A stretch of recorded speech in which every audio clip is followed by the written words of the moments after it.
They fantasize, I analyze, I am the eyes. Yeah. They stand in lie, I stand in truth. That's my I am alive, I am alive, I am alive. I channel God, the frequency lives inside. Delinquencies leap aside, just look inside. I promise you'll find bodies the synagogue. You lie to self, then you sin to God. I take the end of lines, put it in a loop, then I tie a knot.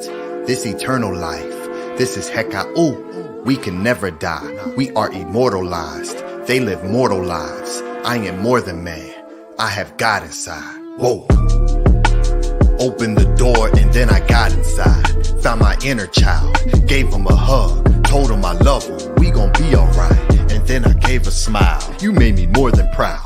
Shed some tears, let us scream aloud, a stand in pride. Grabbed his hand, it was the hand of God, our fingers five. Double time, we put hands to sky. Raise them high, raise them high. This is DWARF. Praise in self, praise each other. Praise to health, that is the root to wealth. Praise comes from per, and it means to sell. See, that's what preachers do, buying souls, selling hell. Disguised as heaven, pushing P. Differences between prophet and prophecy. The Bible is a prop to see the lies of man, portraying God, open eye to see. Telling tales of wanderings. I've been wondering, they don't know that we're the real wonders. Miracles, when I speak it thunders. Literal, you feel it under your flesh when your organs start to rumble. Heartbeat, you're listening to vibrations as my heart speaks. Stretch minds, I have far reach. Raj General, this is our me. This is pinnacle.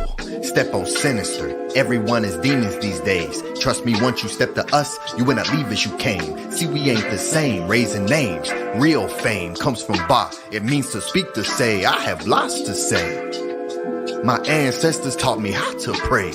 Ask and receive. Given that you live in reciprocity, our Ba shall speak through you to give our message of praise. Hands raised. This is DWARF.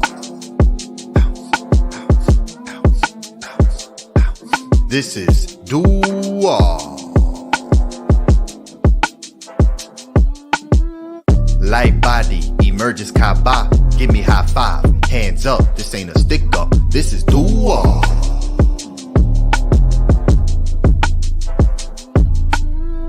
Giving praise. They're only giving praise when they receive a raise. Like thank God. I receive a raise as I rise up every single day. Raise comes from res, giving life the sun's rays, hands embrace. Consciousness extinct, even the ones who think they are woke are still asleep. Resi means to watch and it deals with what you see. Resi means to dream and it's the tongue of the speech. Watch what you speak, bring dreams to reality. Watch tower, watch me tower over with power. This is more than album, this is pure magic. Creation vibrations, layers on layers.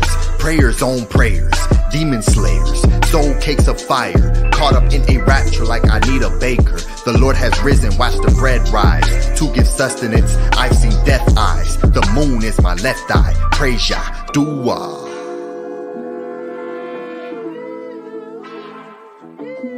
This is House of Aten. I don't have a mask on, I'll tell you all what happened. I see they got the facts wrong, flow fluid. Walk with ancestors like ANPU is. Who's this? Greek named Anubis. Prove it. I see bodies walking around soulless, clueless. Ani Pata, don't compare me to Steve Jobs. Call me Pata Sakar. If you need to do more research, search Ray. Hands in vagina plays when pray. Spitting seeds into the womb to birth and raise. See, that's parades. Give thanks like it's in your hands. Collecting plates, ancient stele. Step through fire, see we trailblaze. Fate and faith, this is knowledge. Facts will flip or fake. Tell me what's at stake to give thanks. Hands raised, this is DWARF. This is DWARF.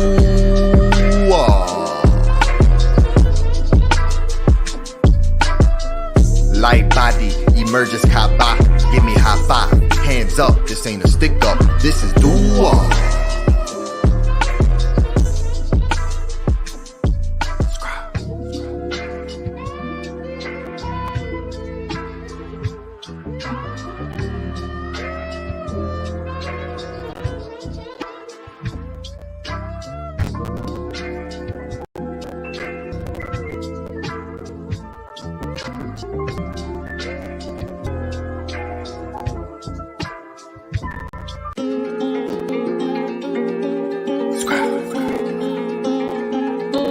Scribal SESHions 21. For the record. Open your eye in alignment with time and you'll see the truth like it's a physical thing. From the darkness I arise, so it's not a surprise when you learn of the light that I bring. As above, so below, I find a rhythm and flow as I go with the pendulum swing. This is the matrix where everyone's faking, they sleep here in life, we wake up in dreams. Shedding the skin like a serpent, this work makes it worth it. Attaining a purpose while searching internal, examine what all is in me. Most will not make it there, so can I take it? Reality shaking, you see what I've seen. Reap what you sow, with the weavers of speech, achievers, and this is the read 'em and weed. You cannot read them, vibrations that none of them speak. Walk a MEDU, nether, light is feather is heavy to learn that your will isn't free. Nether willing, I continue to lead with my EBIS, I'm sweeping my consciousness clean. Training in realms that are unseen, my aura is some set fire to all of the fiends. Stand on my eye, this is all seeing, I we supply 93, that means we are supreme. Healing through tones on my senses, connecting in this year, wealthy is health, this is green.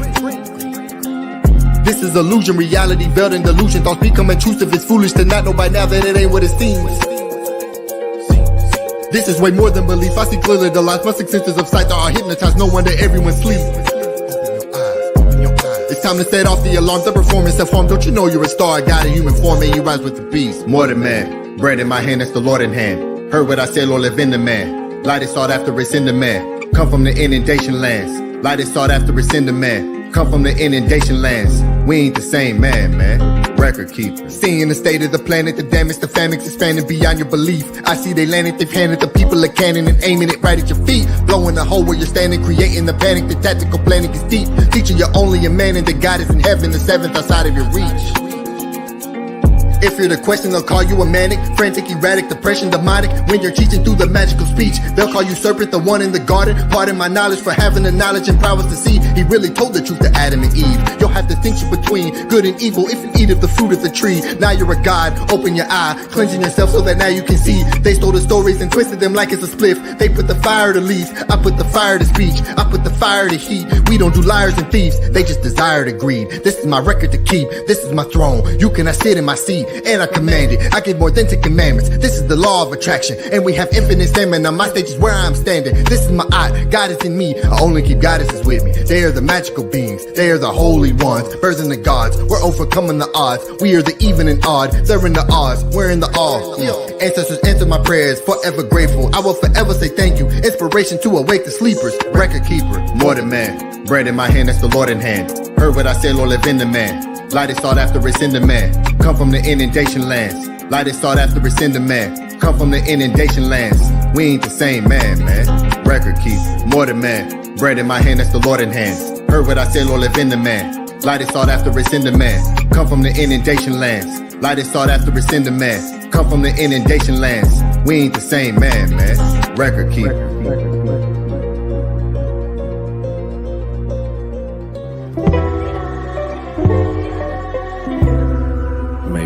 You and your family health and prosperity.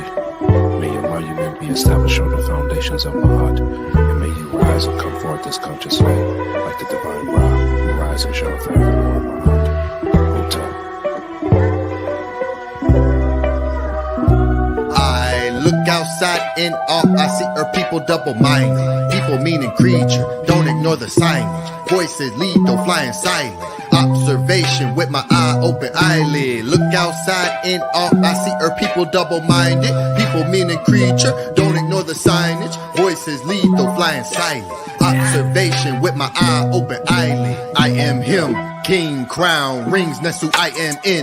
Mindset of when fighting jinns. Sword, swang, samurai, I am Shem.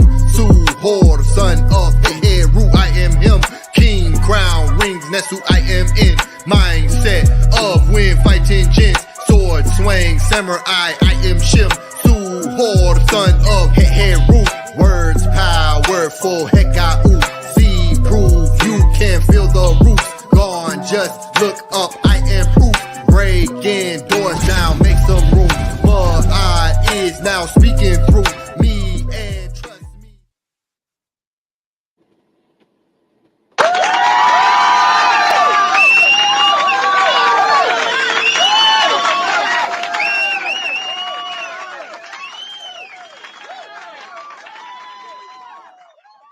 Otep, peace and love, everybody. Welcome to the House of ATEN, Ancient Tehuti and Teachings of the NTRU presents Scribal Sessions number 9, PTAH, the Nectar of Creation, presented by the great PTAH ATEN TEHUTI. Before we begin, we will do as we do every week with our beautiful affirmation. On the count of 3, 1, 2, 3. Anki Ma'at, An NS, Nintet Oset Ma'at, Men Hepapet Ma'at, Her Inhu Qe, Her Iku. I live for Ma'at. I exist within her. I do not speak in the place of Ma'at. Every day I advance towards Ma'at. My being is surrounded in darkness. I come forth as conscious light. Peace and love, everybody. I'm the great Atef Ma'at. I'm the esteemed steward of the Venerable House of Aten. As a devoted disciple of the Master Teacher, the illustrious Tehuti Amenemhet Ra, I proudly undertake the role of the sagacious host for the weekly gathering within the sacred halls of the House of Aten. Here we delve into the profound teachings that illuminate the path of Ma'at. In the sacred sanctuary of the House of Aten, I guide fellow seekers on a journey of enlightenment and understanding, drawn from the wellspring of ancient wisdom. Our gatherings are profound explorations into the depths of truth, meticulously deciphered through the lens of ancestral artifacts, and the profound teachings bestowed upon us by the great Tehuti Amenemhet Ra. My commitment to the pursuit of wisdom extends beyond the confines of our weekly gatherings. As a true-hearted devotee of truth, I strive to embody the essence of Ma'at in all aspects of life, expressing an unwavering love for my people. My soul resonates with the harmonious frequencies of the metal nature. I stand as a loyal guardian of Ma'at, steadfastly defending the sacred principles that govern our existence within the House of Aten. Next, we have the mighty Menku Ra Mary Ma'at, is a student of the Master Teacher Saba Tehuti Amenemhet Ra, and a follower of Ma'at. Menku Ra is the Heb, the festivities organizer in the House of Aten, the cultural enlightenment advisor and a teacher, the developer of the Pathways of Awakening, a director and producer of documentaries, and a researcher of ancient civilizations and a researcher of the knowledge of spells. Next, we have the great Primordial Thought 9, is a seeker of divine wisdom, the wisdom with universal structure, the wisdom that remains the same from every perspective, the wisdom that adapts to any interaction, the wisdom that creates silence, the wisdom that sustains the House of Aten. And our presenter for the night is the mighty Aten Tehuti. Aten Tehuti is a teacher of knowledge, spoken word artist, a creator, awakening the sleepers and healing the chosen ones through sound vibrational tones and conscious thought. He's the Sab, the wisdom door opener, and the lead organizer of the House of Aten movement. Welcome everybody to the House of Aten.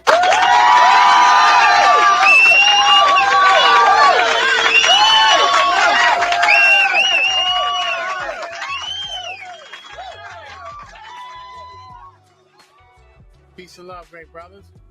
Menku, you in motion? Yeah, I'm in traffic. About brother. 2 minutes from my place.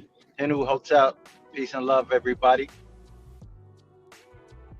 I love the dedication, brother. We in motion. That's how we do. We do it moving, you know. Peace and love, great Primordial Thought. What's going on, great brother? Peace, great brother. Feeling good, man. Feel great. Good to see you, brother. Yes, sir. It's always good to see you, man. It's always good to see all you brothers, man. Man, cool. Be safe on that road, great brother. Keep your eye on the swivel. You know how they get out there. That's right. No, man, we feeling good, man. We feeling good. I'm excited for this class, most definitely. And hey, man, we ready to learn. How you feeling, great brother? I'm feeling fantastic, brother. I like them headphones you got over there, brother. I love it. I like it. Oh, yeah, man. Yeah. Nice. Great networks, think a lot. Absolutely, absolutely. Peace and love to everybody in the chat. I see you. Nookpoo. What's good, great brother? I see the wonderful ANPU, Minty Hotep, Henu to you, great sister. And SEFEKH, I see you, brother. And I think the great Angela Gate, the Nefer Angela Gate, was the first one in the chat, I believe. After Anu. Yeah, welcome everybody. This is gonna be great. I don't know. Y'all, I'm gonna tell y'all know we don't know what everybody gonna do. We just show up like y'all show up, right? I don't know what that great brother got lined up, but I know it's gonna be mighty. Looking forward to some new tones. I don't want to get everybody hyped up because I don't know if he coming with some new tones, but but I'm definitely looking forward to it. That dua that was playing at the beginning is absolutely a masterpiece. That's a classic. That's what we would call a classic, man. You know, because I think what he's saying in it is so necessary. You know, as compared to what's being broadcast over the airways nowadays. You know, so I just want to give a dua to the great brother Ani Patah. I know you still look like you still cooking, great brother. Yeah, we're gonna have a great one. It's gonna be a great show tonight. This is Scribal Sessions number 9. We up to number 9 now. Up to Scribal Sessions number 9. Primordial Thought number 9. Oh, this is gonna be one of them ones, guys. I'm ready. I'm definitely looking forward to this one. How's the family, brother? Fam's good, man. You know, everybody in motion, doing their thing. You know, we just trying to lead with that love. That's it, brother. Setting the tone. I told Saba to tell you yesterday's class was that was my favorite class. Yesterday, you know, I just wanted them to let you know that, you know, because you know everybody toothpaste, man. Like, listen, he take a class, he take a question about what kind of toothpaste do you use, and turn it into a whole hour and a half complete breakdown, masterpiece breakdown, build up. Man, listen, if we don't have the best teacher, I'm just telling you, just put the link in the chat. Just let us know, just because I want to learn. So, you know, if it's an alternative out there, which I know is not, because I've been on the air, I've been out there, I've been on the internet. That's how I got here. So, you know, I already know, man. You can't even fool me, man. Hey, I like the way Saba never take the easy way out. Like he said, he could have answered that question in like 3 minutes. He could have been like, yeah, just, you know, use this toothpaste that they using or whatever, right? He could have just spit something, that was it, and it would have been over. Man, he gave a whole hour and a half plus breakdown and gave you a recipe to that. With no filler. With no filler. It was no filler. It was no rap. No. That's a hoop paste. What Nefertari say? That's a hoop paste. A hoop paste. Yeah, no filler. Listen, man, it's nobody out there doing it like Asaba. So I'm definitely looking forward to everybody to continue to support, because either you're gonna support that or what you gonna support. You know what I mean? No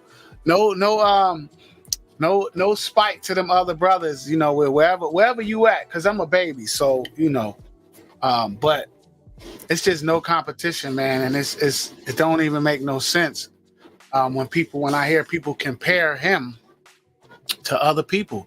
I've never heard nobody talk about toothpaste and give like a breakdown, like a classic, like just information that everybody could use. Okay, yeah, everybody know, or at least I would think that a lot of people know that fluoride is poison, but can you show us the documents? Can you show us where it's at or how you know that? You know, it's great, but you know, I had stopped using allowing my children to get the fluoride when they go to the dentist. You know how they try to give them the fluoride. I had been stopped that a few years back anyway, so but it was just good to know. It's good for the affirmation. I've tried to make a lot of things, but I haven't tried to make the toothpaste yet. I'm gonna definitely do that and add that to my thing. But I have made you know, little mixtures, little peroxide and baking soda. You know, add that to the little neem toothpaste, because I use a neem toothpaste that's fluoride free. I've been using that for quite some time. Works pretty good. Sometimes they have the like Saba was saying, the mishwak, which is the stick. You know, you use to brush your teeth, but they have another one that's it's like it's black seed oil and neem.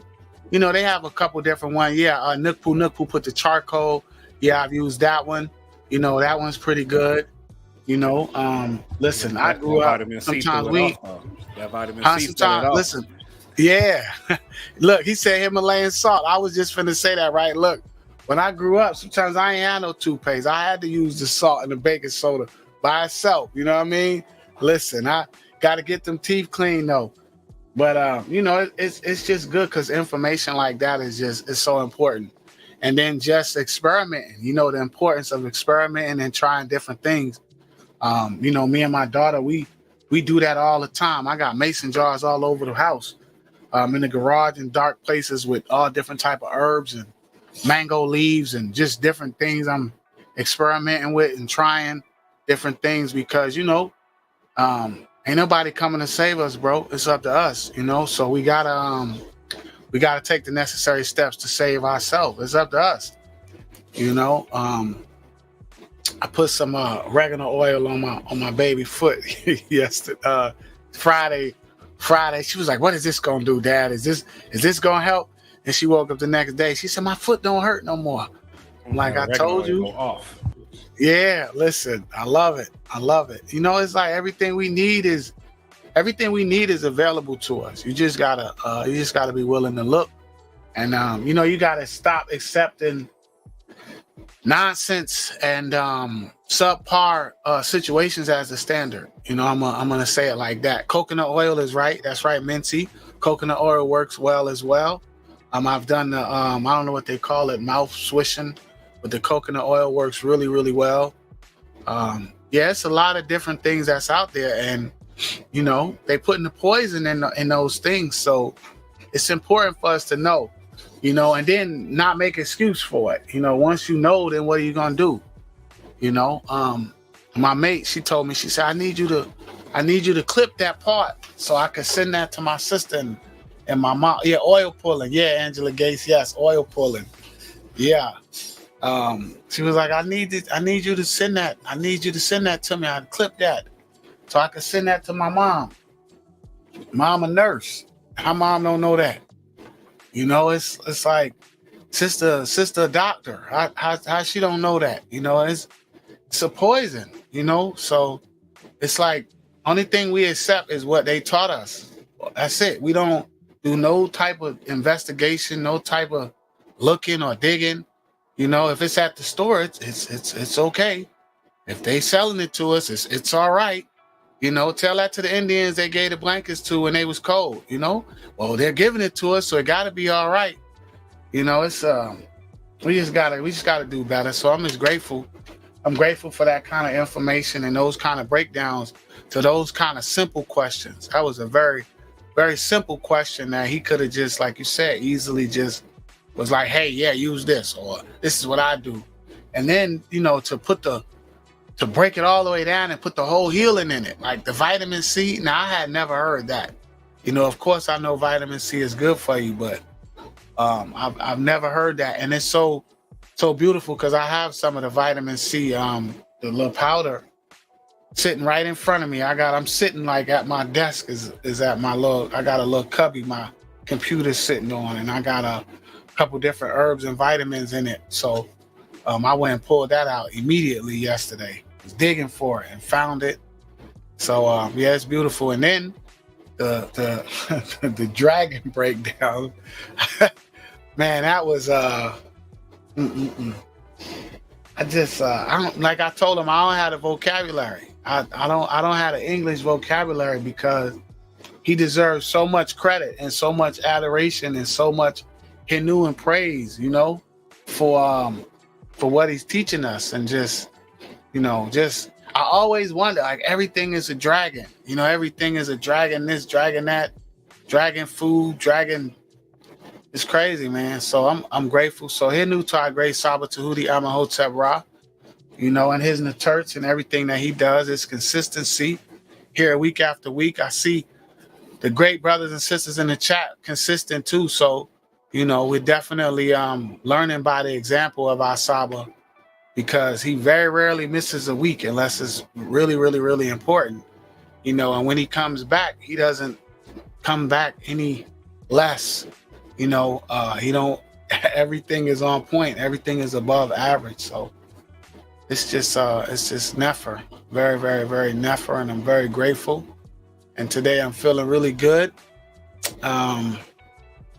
What they say? Oh, they say King Tut. Nook, what you put, great brother? They say King Tut passed from tooth decay. I also heard of that to Imhotep as well. This is what made go into my teeth care. Oh, okay. All right. You know, when Saba, when he was talking about Hesi Ray, I went and I was looking, as we was toward the end, I was looking up the great brother, and I found, I was introduced to so many other great netters.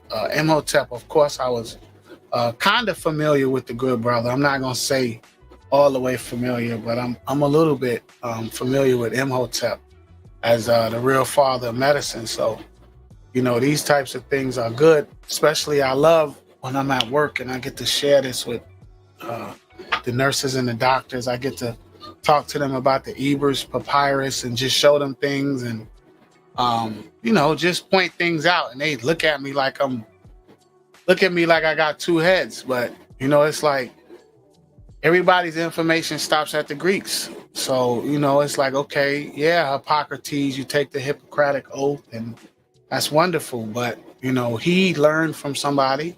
He got the information from somebody. That information has an origin. So when Saba changed the title of the Ren, when he changed our Ren to Ancient Tehuti and Teachings of the NTRU, and he broke it down, you know, he was like, we're taking everything back to the source, you know. It's another thing they try to say about Akhenaten, that he took everything back to the source. You know, they try to make it seem like he wasn't a follower of Ma'at, you know, in some circles, but that's just not true. And I'm so grateful that they stood on business, you know, as they say, as the young kids say today. I'm grateful that they stood on business because you could tell by their writings and their symbols and what they did, it didn't change. You know, Ma'at was always the foundation. So I'm grateful for that. So yeah, we got to take everything back to the source. Look like you in deep thought, great brother. Hey man, yo, I'm gonna tell you right now. Number one, I didn't know that what Nook Poo Nook just said. It's interesting to know to how they can even come up with that conclusion of how they died. That's interesting. I didn't know that. That sounds like a Saba question. But I got hey, them ingredients I got that notification from Amazon. Them ingredients is 10 stops away. We already. Hey, I'm starting that ASAP, man. I gotta see. Yeah. I gotta see what that's about.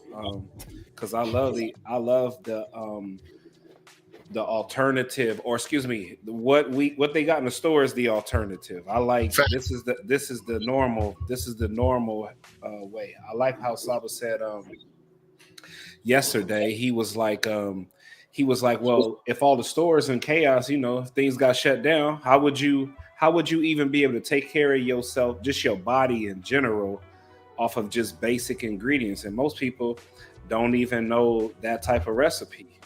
Most people don't even know how to sustain themselves, just basic necessities for yourself. Besides going to go get a truckload of toilet paper, trying to stack up on all that excess materials that, you know, most of the time going either rot or it's going, you know, pretty much get taken away. But can you survive off of just basic ingredients? Can you be able to make soap? Can you be able to just do the little things that can be big things? And so that's what caught me, and that's what made me like just jump straight to it, take that knowledge in, and it was right on time because me and Gab was trying to get to that route. And so that just came at the right time, man. I love how everything's in flow at the House of Aten. Everything's in motion. Everything is just when you just when you think you don't know something, the answer is right there. And then someone asks a question. So it's a beautiful thing, man. I love that, man. And I'm definitely whipping up that concoction, that wonderful recipe today. I still got to go get me some distilled water. I'll just shoot up to the stove up the street, go get me some distilled water, man. And we're going to put that together. I'm ready. Man, cool. We happy you safe, great brother. What's going on? Peace, peace, hotel. Yes. It's a beautiful thing to see our master teacher sharing all of his tools and taking us into all these chambers, because it's a priest. It's part of a priestly duty and job is to heal. And so Saba is so many things for us. And so when he gets into things that is for our benefit and for our well-being, he's in his priestly duties. When he gets to being a physician and all those things, and I taught in the teachings that that was part of the magic of the priest, where it was to heal. And so it's just a beautiful, powerful thing to see Saba standing in the positions that he's supposed to be standing in. He is not shy about talking about being a magician. And so it's just a beautiful thing. All that he is sharing with us to empower us, to heal us, to liberate us, to teach us, to guide us, to protect us. All of these things are extremely powerful and extremely nefer, so that we can get in position to do the exact same thing that he is doing. And so his guidance and his leadership definitely is worthy to be uplifted and praised. It's a very powerful example for us. So last week, I think I said it, and I think when we were building offline, it's just a beautiful thing to be in the right place at the right time, and to see the evidence of what Saba is teaching is very, very, very powerful. There's definitely nobody like him doing the things that he's doing. So it's definitely an honor to support, to witness in real time. The NTRU exists, most definitely. Saba is representing the NTRU. I didn't know I would ever witness what I'm witnessing, but it's definitely a beautiful, powerful thing. Hey, man, cool. Hey, hold on, Mattel. Let me show you, just to let y'all know. Look, just came in. They just showed up. Hey, this is pretty big. You can see, I got a big head, so look how big vitamin C joint is, right? So I understand why Saba was like, yo, hey, this stuff gonna save you hundreds of dollars because it's gonna last you a long time. We got the 3% peroxide joint. got the baking soda. Y'all know what baking soda look like. Hey, but baking soda. I got baking soda. Hey, man. Hey, we ready, man. They just showed up at the door. Just dropped it off. We serious. That's what's up. Once you get that wisdom, you gotta apply it. That's mandatory. I totally agree. Yeah, you can't go wrong with that wisdom. And like you say, it's good to experiment, man. It definitely is. Who that is? Nook mentee say you can't go wrong with oregano oil. I got my oregano oil. That's one of my favorite herbs. I take that with me everywhere I go. When I go to work, I have it. I got a good source. It has it's high in carvacol. The one that I get, I don't get it from GNC. I get it from a private company. It's a company down here where I live at, where it's really strong. It is strong. Nukpu said it's really serious. It is absolutely the one that I get. It does have to be diluted, but sometimes I use it full strength on different things when I'm gargling, and so I'm really accustomed to it now because it's like one of my favorite herbs. Like I said, I don't never go nowhere without it. I take it with me wherever I go when I go to work. It is very multifunctional, and we definitely got to experiment. We got to stop. We got to understand that. Nature's on our side. So it's not the other way around. You know what I mean? Where it's like we never hunted the animals to extinction. You know what I mean? We didn't force the polar bears don't hunt the seals until there's no more left. That's a very new concept. Hunting just to see who could get the biggest one to stick their head on the wall. Kill just to kill. That's a very new concept to us. That wasn't how we operated once upon a time. So, being able to get the benefits from different herbs and different natural things and natural sources, it's who we are. Welcome, great brother. Hotep, Tua. How's my mic? Oh, you sound great, bro. You sound like we in for some tones. Let me see. One more time. Mic check. That's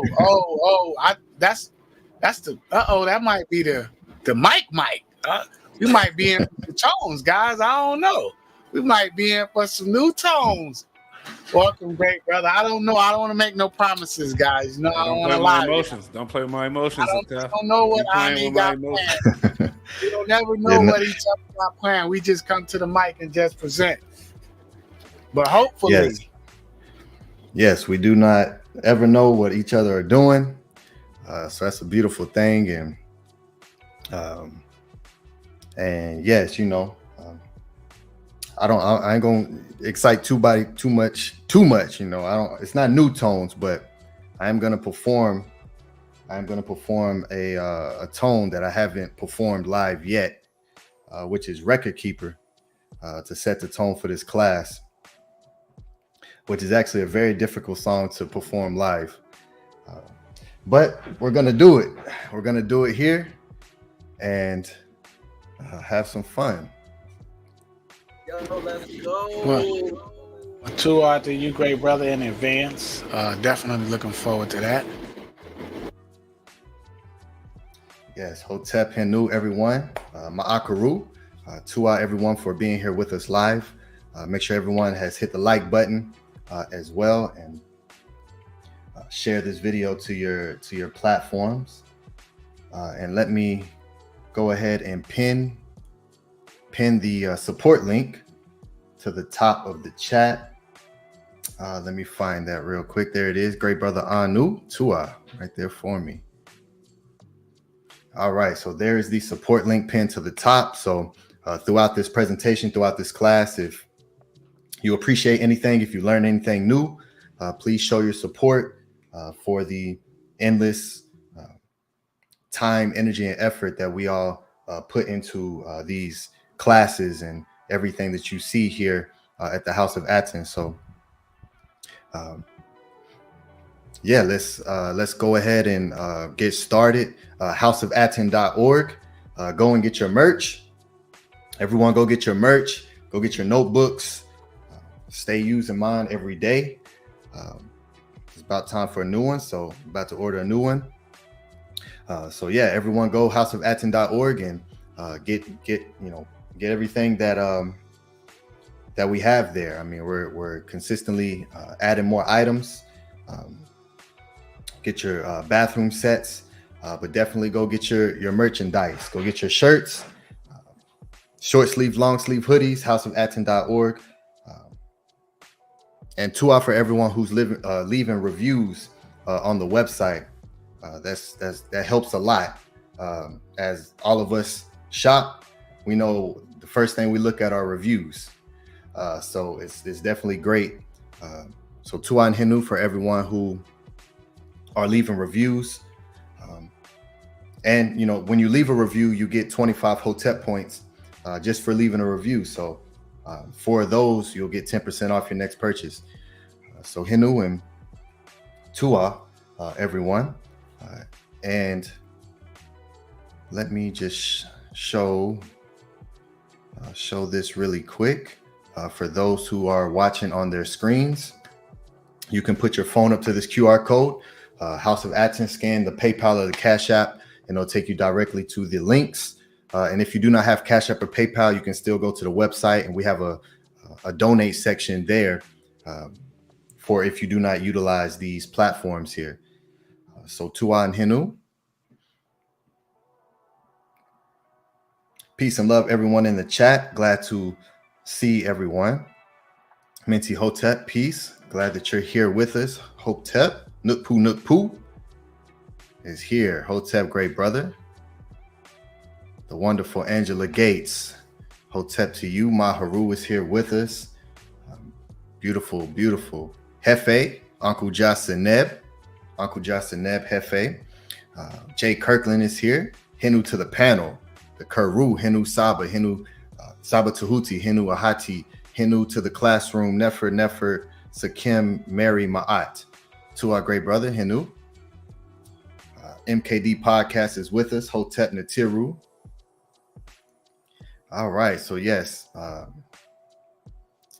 course, Anu and Antu are here. Peace and love. Tuan Henu, Anu and Antu, our great moderator and our great social media manager, Antu. Peace and love.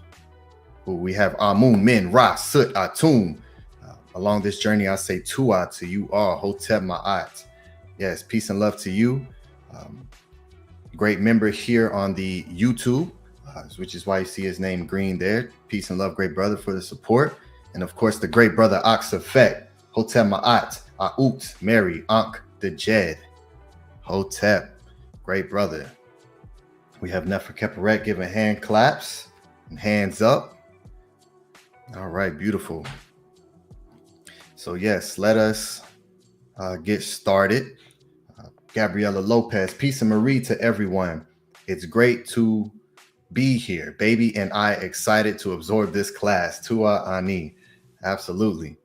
I'm glad that you and the young one, Cultivator, is here absorbing these frequencies. It's, man, it's such a beautiful thing. So Tua for that.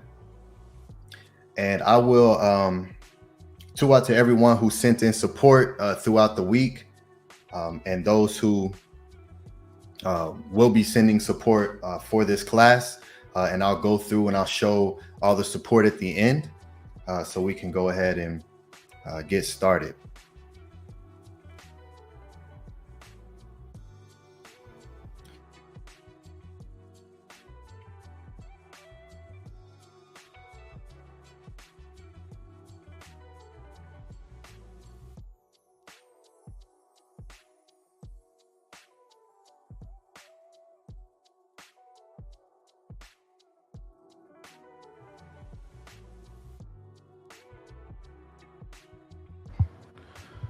I need you on mute, by the way.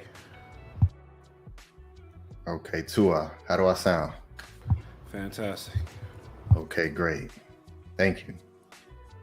What was the last thing you heard? Let's get started. Okay. Okay, Tua. So yes, I'll be performing Record Keeper off of Scribal SESHions Volume 1.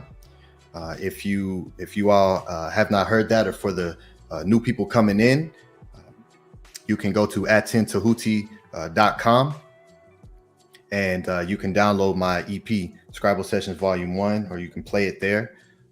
It's a free will support donation to download it. So whatever you feel that the value is to you.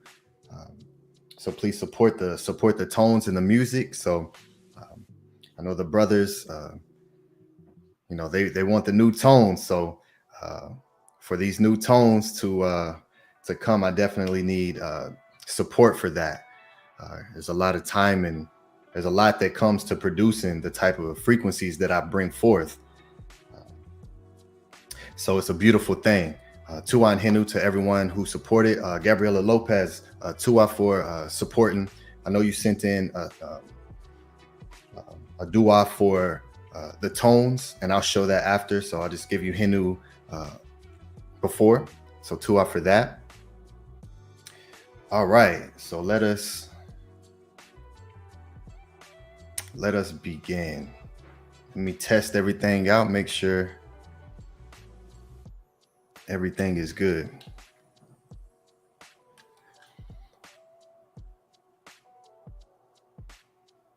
You test out everything. I just wanted to say, Record Keeper is not just a song. Well, ATEN TEHUTI, he really lives the life of a scribe and a record keeper. So I'm looking forward to this.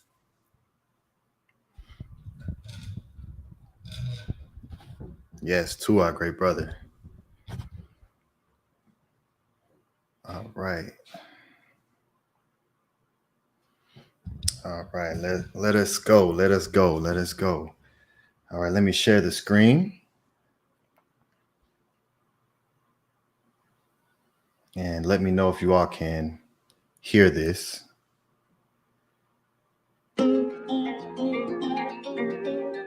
Yes, we can hear it. You can hear it? Yeah. Okay.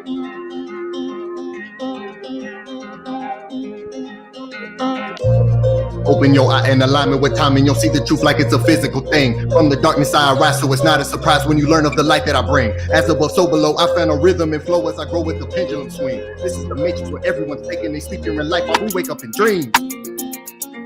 Shedding the skin like a serpent, this work makes it worth it, attaining the purpose while searching internal, examine what all is in me. Hope when I make it, they're so can I take it, reality shaking, you see what I've seen. But you so we're the weavers of speech, weavers, and this is the read 'em and weave.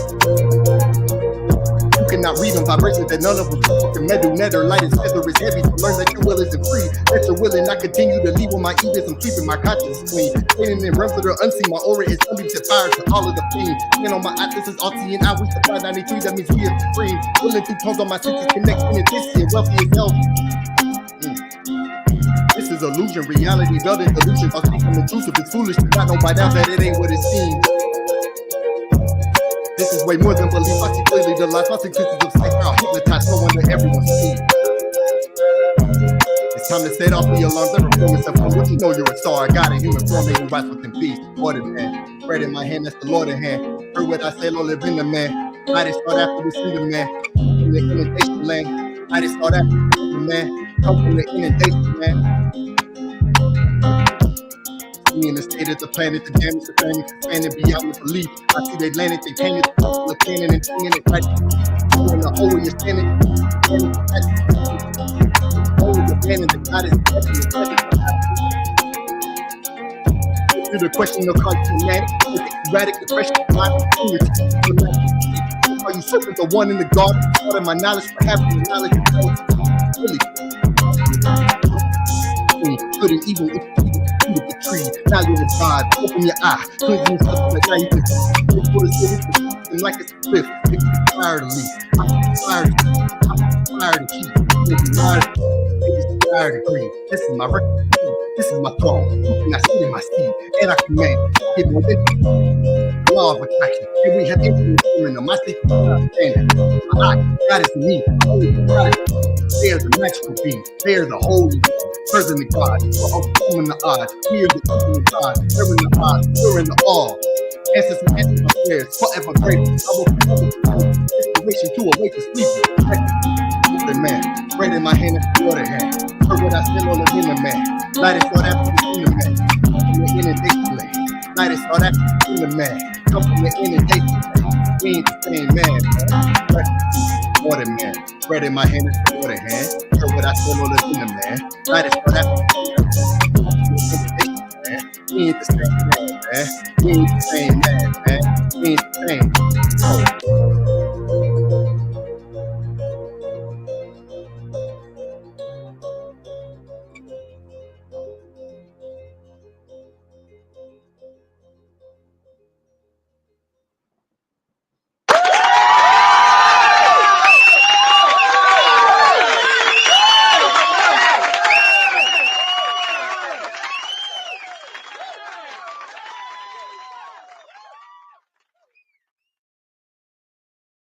We ain't the same man, man.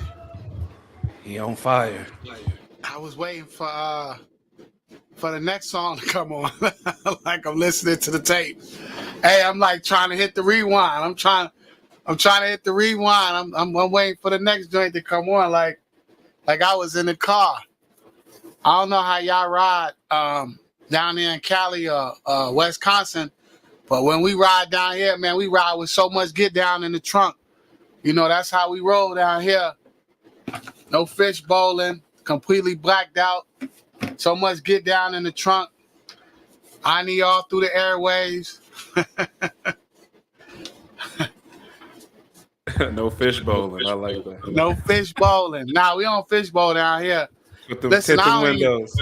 Yeah, I don't even feel comfortable fish bowling. When I get in somebody's car, I don't even feel comfortable, man. I be in that joint like Nemo. I be feeling like Nemo fish. I can't do it. Look at Nook Poo say facts. He already know. Yeah, that was a great performance, Ani. The sound was going in and out a little bit, but it was definitely up to par. So I was finishing the chorus for you. So all the parts that you left out, I filled in for you. Don't even worry about it. Good brother. We got you. We're gonna hold you down. Am I talking to the fire? Boy left the stage smoking. Huh? You already know. You already know.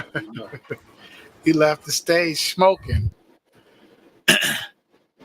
I gotta get right on my I gotta get my OBS game up. That's what I gotta do.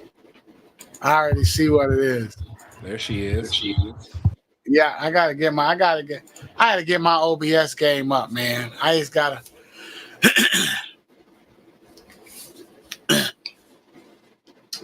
yeah, so if he started out like that, guys, I already know what he gonna come with. I was finishing the parts you left out, brother. I was finishing them. Don't even worry. I was filling in the blanks. Too hot. Yeah, that takes impeccable breath control to do that in one take all the way through. So that's a lot. Yeah, we had you, though. We had you. Hey, Tap, I feel you. I'm back here like, open your eyes. Open your eyes. Yeah, right? Hey, for sure. The sound was going in and out a little bit, Ani. I don't know if it was because you was too close to the mic. Just your vocals. The beat was playing, but I don't know if it's your noise gate probably with the mic. See, I learned a new word, noise gate with the mic. See, I'm learning. Oh man, I wish I would have. I'm gonna figure out a way to do it the way I want to. It's a little difficult with StreamYard,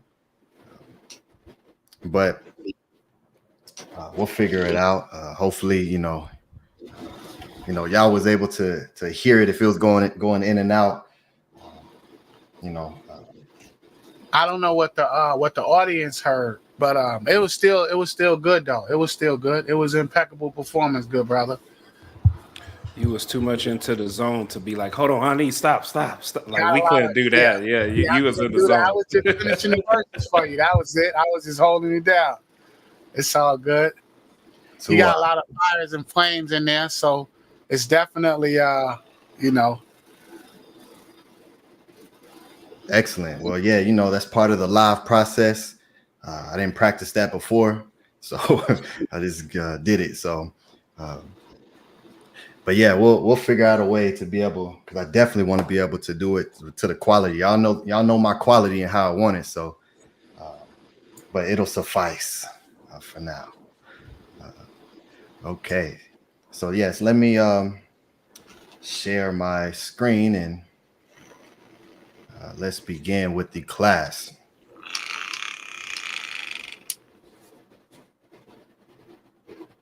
What was that? An electric toothbrush? Nah, that's my my massager for my calf. Too much working out, going crazy, going crazy in the gym. My calf's on fire. That's my massage gun. Nice. All right. Hotep Hindu, everyone. Tua. Tua for all the appreciation. Yeah, live is just a different energy. So hope you all come to the Pathways to Awakening so we can actually do that live and in person. It's my favorite thing to do. So let me see if, let me get my, can you still hear me? Yeah, we can hear you, brother. Okay. Look like your hair on fire though, Mike. Don't do the Michael Jackson. Yes. Tua. All right. So, you know, we're giving a class on Patah. So I got to have Patah right here with me. Flames behind.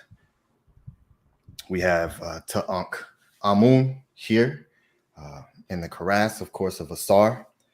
So let's get started here. Oh, let me get my teaching tones.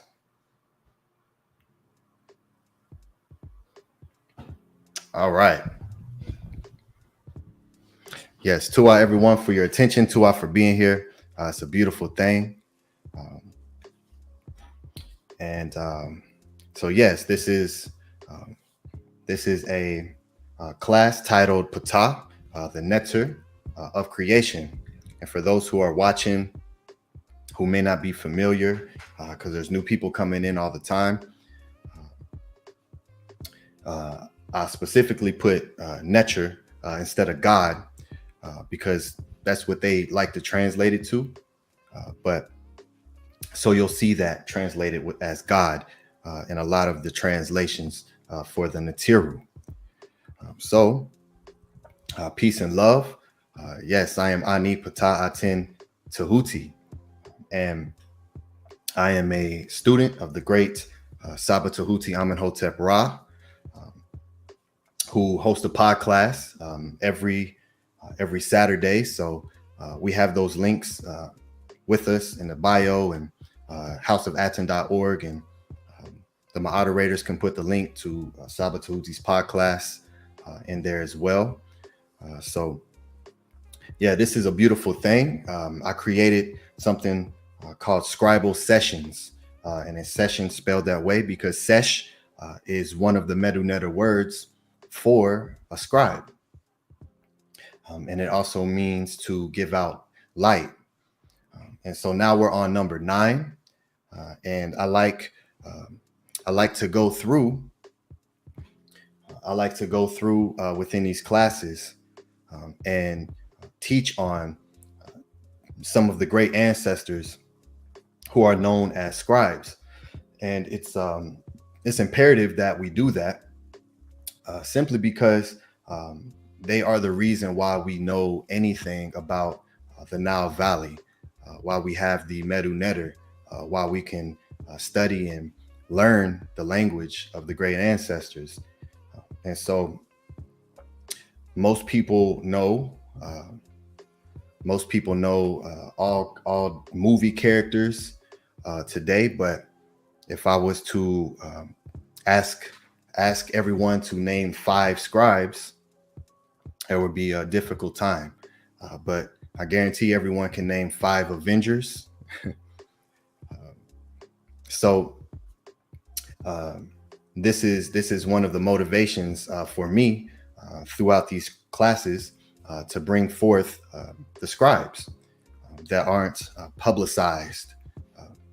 Many of us know Ptah-hotep, which is the oldest writings, the oldest book, portable writings on the planet, alongside the teachings of Kagimni, and also the great Saba Tehuti in his class yesterday, when speaking about dentistry, he showed Hesi Ray, and Hesi Ray is also a scribe. So when you see him in that image that he showed, the bottom was cut off, but at the rest, you'll see on his shoulder there is his scribal palette. So, and as you've seen, there were many roles that were played, that were embodied as a scribe. So And because we were the creators of high-level mathematics and keeping account, right? Accounting of all of our materials and everything that we need to be able to sustain a nation. So that job was extremely important on every single level. And I've showed through many of my Scribal sessions different roles and different jobs that the scribes would have, because there are many, and also reteaching about what a scribe even is and how that actually goes back to scribe, which means to carve. So the root of scribe is to carve. And I've showed in many classes that patah, the word patah means to carve.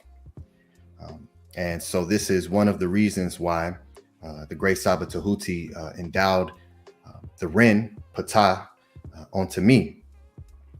And so it's a beautiful thing. And so we're going to go ahead and I'm gonna go ahead and share my screen and get into this, and let's have some fun and learn some information that you've never heard before or seen, because one of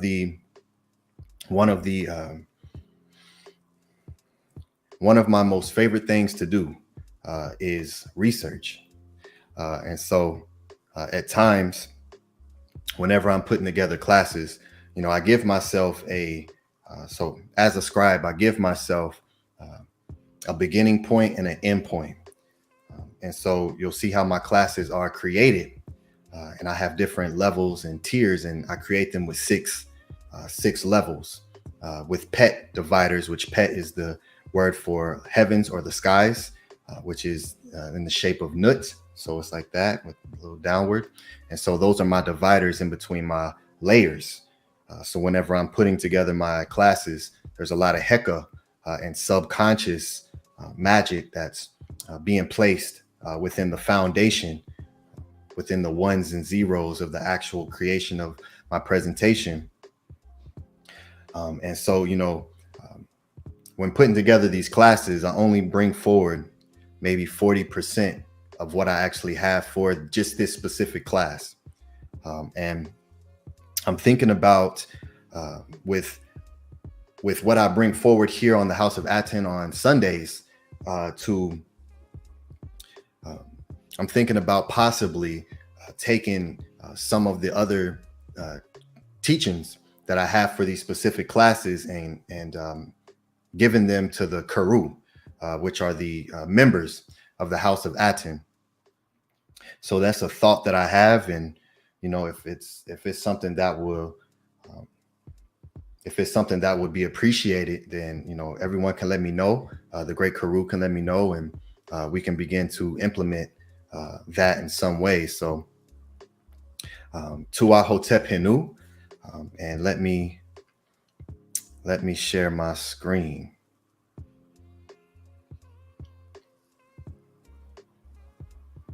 And so as I stated, that these classes here are not just presentations like when you go to these other channels, and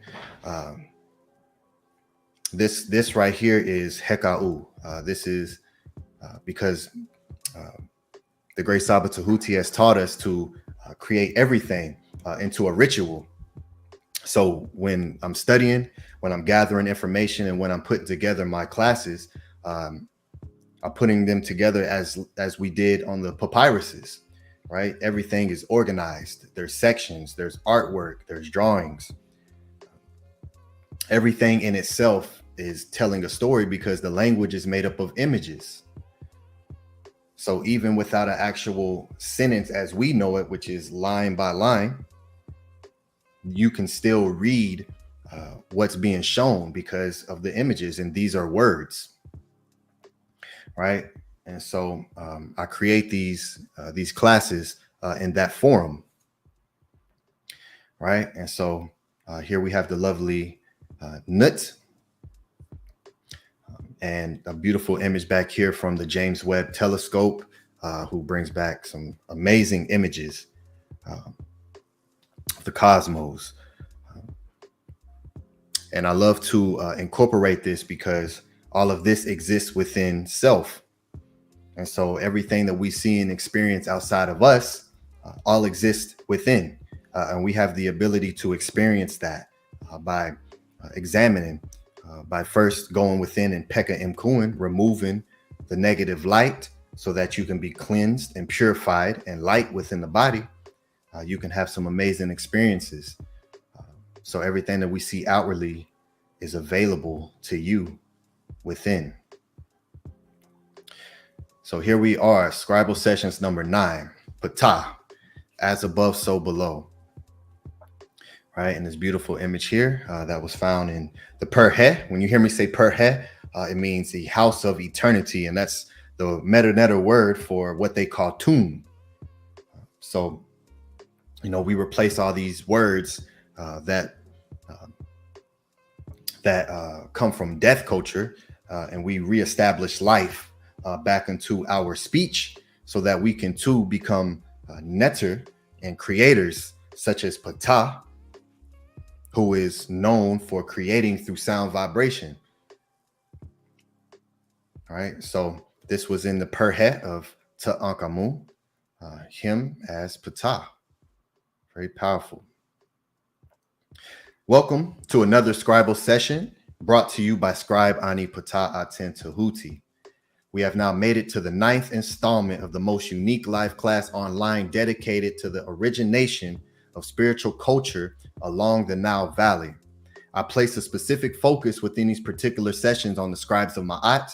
They are the reason we are able to know anything factually about the greatest civilization this planet has ever seen.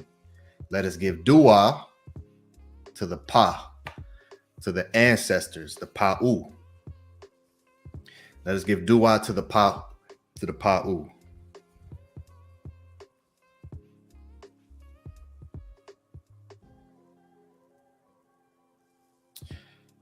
Hinu Pa'ut PTAH.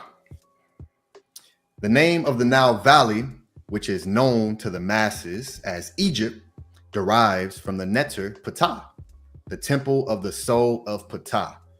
All right, so when we look in etymology for Egypt, we see here Old English, the Egyptians. The river Nile, Het Ka PTAH, corresponding to Egyptian Het Ka PTAH, temple of the soul of PTAH, the creative god associated with Memphis, the ancient city of Egypt. Right, and so instead of saying Het Ka PTAH, everyone says Egypt. Right, because that's what the Greeks chose to do. And so now, and I point this out when I go to a lot of open mics or when I do performances live in different venues or, you know, spoken word performances, or I always teach about the language that we're speaking. No one really knows what they're saying. And the words that we use today to describe ancient Kemet or Ta-Mare or Sekhet or Sekhem,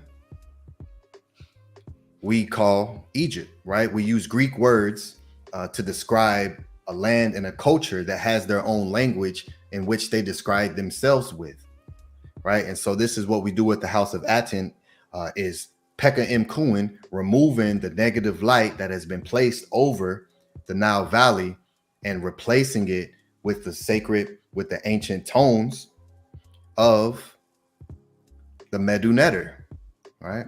So Het Ka PTAH, strictly one of the names of Memphis. It was taken by the Greeks as the name of the whole country, right? So this was just one part of the Nile Valley. But now we call all of Egypt that, because that's what the Greeks did. The Egyptian name Kemet means black country, possibly in reference to the rich delta soil. Even though there is no attestation or no source for the Delta soil being black. That's why they call it Kemet. So, just the racism being placed within. So everyone, because they hate calling the people of the land, black. And that's on any land that you go to. So, of course, it has to mean something with the soil. The Arabic Misir, which is derived from Mitzrayim, the name of a son of biblical Ham.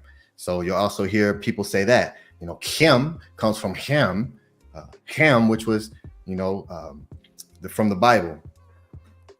But of course, it's Het Kapata right here, which what they call Memphis.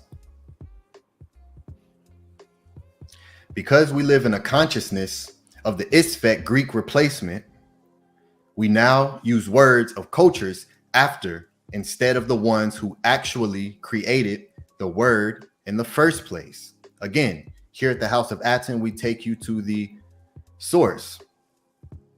All right, and so here we are, Het Kapata, as you see in the glyphs, many different ways. When you see all these different glyphs here, with the comma in between, it's just another variation of how to, what we call spell the word. And so that's another beautiful thing about the language, is there's so many variations because it's artwork. So whatever the scribe, however he wanted to put it, and he would actually use different symbols to tell a different story by using the same word, because there's different symbols that can be interchanged with each other to create the same word. And so the language is living in itself just because of that, without even getting to the actual words and how everything is about life and light and rebirth. But just even being able to interchange symbols, and you can spell it this way here. You can put the T inside the house in itself, or you see it on the outside here, right? Kapata. So it's a beautiful thing. House of the double of Ptah, right? And here you actually see Het Ka right here inside the actual house, right? Ptah, Ka. And then this is the Het, the house. Page 1018 of Ancient Egyptian Dictionary by Budge. And I use three different dictionaries whenever I do my presentations.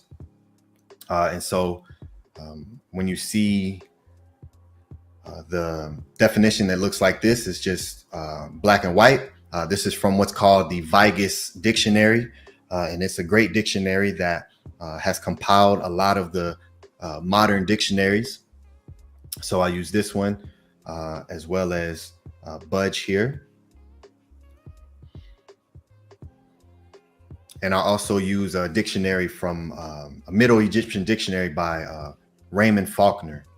And so I'll point that out too. But Het Kapata is the source of Egypt. So, we can, and if you want to utilize that, there's many different tones. But of course, it comes from Ptah, which is why everyone says Egypt. It's from the house of the double of Ptah.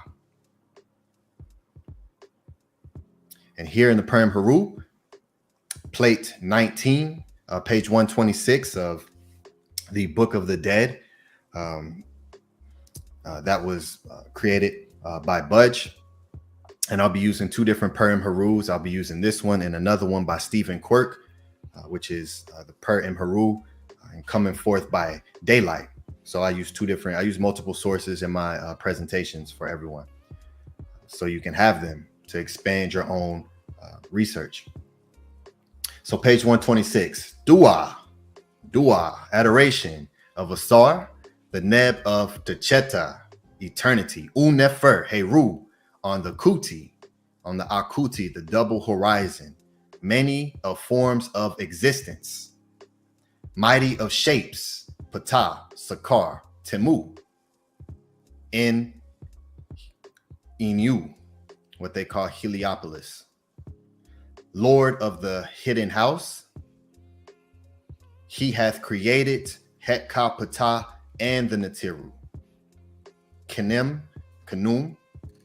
to create Het Kapata and the NTRU, Pu, guide of the Tuat, They glorify thee when thou settest in Nut. And here you see Nut with the, usually see this the other way. So again, and you see the landmark here. So this is actually talking about a physical piece of land along the Nile Valley. That's called Nut. Embraceth thee Aset in Hetep, driveth away she the fiends from the mouth of thy paths. Thou givest thy face upon Amenta, thou makest bright the two lands, Tawi, with smooth metal. The dead rise up, aha, to rise up, to see thee. They breathe the airs, they see thy face as riseth up. Ptah is given the credit of creating Hetka Ptah and the NTRU in the oldest spiritual writings in book form, known as the Reu and Pert M Heru, chapters of coming forth by day. All right, and so Ra or Re is chapters because it's at the head, it's at the forefront from kaput, in, which is the waves, which is a way to transfer something from one place to another, right? And so it's of or to, it's the connecting point of what? Pert, coming forth by or in light, Heru, all right? So we're traversing and coming forth as Ra does in light. And this is from the Perhe of Sin and the Gem.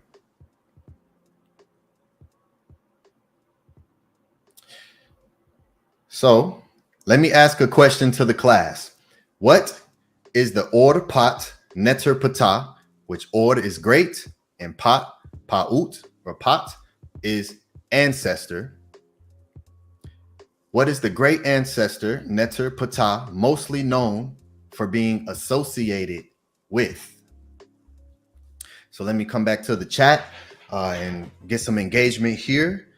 Peace and love to everyone who is here with us on all the different platforms, whether YouTube or Facebook or X. Everyone who is here with us echo on all the different platforms, whether YouTube or Facebook or X. Everyone who is, I'm gonna mute. I think that was you, Tefrim. It's causing an echo.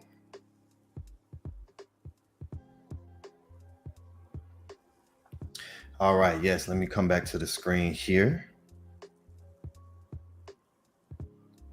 All right. What is the Orpat Neter Ptah mostly known for being associated with? The great ancestor. All right, here we go. Antu says sound vibration. Nukpu, creation. Neferkeperet says creation. Okay. Atefram Kima'at says tone. Love that word, tone. Hefe says creation. Absolutely. Big Vapes says the bull, as he puts bulls. Yes, the bull. Nefertatin says being and heart of all NTRU. Yes. I don't know if that's the most popular, but that is absolutely true. Creation via the tones of Medu Neter. Yes. A Tef of the NTRU and Pet, also father of earth. There we go. Right? As above, so below. Nukpu says the Oscar Award.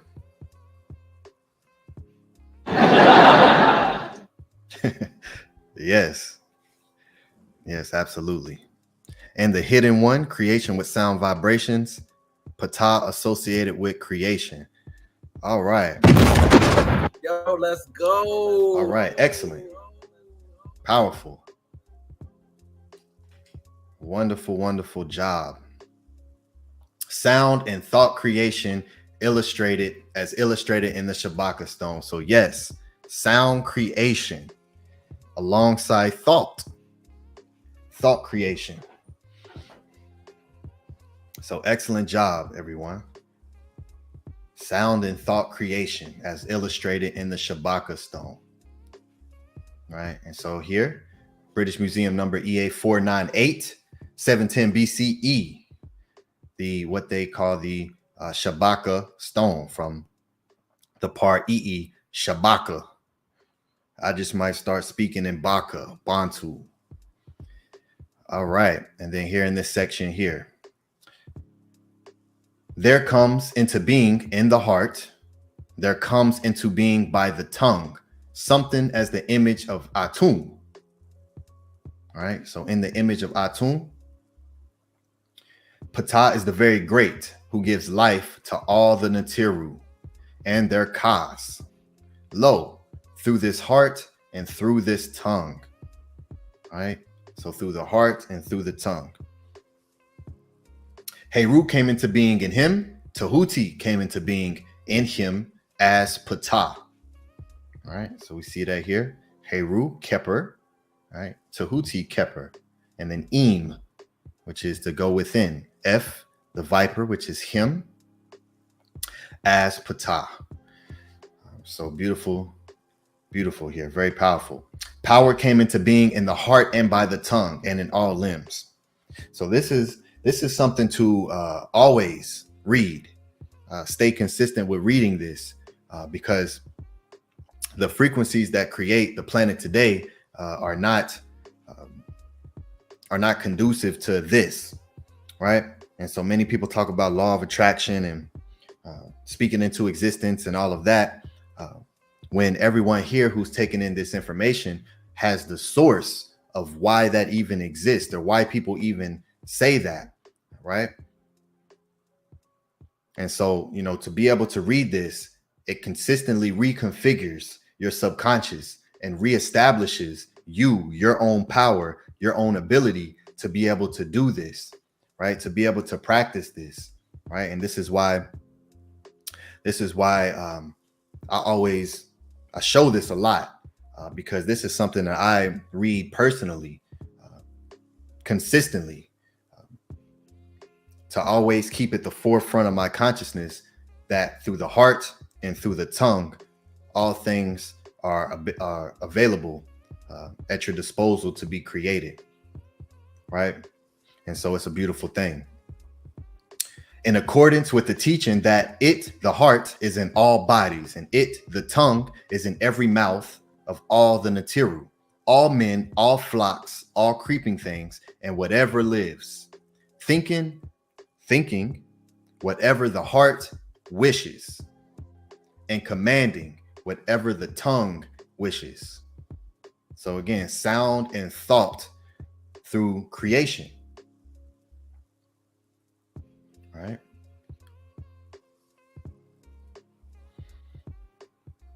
So yes, this is something beautiful. You can find this in many different sources, ancient Egyptian literature by Lithium.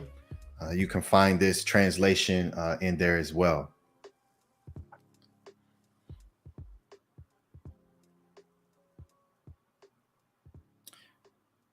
For a more in-depth class on this particular topic of sound and light,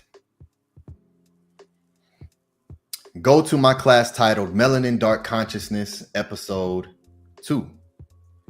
So you can go back here on the House of Aten to Melanin Dark Consciousness while we was reading through the great Saba Tehuti's book, Melanin Dark Consciousness. And you can, that was a very deep class where I went in deep on the actual teachings of observation and how that creates your reality, going into sound and light, vibration, and how they work, right? How we connect and how we are associated with that. So that class was very deep, and I went and showed a book called Biocentrism, which was a book that I read maybe 8-9 years ago that really helped to solidify things that I already subconsciously knew. And that is that which what you put your attention on is what begins to create the experience for you. And so that I went into deep waters in this class, Melanin Dark Consciousness, episode 2. So you can learn more about that there. Within this class, I will be getting to the deepest root of why PTAH.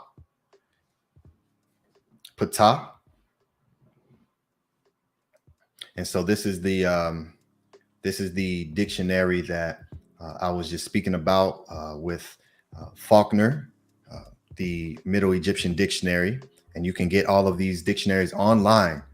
And so this is actually a handwritten dictionary, but someone had turned it into the digital version, so it's easier to read. So you can find this as well. So within this class, I will be getting to the deepest root of why PTAH has this particular name, right? Ren.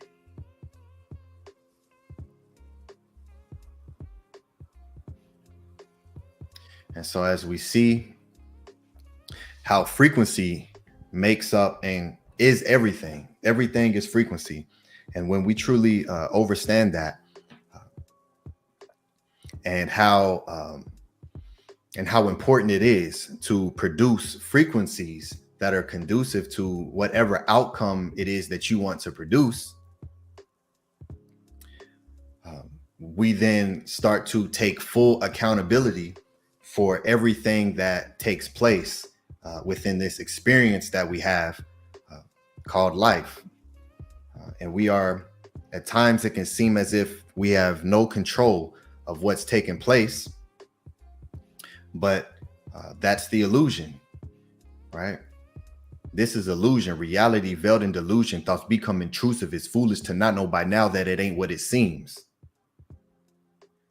And so as you see here, as we go through the imagery, you see frequencies literally echo images of nature, because it's literally what makes up the fabric of our reality.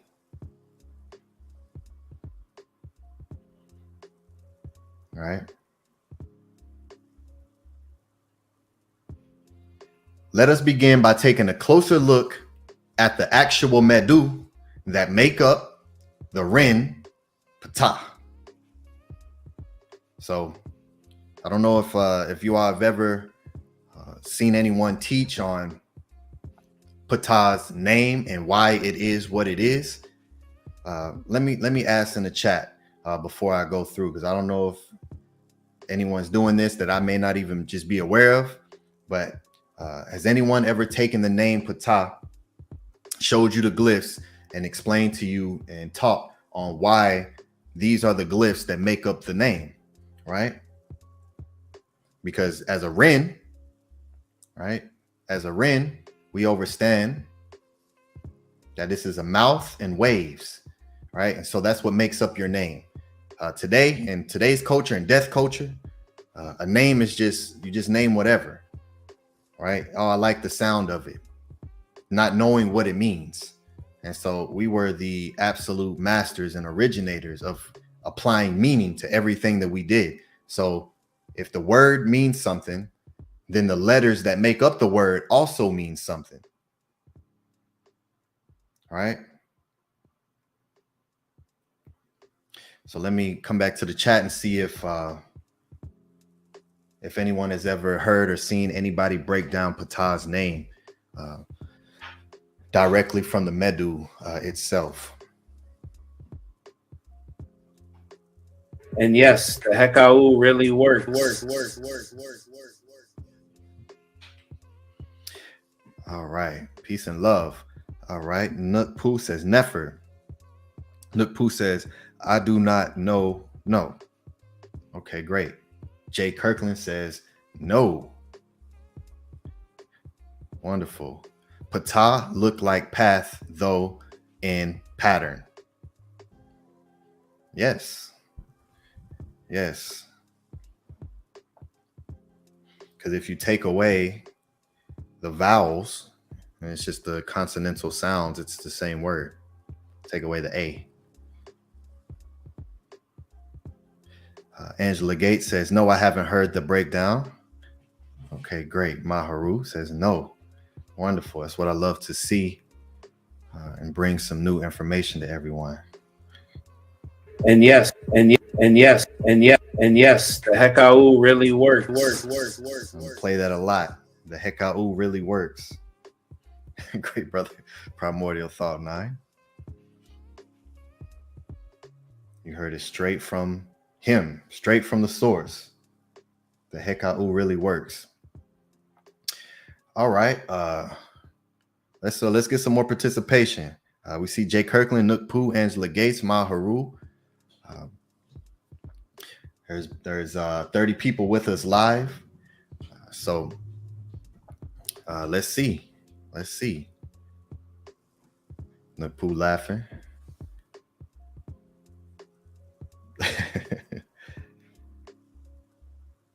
Let's see. Where's my Anu drop? They are the grandest creators. There is no room for debaters. Step to me with your whack knowledge and I'll split your head like equator because I'm full of different flavors. Come and watch your behavior. Don't step to me with that whack knowledge. To Anu. Okay, it seems like, yeah, Nukpu says, don't be shy. Seems like everybody being shy.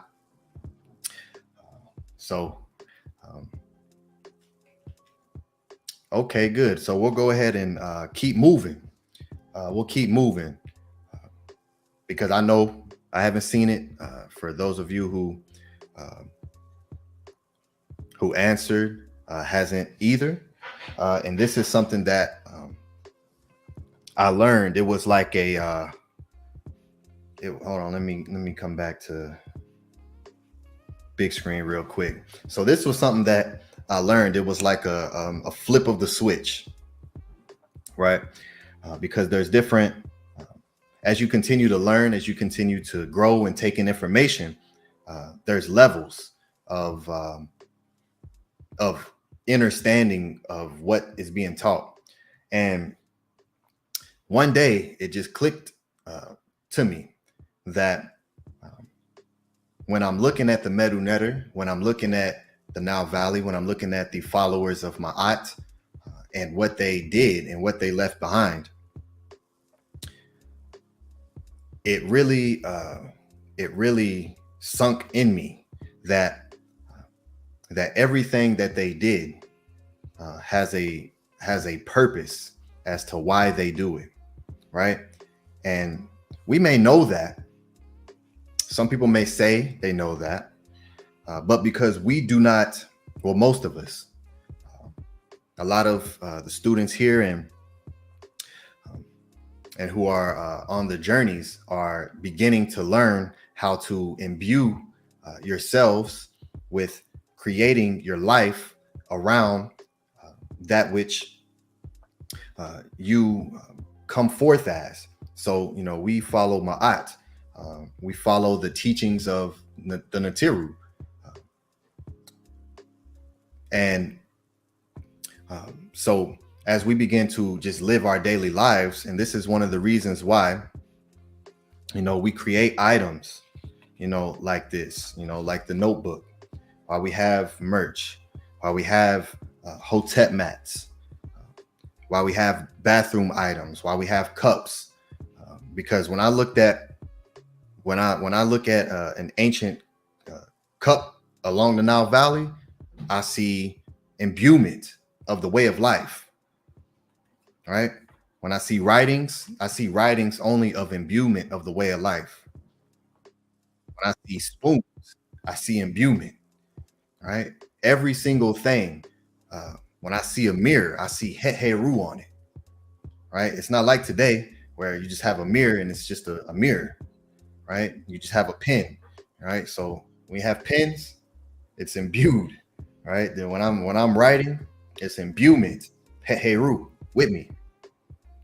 Right. Because just to echo what the great ancestors did, because of what they created was so great.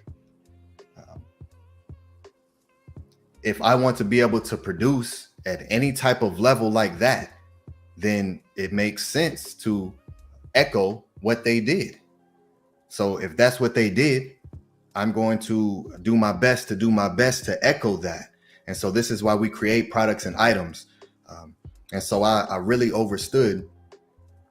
I began to understand how every single thing is not just there for a reason. And so I started asking questions about the glyphs within the MEDU netter and why the glyphs are what they are, right?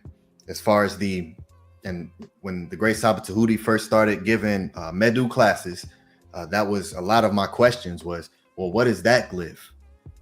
When I first came across the Sekim scepter, like, what is that?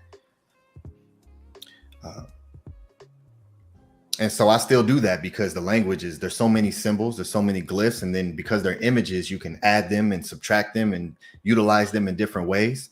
And so this is what I started to do. And this is the result of some of those studies that you're getting within this class here on just some of the base root foundational teachings as to why the glyphs used to create the sound p, t, he exist.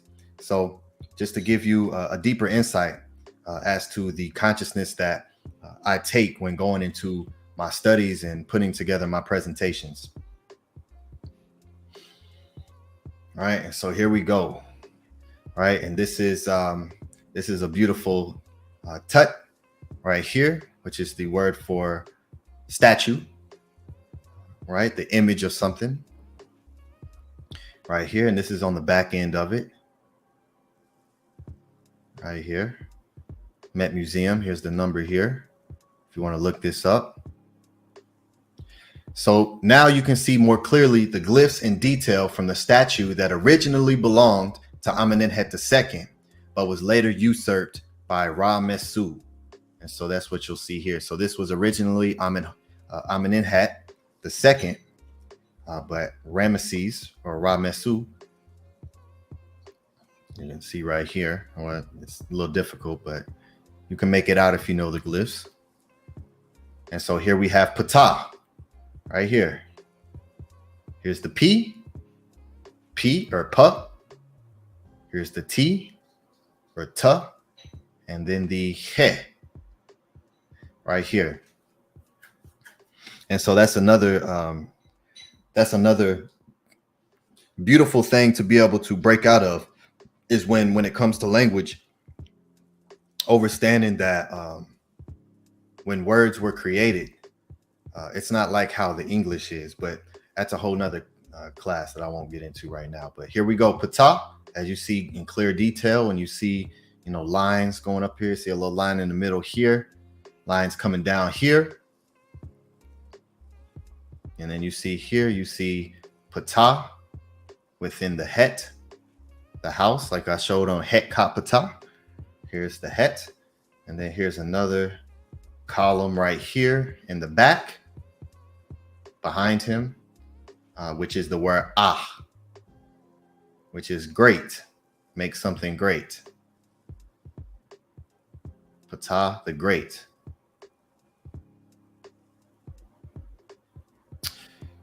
Okay, so let me take you to Egyptian grammar by Alan Gardiner, who created the list that everyone uses today called the Gardiner sign list.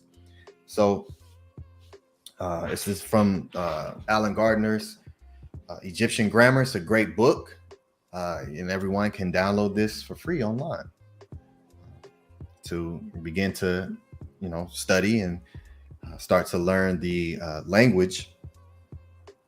There's many different books to get you started, right? And this is a more complete text.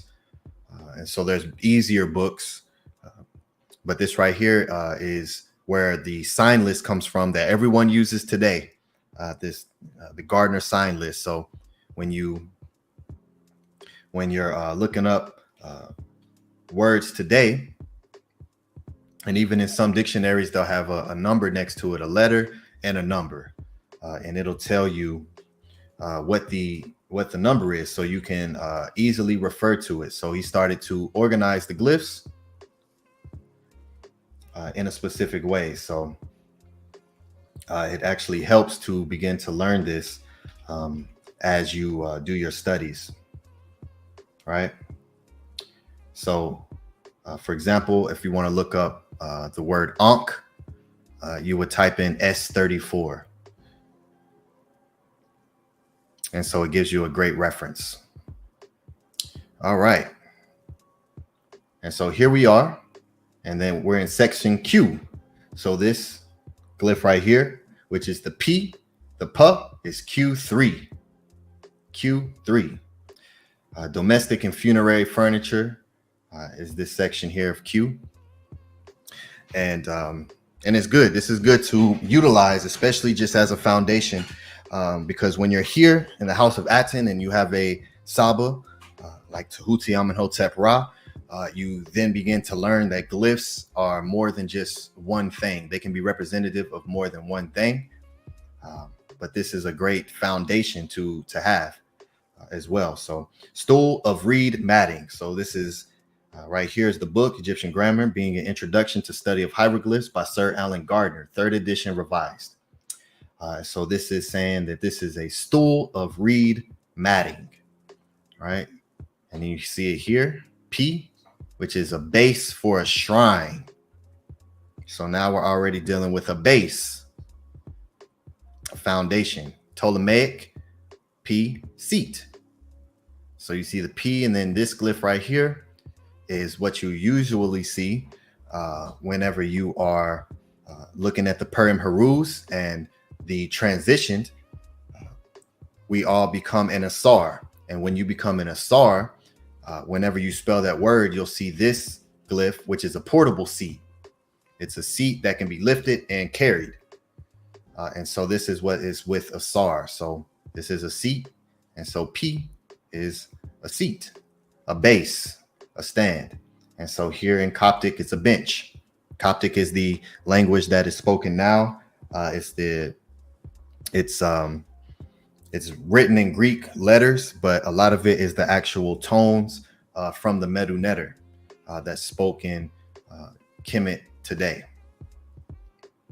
Depicted, the earliest form suggests a stool covering rather than an actual stool. Okay, so when we look at the P on Ptah, right, looking at a base or a stool or a seat. Did anyone know that? Just even that right there, that the P in Ptah is a base or a seat.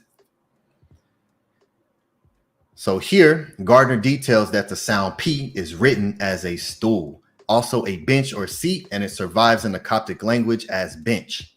It is also suggested of having a covering. Let us dig further. And so here's another dictionary. So as you see, I use many dictionaries when it comes to the MEDU. A concise dictionary of Middle Egyptian, right? And so this is the actual, and the one where you were seeing the colors here, where you see like the red and blue of the words. This is that dictionary just digitized. So it's the same dictionary, but I like the written one too, because there are things here in the written one that's not in the digitized version. So once you begin to accustom your eyes to looking and searching, when I first opened this up, I couldn't really read this. I didn't know what this said, but just with research and time and effort, I can read it now. So here we see P, letter P right here, and it says mat. It's a mat. And then you see P right here, base for a statue. All right, so again, a base and a mat. P, pe, or P, belonging to pe, right? Here, spokesman, literally mouth. So within this dictionary here in this word, you have pa or pe, right? Ra, pe, ka. spokesman, literally mouth of every Peite, gods of Pe, Necher, Pe. So here we see mat, base, right? A bench, a foundation that we see. So, all right, now we can start to dig deeper and see directly into the great ancestors. So here's another great source for everyone. Ancient Egyptian Calligraphy, a beginner's guide to writing hieroglyphs. So this is a great book if you want to begin scribing, right, and practicing the MEDU. This is a great start right here, and it teaches you how to and again, see the Q3, everything uses the Gardiner code today. So this helps you to find what you're looking for. So if you find a specific glyph you want to learn, you learn, okay, this is F7 glyph. Then you can look it up directly and find it and learn more about what the glyphs are. So here, Q3, stool of reed matting, P, right? And it's just a box here. And here's a more detailed version, like how we saw on the Tut of Amenemhet II, later becoming Ramesu II. The height is normally greater than the width. Old Kingdom examples often show the detail of matting. And from this period down to the end of the New Kingdom, it was sometimes stylized as this right here. All right, and here's a source, Egyptian Studies 1, page 109. So it's giving you a source of where to look at older examples, right? Because when we see the example now, we see this. So it's good to go back to what they call the Old Kingdom, right? 3000 BCE, 2800 BCE, and see what the language was then. And you can begin to see the transformation that is taking place from how it started to where it ended up now. And it helps you to understand more of what the glyphs are and what they represent, and helps you get more into the mind of the scribes who were documenting this, right? So here, stool of reed matting, and you see the glyph here that's drawn from what they call Old Kingdom writings. And so here we have another good close-up look of PTAH. As you see here, it's exactly how they drew it, right? Here's the pa, ta, and heh. A stool or seat is the foundation on which something is erected. This is extremely important symbol of stability, order, and protection. He is within his shrine, which is known as the het or hoot. When you see W, it's a U or wa. It's the same letter. A double U is just two U's, and a U used to be a V shape. So how a U is now, where it's like a curved U, when it first was erected, a U was like a V. So when you put two old U's together, you get a double U. So this is transliteration as hoot. So just like in the NTRU, no one says NTRU. You'll never hear anyone say NTRU, but that sound at the end is W, NTRW. So everyone says NTRU, right? Hoot, temple, right? And so here we see it, this wonderful image here of PTAH, right, in the Perhe of Nefertari. All right, you see the beautiful glyphs here, just the colors, the imagery, the perfection of everything that you see. And I've also, within one of my classes, I showed some of the processes of how this is done. So you have the glyphs and the imagery that protrudes outwardly. And then you have that is what they call sunken relief, where it's carved into. And there's a process where there's plaster and surfaces built onto the wall and the drawing to be able to etch out. So it's a process, and I go through some of the process within my classes here on Scribal Sessions, right? And so, yes, here we have the beautiful NEFERTARI, and this just beautiful. See, I just looking at the details, right? Everything is there for a reason, right? So then I begin to question, you know, okay, well, here's this up at the front. All right, I see the right hand in front of the left. I wonder if that's consistent. And it is. You'll always will see the right hand on top of the left. Okay, well, what's that? Okay, what is this right here? All right, I'll write that down and look into that. All right, I see this on the back. So that's just the process. I'm taking y'all through my process as y'all are here with me. Scribal Sessions is something that I do for myself, that I just bring everyone along with me through my process. So he is within his shrine, which is known as the Het temple, looking through an opening, a door that is connected to the DJED, right? So this is how you'll find the transliteration. So a lot of times when I'm putting the English equivalent to the sounds being used, I like to use the transliteration to begin to train the eye. So when you're looking up these words in different dictionaries, it helps with your research to learn this. And so this is why I do it. So this is the DJED. The capital D is like the ch, and then the lowercase d is just the duh. So DJED.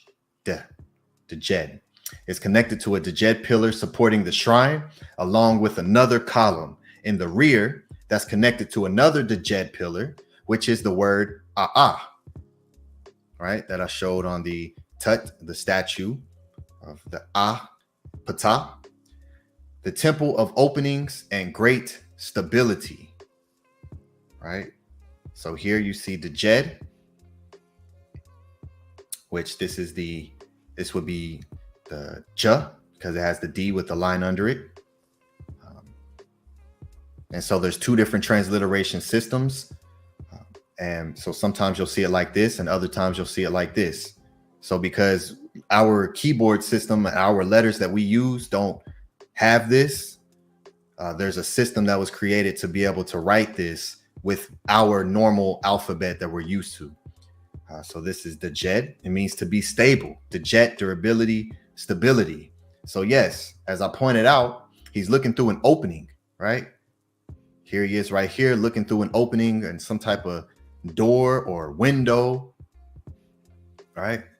You see it open here. And this is another glyph. And just beginning to familiarize yourself with the glyphs, you're able to start to point some of these things out when you're looking at the images. As I said, these are words. You take a word and you apply it as an image in a piece of art, and it tells you something. This is conveying a message, right? This is a language. This right here is the as you see right here on the back with the DJED. So just like here, right here, when you see Pata and you see this here, this column that's on the back side of Pata, this is the and it's the word great. And so you see it here, right here, connecting the temple with another DJED pillar in the front. He's holding one, and there's one right here in the back. He's looking through an opening. And so here's the word right? The wooden column also found vertically, like I just showed you. Column, hence phonetic. And here's another transliteration, which is which is in par EE, what we know is par EE, because it can be or or E, however you really want to pronounce it. The single reed leaf, the double reed leaf. There's so many different ways to pronounce it, and because we don't have the sound of how they spoke it, we cannot know exactly how it is. But right here. You'll see these as A's. Here, example, and then here's the arm, outstretched arm, which is an A. And then here's the vulture, which is an A. Right? So however you want to say it. Great means to be great. So we have stable, stability, durability, stability, great. Right here. And you see down here, as support of the booth. Right? A wooden column as support of the booth, as we see. So we see greatness and stability and durability. So just even within his het, right? His temple, his het, as you see here, the same shape that he's in. As he's in his house, as he's in his het, his temple, his sanctuary. You see DJED, which is stable, stability, endurance. And you see which is great. So even within the great house is the great house, the great shrine of stability that's enduring. This is what he's in. This is what this image is saying to you. You can speak this image, which is what makes the MEDU netter far beyond anything that exists on the planet. And then here we have door, right? Door, an ideogram or determinative, they call. And here's the column again. Here's the column, and you see the door. And you see the same transliteration right here as this. Which is door. Example, here's with the door here as what they call a determinative or ideogram. To open, right? Or sin, to open. But is door. Is door. So the wooden column and the door is the same word. The great door.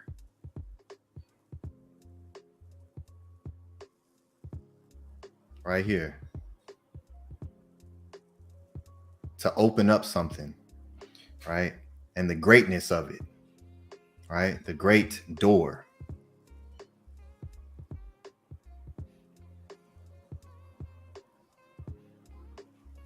What word also means to open? All right, because we're opening. What's another word that means to open?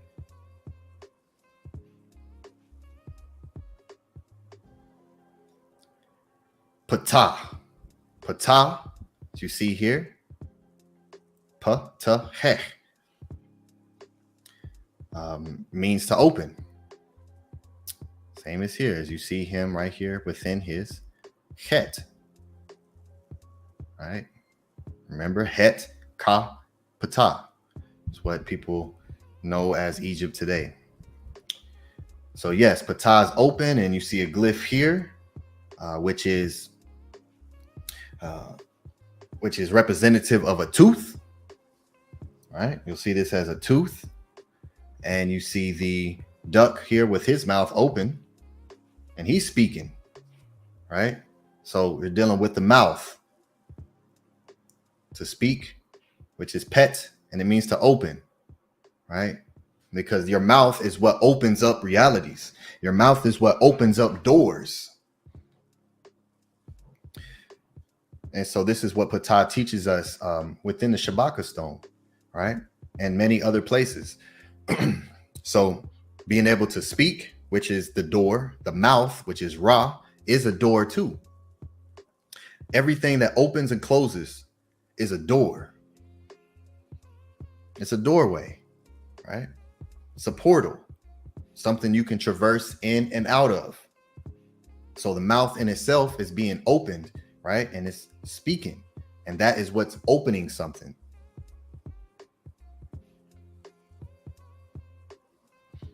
So yes, PTAH means to open, right? So the temple of openings and great stability, right here. The temple of openings and great stability. And so here you see what they call the tomb per he of Nefertari, QV66, what they call the Valley of the Queens, or Ta Seket Ma'at. And you see Ptah here standing on a base, which is the Ma'ah, and it means to be true, right? Truth, Ma'at. And this is the standard or the foundation in which he is standing on here, right? This is the base. And as I showed in the dictionaries leading up to this, the letter P, or the sound P, right? Or the stool or the seat,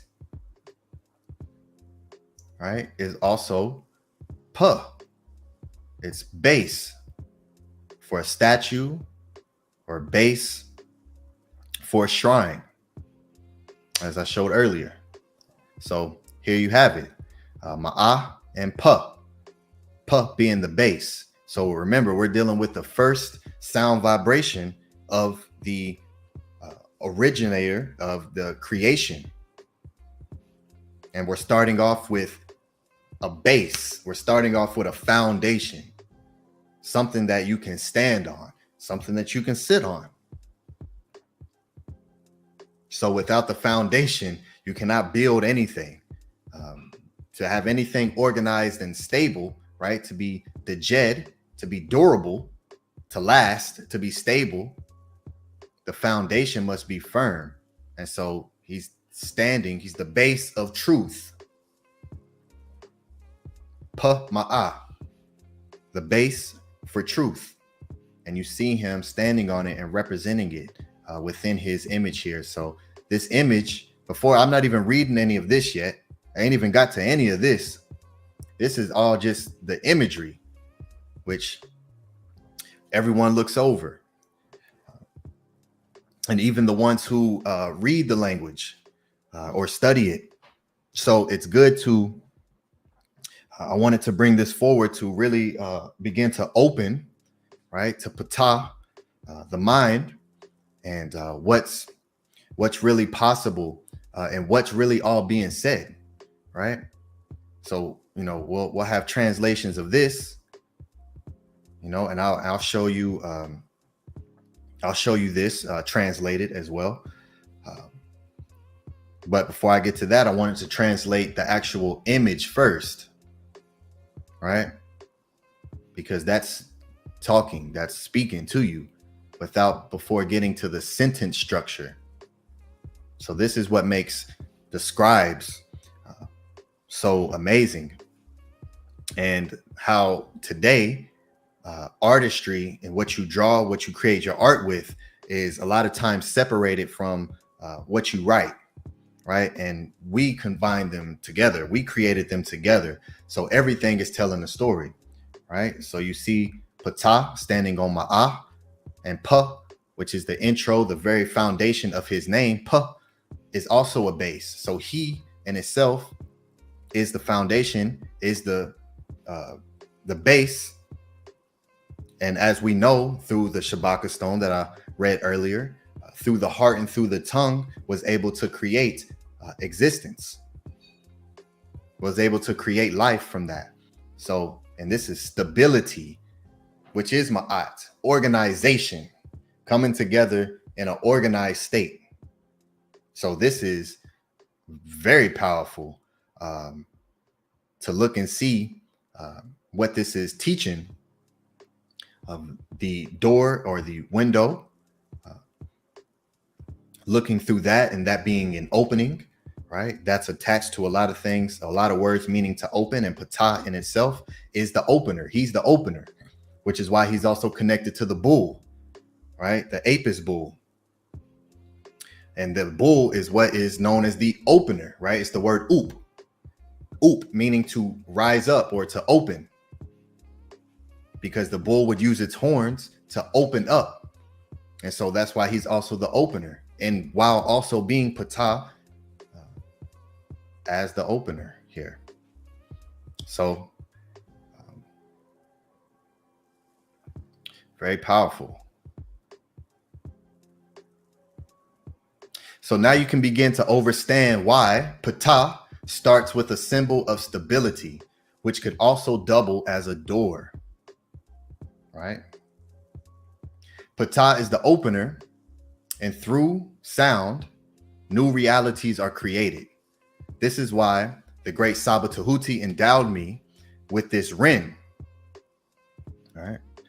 Ani Ptah Aten Tehuti. One who brings things into existence through writing, right? Ani or An, which you'll see as the word for scribe as well. And scribe Ani from the Purim HERU that we read from. Hotep Henu. The engraver, the carver, writer who opens new realities with sound, right? Ptah, right here. And you see to open, to make open work and to engrave, right? Which is the original word for scribe, as I spoke about, being scribe. In etymology, when you look up the etymology of scribe, it takes you back to scribe, which means to carve, who is Ptah, the original opener, the original carver, the original scribe is Ptah. Aten, a mirror, reflection of your Saba. Tehuti, the ibis neter, the scribe of the NTRU, right? So again, the scribe of the NTRU. The creator of Heka'u, sound vibrational tones to open up doors and new realities, right? So yes, Ptah. So Henu, Tua, Hotep, to the great Saba for that beautiful gift. Before Ma'at was established, it was Ptah that allowed for stability of reality to exist. You are to reflect this in your nature as an enlightened being. All right, so you see the DJED here, which is self. The DJED is self. You are to be the DJED. You are to be that which you see the reflection in Ptah, stable, firm, enduring. So that's the word for self, the DJED. And you see the serpent here and the hand here, which is the word DJED, which means words, right? So self, and this creates the word for words. It's the very first word in the sentence structure when utilizing Heka'u in the Purim HERU. All right, you'll see DJED Ani, DJED An, with the known as the crown and the N. But you'll see DJED. So the very first word, the word that is the foundation for everything else to be set, because before you can create anything else, the very first thing you start with has to be that of stability. If you want to build on that, including your sentence structure, including your words, because our words, we're not just speaking like, the people today is just gossip and just talking whatever and saying whatever. And yeah, what was the score on the game yesterday? Oh yeah, it was this. And did you see this? And this person was doing this. And I seen this show over here and they were doing this and acting crazy. Man, did you see that? I can't believe what happened on that. I can't believe what I saw. Oh man, yeah, they got beat bad. They got beat by 37 points. A bunch of nonsense that's irrelevant to your ka. And this is part of the matrix. This is why the matrix exists, to remove your attention from the things that you should be doing to enhance your ka. Right? Pekka Imkuin, imbuing self. And so this is why the word self is the DJED, and why it's the word for the utterance to speak. What you speak should be of stability, and it should be the very first word you say, because you're stable in creating the foundation of your sentence structure before you try to create any other words. So DJED, which is the same glyph used in the word PESJED, with the JED and the sun here. And as I said, there's many different ways to spell words. And sometimes you'll have words that are sounds like this is PESJED, and it has just the DJED. But the first word is puh, right? The P that I've been teaching on. And this is JED here. And it means light, to shine, right? Of the spine, the vertebrae, and of your speech. Light speech, shine in your speech.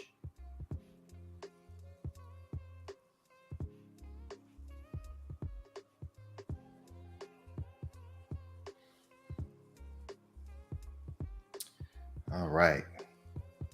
We also see that the seat is covered in a reed matting. What else is the significance? All right. So as I was going through and showing that, what else is the significance of the reed matting?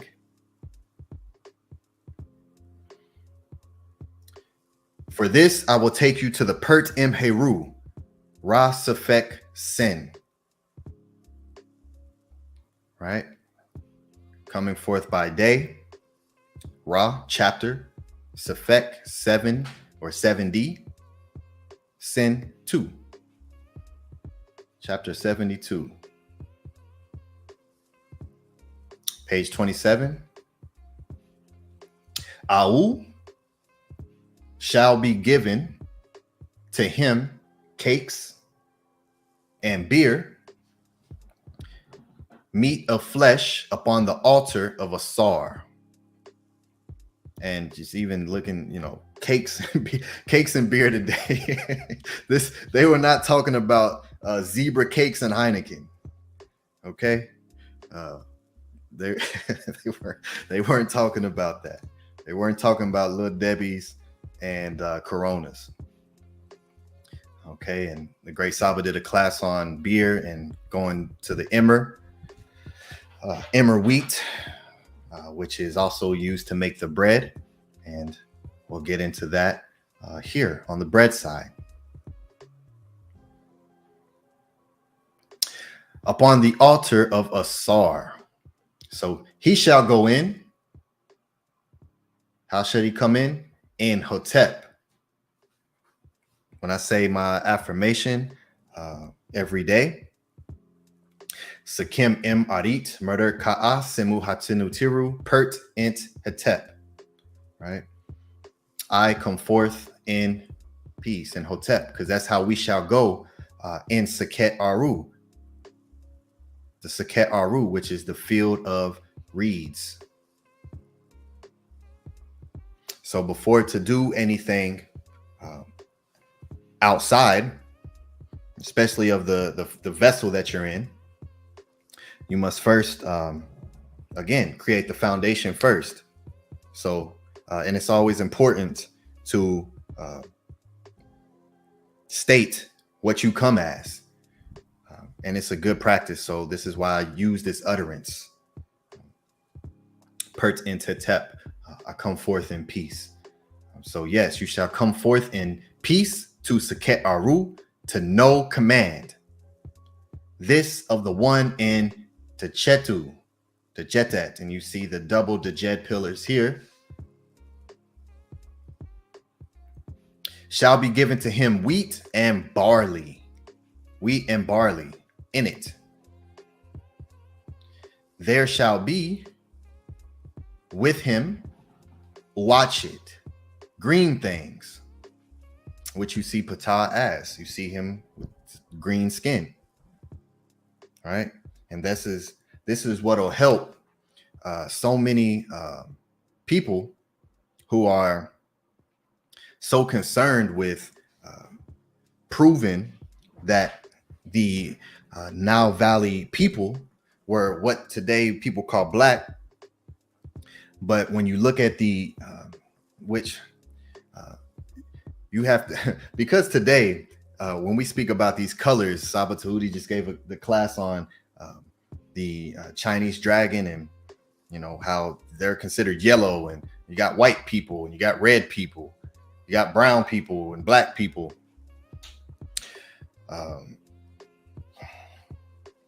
And within Ma'at, colors had meaning. Like when we utilized the color, it meant something. It wasn't just because that's like just from the look of it. Like, let me just look at it. No, the look of it was created because of a meaning. All right. So we see Patah's green, not because his skin was green, because he was representative of regeneration and watch it, which means to be healthy. Right. Just like green is the rejuvenation, right? Renewal means to be young again. So there with him are green things, such as were with him upon earth. Right. So upon earth. So if you're expecting to traverse after the physical body does what they call expiration, and you're no longer breathing within this body, and you think that what you did within your time here is going to not matter for once you no longer have the body.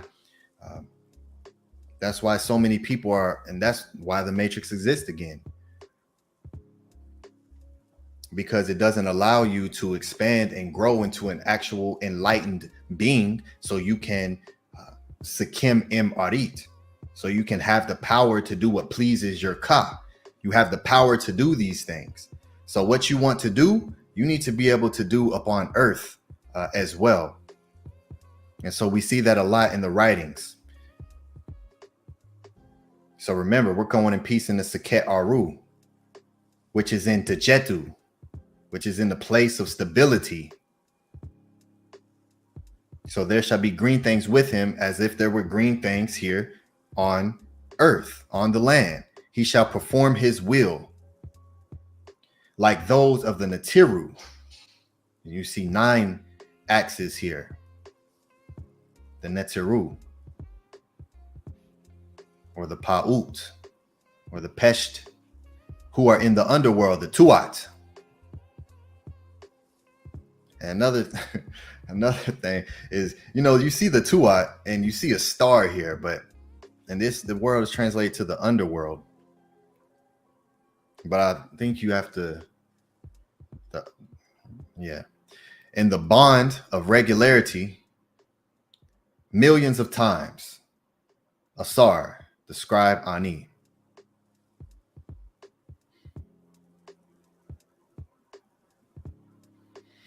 Yes. So as you see, we're in the Seket Aru, right? And the significance of the reed mat covering. So why is there a reed mat, right? Field of reeds here in the Seket Aru. And here you see Tejet, what they call Mendes. What they call Mendes, or Tel or Ruba. Right? But this is Ba. Mendes, right? The Ram Neter of virility and generation. The worship of the Ram of Mendes was founded in the city in the 2nd dynasty. The Ram Neter, Ba, and Tuat 11 was a netter of offerings. So again, the Greeks come and start to create their own words for what we already had established. And so you see the Chetu, which is where the Seket Aru is, the Chetu, which they call Mendes, and which is Bana de Jed, right here. The Ram of Mendes, right? A form of AUSAR. Right, so this has nothing to do with no Mendes. This is way after. So the Jetu, which is where the land of Bana de Jed, right? Because you see Ba right here, Neb, and then what do you see? The Chet, which is Ra or AUSAR. And you can see a beautiful depiction of that in the per head of NEFERTARI as well. You'll see BANEB DJED with ASET and NETET. Right, and so here it is, per BANEB DJED, the capital of the 16th nome of Lower Kemet, MENDES, which is here. So just give you a idea of where this is at along the Nile Valley, up in the flower here. And you see this, it says MENDES. This is BANEB DJED, per BANEB DJED here, which is where the Sekhet Aru is in. So reeds played one of the most significant roles in the Nile Valley. It was used for building materials like baskets. So whenever we see the neb, which is the word that translates to all or everything, which then becomes the word that they use for Lord. These are made from reeds, right? So the word for that Lord is something that is created and woven together from reeds, right? Because this is the field of reeds that, which is the concept of the land of eternal peace, right? Sekhet Hetet. It was used for building materials, papyrus, of course, furniture, right? Beds. I saw what we call them, futons. Futons, the beds that extend out and you can fold back in. I saw one of those. Tut Ankh-Amun had one of those, had a bed that's made of reeds that could fold out and fold back in. Boats, use reeds to make boats. We know how important the boats are, right? So important that it becomes a symbol for our consciousness as we are traversing through the different realms after the body is no longer usable here. So we use the boats, and we would create boats with reeds. It will be used as a food and a medicine source and much more. I've given many classes on this sacred plant in my Scribal session classes. You can refer to my Flower of Life class for more. So I did a class on the original, the true teachings of the Flower of Life, and brought an absolute amazing class off of the word Ankh. Ankh meaning life and Ankh meaning flower. All right. So you can refer to that class here and learn. I go deep into papyrus and also the water lily, which a lot of people today refer to as the lotus, but it's a water lily. All right.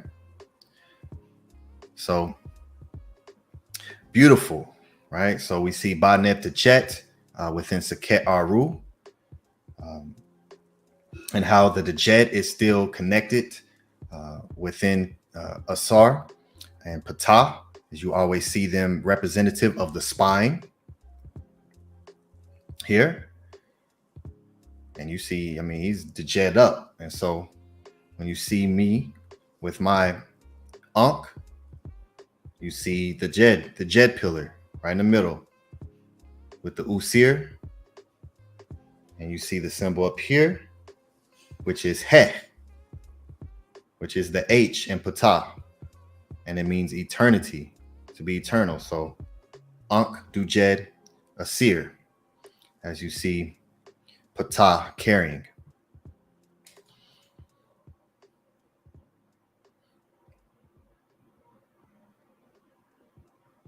The Shin, which is the top of the Ankh, the Jed, Usir. All right. So let me now take you to some of the earliest attestations of the MEDU, PA, to show some of the evolution of this word. For this, I will go to Egyptian Studies 1, page 109, which was the source that I showed in the calligraphy book that it gave me that source. So I went to that source. All right. Here, Egyptian Studies 1, Varia by Henry George Fisher in the Metropolitan Museum of Art. And so here we are, Egyptian Studies 1, page 109. So a more curious example of this stylization, again, is talking about the sign Pa, as it's showing here, as it goes through three different signs and the variations of these MEDU. And that one is more difficult to explain. Was first noticed by Montet in Middle Kingdom inscriptions from Byblos. He states that it is peculiar that site, sete forme du signe que el Egypte ena pas cune este cele des inscriptions hieroglyphics de Byblos. His examples are from the De Clerxe Scarab, now Louvre E25729. And I pulled that up for you as well, so I'll show that to you. An alabaster jar inscription from the tomb 4 and inscribed, and it goes on to the next page. But let's look at this, right? So here we're looking at some drawings of some of the way the Pa was created. Here, right here, all different variations. So it's not just one way. It's not just one way to draw a glyph. It's never been one way. Because this is art, right? And even as an artist today, you have your own style. you create your own when you create art, even if you're have influence from someone else, you still make it your own, right? And that was the beautiful thing that we saw with the scribes, and why the Purim Herus, there was not one definitive Purim Heru that everyone just copied exactly from. No, the Purim Herus were made to reflect you, to reflect your Ka. And that's the beautiful thing about art, and how we are taught that within the teachings of Ma'at, that there is no pinnacle when it comes to creation, when it comes to art, right? Because the art form is never really complete, because you can always create more. And that's the beautiful thing when it comes to creation, and why we at the House of Aten produce these talent shows and produce things for those who want to create, and give you a platform and a reward system, because as an artist,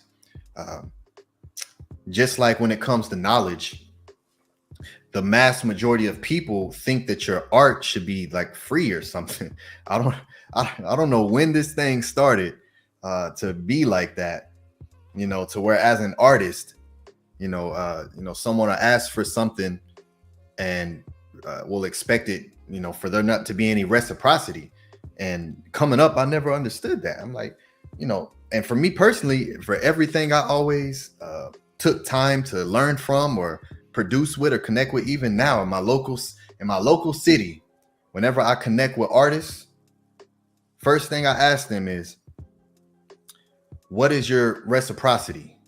And most of them will say nothing, or they'll say something real low. And I don't do that. I always I give reciprocity. So if I'm asking for your time to come create this thing with me, I don't expect your time to be free. Like, my time ain't free. I don't think no one's time is free. And we all know nothing really is free.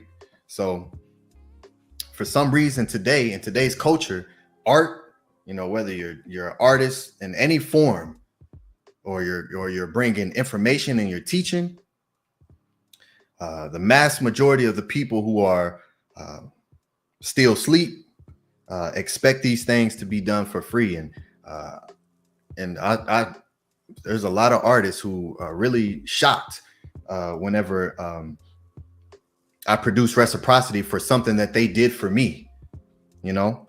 So it's a beautiful thing. And along the Nile Valley, the artists, the scribes, the teachers were they were the most compensated.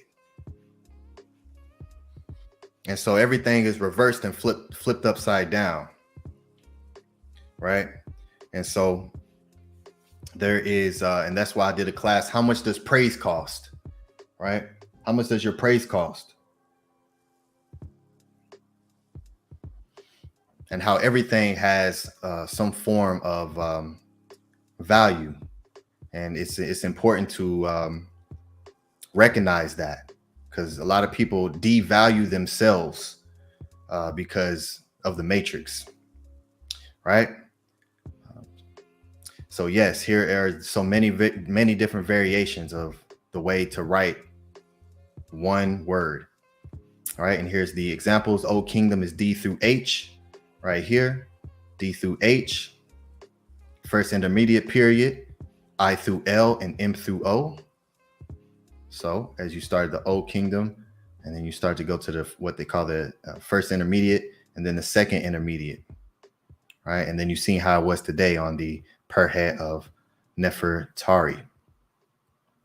And so the earliest evidence known to me, figure 19, not shown in figure 16, occurs, however, in a surprisingly large scale inscription on the red granite coffin of Prince Menkauhf, which was made in the mid 4th dynasty, most probably in the reign of Chephren. So the other Old Kingdom examples shown, and it cuts off. And so I will show this red granite cuirass of Prince Menkauhf, Menkauhf. And so this is at the Digital Giza, the Giza project at Harvard University. Here's the special registrant number, Dynasty 4. Here's another registrant number, JE48852. So you can look this up through either this number here or this number here. Owner Menkauhf. And here is his cuirass right here. And this is a great for anyone who wants to look at what they call the Giza complex in 3D, where you can it shows everything. It has the Akus, it has the Ra-Herakuti Tem, what people call the Sphinx. It has different temples there where you can go inside. This project right here is really great. You can go inside the Aku and traverse up the shafts, and you can do a lot. So this is a real gem right here that I'm giving to everybody. So it's almost like a video game where you're in first person, and you can literally travel in the Akus and go within the per heads and within the temples and see it digitized. And this is all done at Harvard. So that's a great gem that everyone can try out. Okay, so let me ask the class a question before I go any further. Has anyone heard of this person, Menkauhf, right? Prince Menku or Menkauhf. Has anyone ever heard of Prince Menkauhf?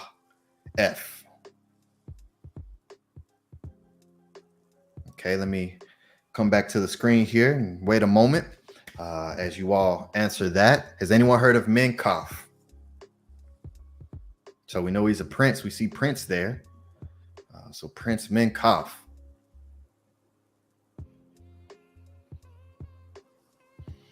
All right. Peace and love, everyone. Glad it keeping the energy up in the chat. Peace and love to everyone watching on the different platforms. Peace and love.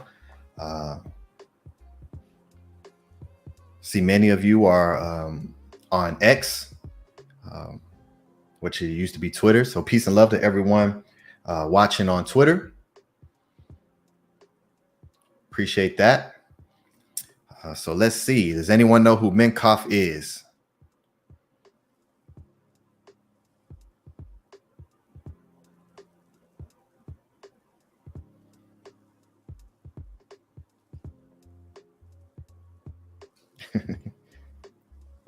Oh, hold on.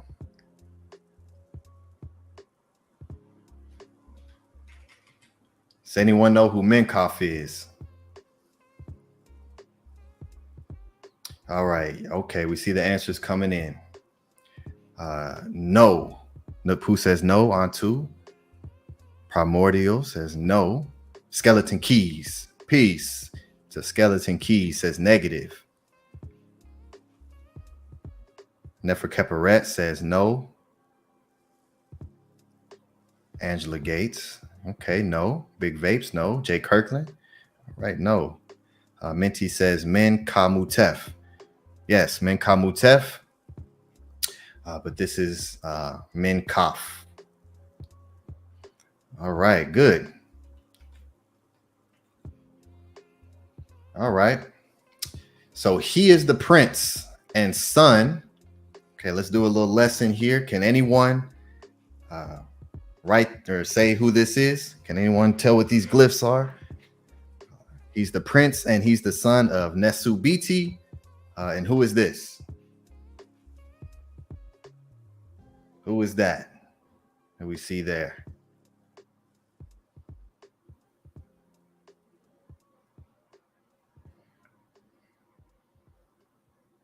I knew you was gonna be the first one to answer.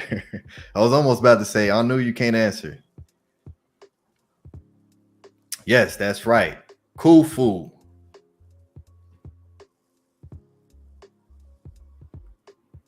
KHUFU. So here we have the K, U, and Fu. So yes, Minkoff is the son of KHUFU. The PTAH that today is given credit of building the great Aku. Akut KHUFU, the name of the pyramid of KHUFU. But we know that KHUFU did not build that, and he didn't say he built it either. They just attribute it to him with but Saba Tehuti has given debates on that. You can watch that as well. He debated Ankh West on this, and he debated a brother named on a KP Podcraft. What's that brother? Razul on this. So you can get a lot of information on the Aku and what's not possible in those debates. So yes, so Minkoff is the son of KHUFU. So Henu to the great pot. And so this is where we're going to see the oldest attestation of the P glyph that we have here on an actual ancestral artifact. And so here we are.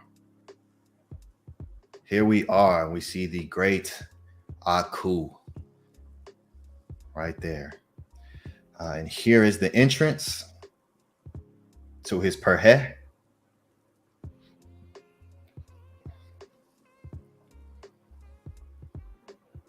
As we get closer here, see the entrance, and now they have this little door over it and a little thing over the glyphs up here.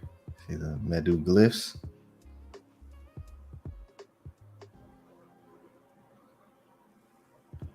And here is an older image right here. And you can find this on the Giza Project website. And then you see his name here. A little dark up in the shadow, but there's Min and then Kaf right there at his door. And so here is a 3D model of MENKAF, right? JE14682. Here's a 3D model of it, which is great. Again, I love when the technology is utilized for advancement and not destruction. And so, yeah, let's look at this. Let's find this glyph. Let's find this glyph here.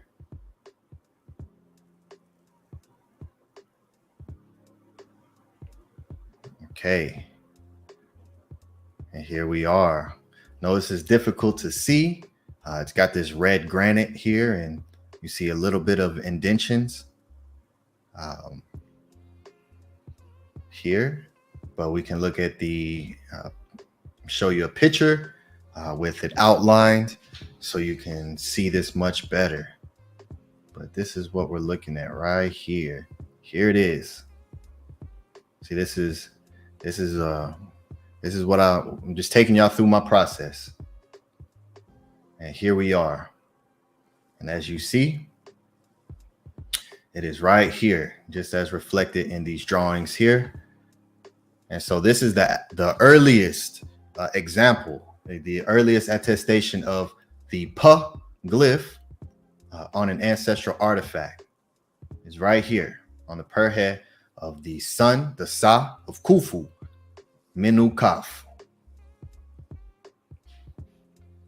So here we go. Courtesy of Egyptian Museum, Cairo. So we're still dealing with the PA.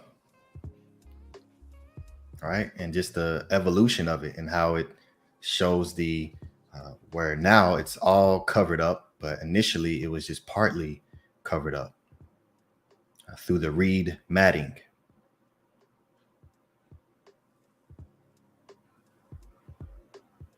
And let me show you two more ancestral artifacts of this example of the variation of the P glyph. And so here's a beautiful scarab, Kepper here, beetle, 1963 to 1786. Here's the museum number here, which is at the Louvre Museum, room 334. And here it is, right here. Here's that P glyph, Pa. Pa. So you see it here. So it's not just from one source.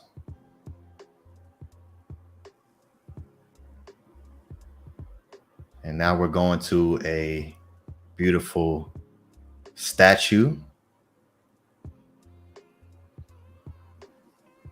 Oh. And shout out to this person here who took this picture, because a lot of times pictures that were taken are blurry. And so shout out to whoever this was that took an actual good picture of the ancestral artifacts. Limestone statue of what they call the dwarf Khnum Hotep, which that is not what they are. Here's the word, the NEM, the NEMU, the NEMU. And the variation is, you see 4 water glyphs here, 4 wave glyphs. So you'll also see NEMU spelled like this, right? And NEMU is also a word that means to traverse, to travel, to walk. And waves travel. So NEMU, NEM, which is a star. So when you say dwarf, dwarf just, it means little, to make something little. It's something that's small. And so it takes away, again, the power, and it's just attributing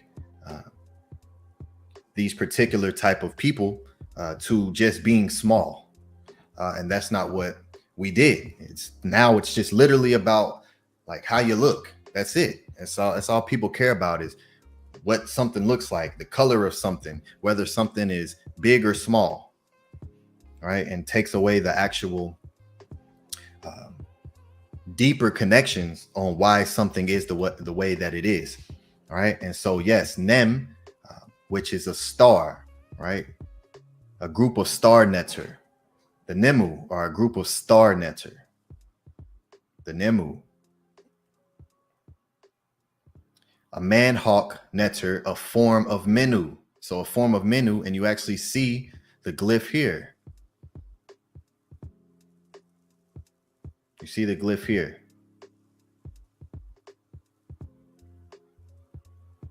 And so here at the base of his statue, we see the pug glyph right here. And you can kind of see like indentions here.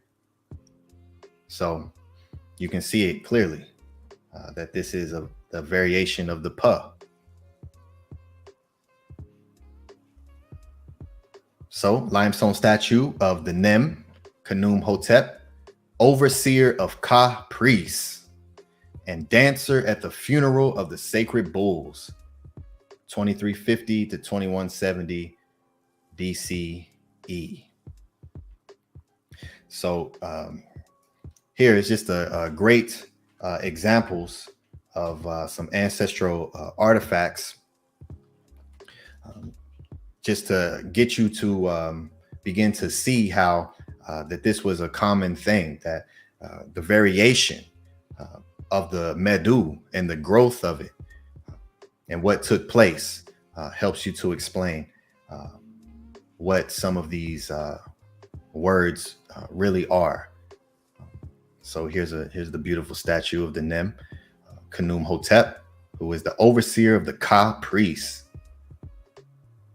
So here is a priest, and he was the priest and overseer of the royal wardrobe right here.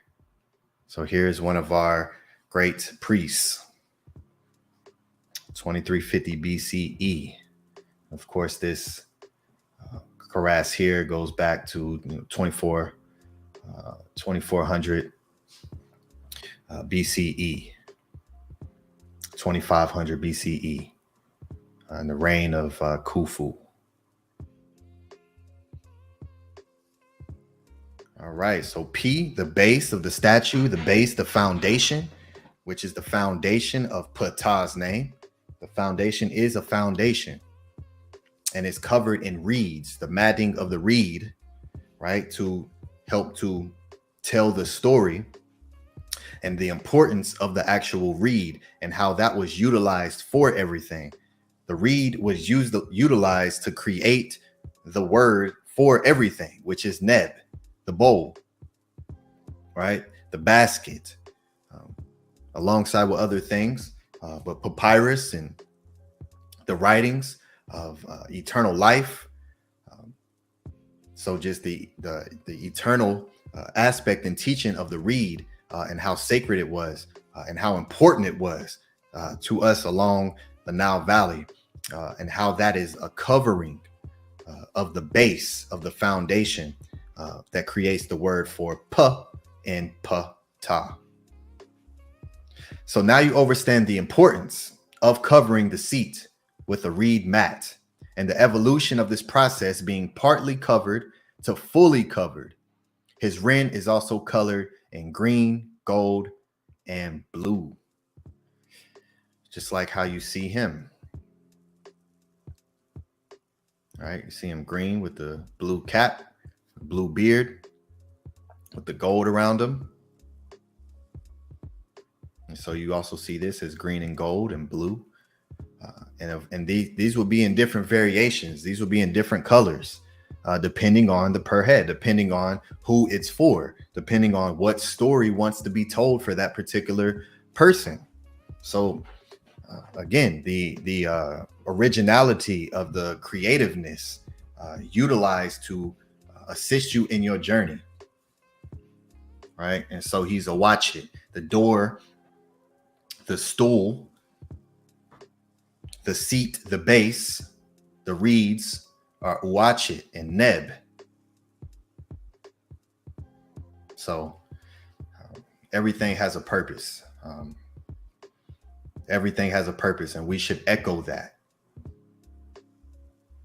And so pet or peteh is also cover or canopy, a word for heaven or the skies, right? The root of patah, pet, which you'll see is petet. You'll also see him spelled that way, just literally with the P and the T. Pet, which is a cover, right? Which is what is being covered here in the seat. That's pet, it's covered up.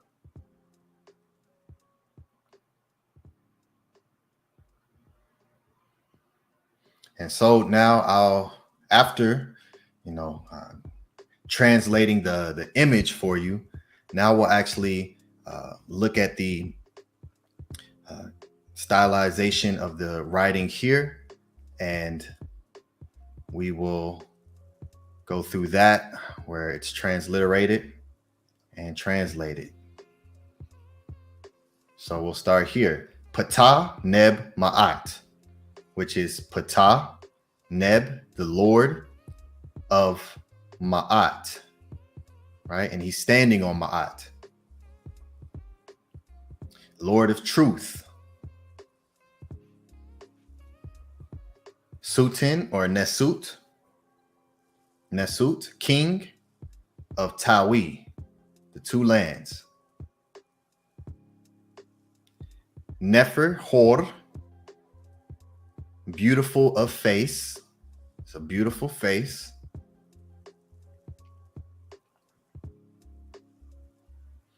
Aset, which this is the determinative because it's for place. Aset, the place, which is the heavenly place, or the covering here. Ord, which is great, and he, beautiful of face in his great place.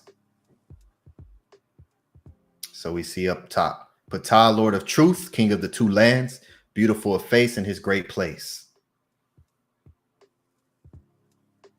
And then we also have this, which was right behind him. Right, this is the backside and what's above the DJED pillar. What's that say? Sa'ank, the DJED, was SENEB. Au, ib, neb, hach, f, neb, mi, ra. So Sa, which is protection. Sa is another word for protection, which also creates the word for son or daughter. Sa and Sat, the protectors, right? Which is Heru. Heru becomes the avenger, right? And the protector of the lands, the king. Sa is protection, life, Ankh, and DJED, stability. And Usir, dominion and power. All health. Seneb. Seneb, which is the cloth here. That is the S. And you'll see a lot of part EEs and not even part EEs, everyone. If you go through the perhes, you'll see a lot of times they're holding that Seneb cloth of health, to be whole, because that's the whole purpose, right? To be whole, to be collected. So protection, life, stability, and dominion, power of all health, right? All health, Neb, health. And joy, Au, Ib, joy of the heart, right? Expand of the heart. To expand the heart is joy. All are behind him like Ray. Ha, here's the Ha, F, Neb, here's the Mi, and Ra. They're behind him like Ra. So this, again, this is what's behind Patah, right? So this right here will be right here. Protection, life, stability, dominion, all health, and all joy are behind him like Ra, like Ray. So now you get the translation. So you will also see him seated. You'll also see him seated here. And so here's some beautiful imagery. Temple of Ramesu right here with Sekhet or Sekhmet behind him with her arms up, being his DJED, his support. You see him straight up, sitting straight up. And then you see the SENEB cloth here on the back of the seat of health. And he's holding his staff of DJED, Ankh, Usir.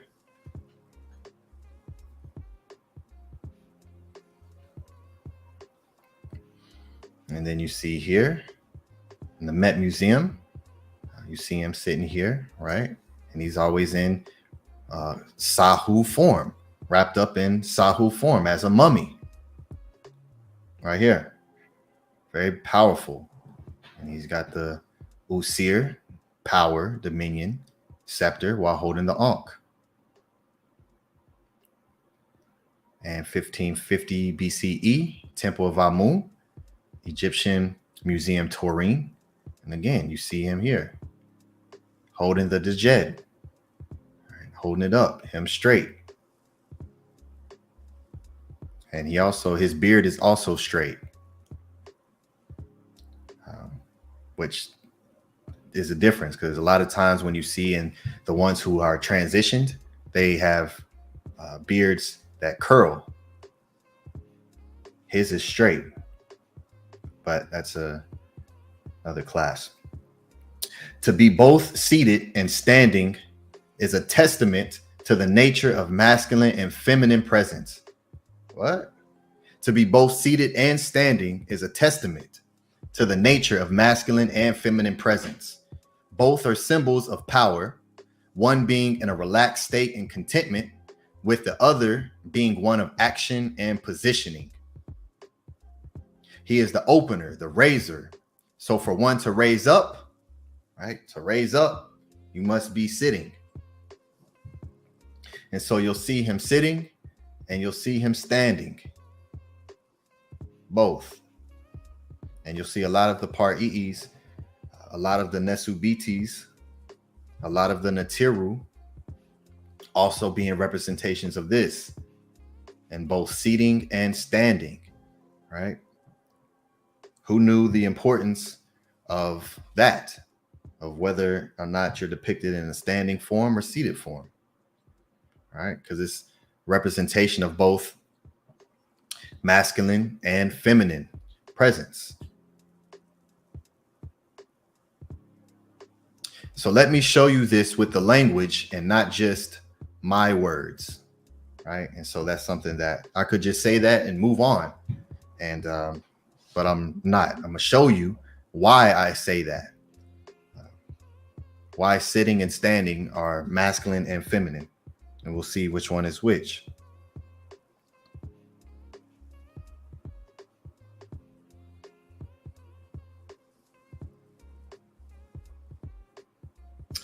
One word meaning to sit is himsi or himes. You see the him and the s here. It means to sit, right? In the Vigus dictionary, which is also the word for woman or wife or female. Himet. Right? And you see the glyphs here are the same, which is him. And the T, of course, makes the word more feminine. Woman, wife, female. So sit and woman is the same word, him or himes. A position of rank and humility.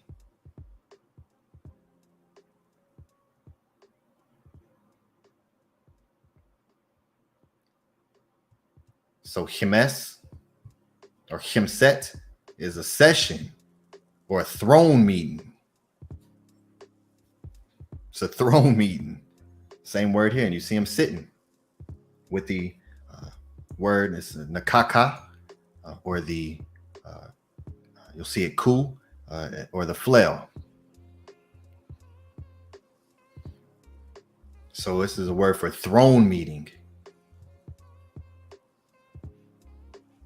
of a rank position and one's place at court, right? Himset, one's place at court. And so just like when you're at court, they'll tell you, you need to come sit on the stand. It's your turn to sit on the stand. Are you going to go sit on the stand at court today? I don't know. Right? So one's place at court, a rank or position. Imhemes in humility and humbly. So throne meeting, it's a rank, it's a position, which means to sit. It's the word for woman, and it means to be humble and humility.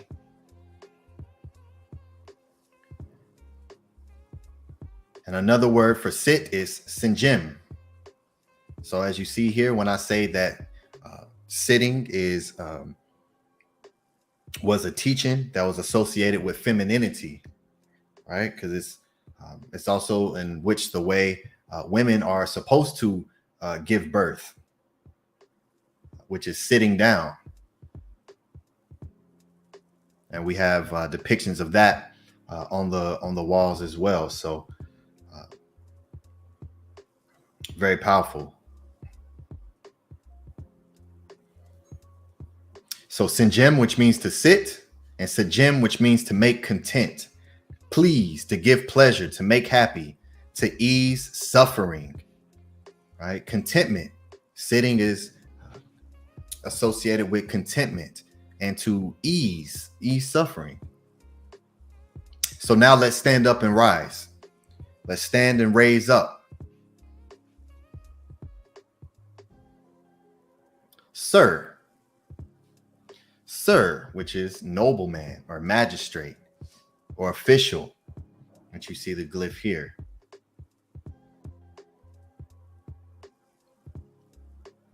And the same glyph, aha.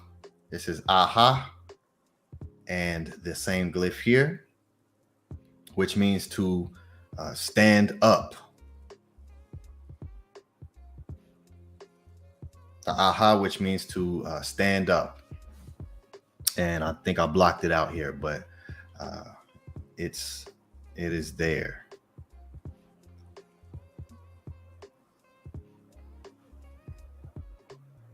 And I think I actually showed it up here somewhere.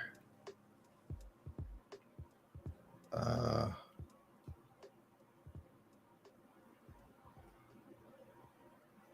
it's okay. But yes, aha means to stand up, which is the same glyph here, and you see, and it's your position. So again, dealing with positioning and officiating.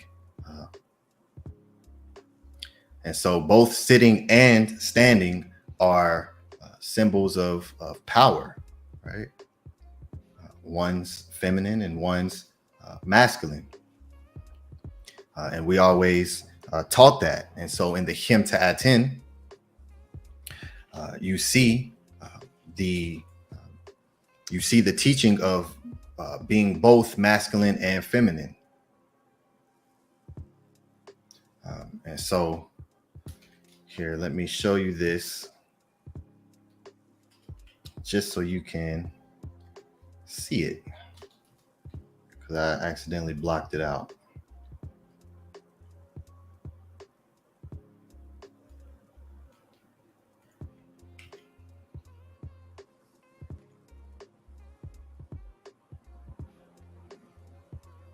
Just so you can see it, so I can say I showed it. So here's aha, right? Sir, with the same glyph here, A21 glyph, which means to stand up, nobleman, and your position, an official.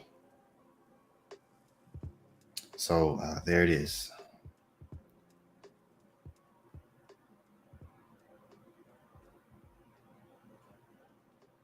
And another word to raise is thes, which is a sentence of speech. A sentence of speech. So raise, the same word for raise is a sentence, and to speak.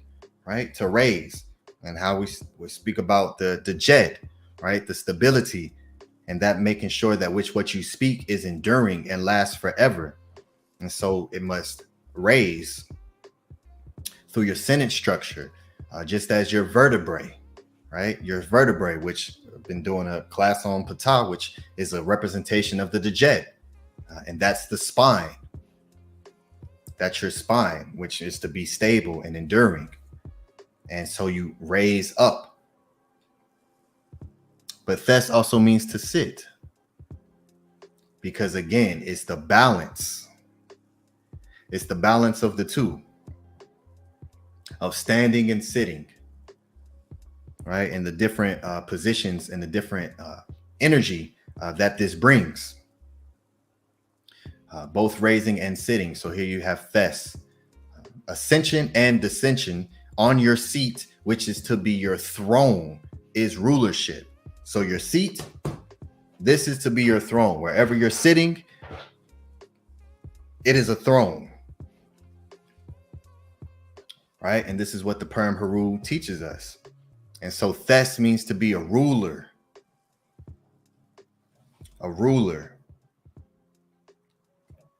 someone who rules.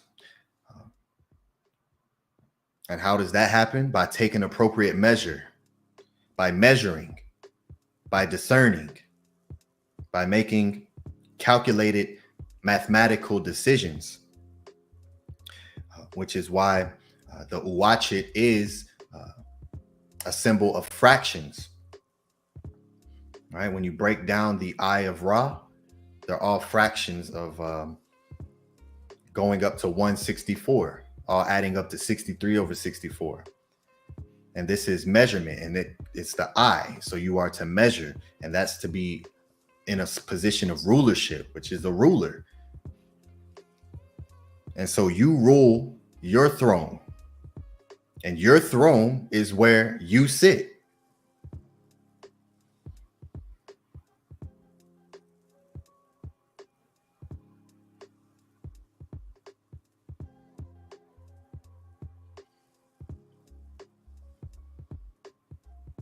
Perm Heru, page 218. I shine, I go in, and I come to life.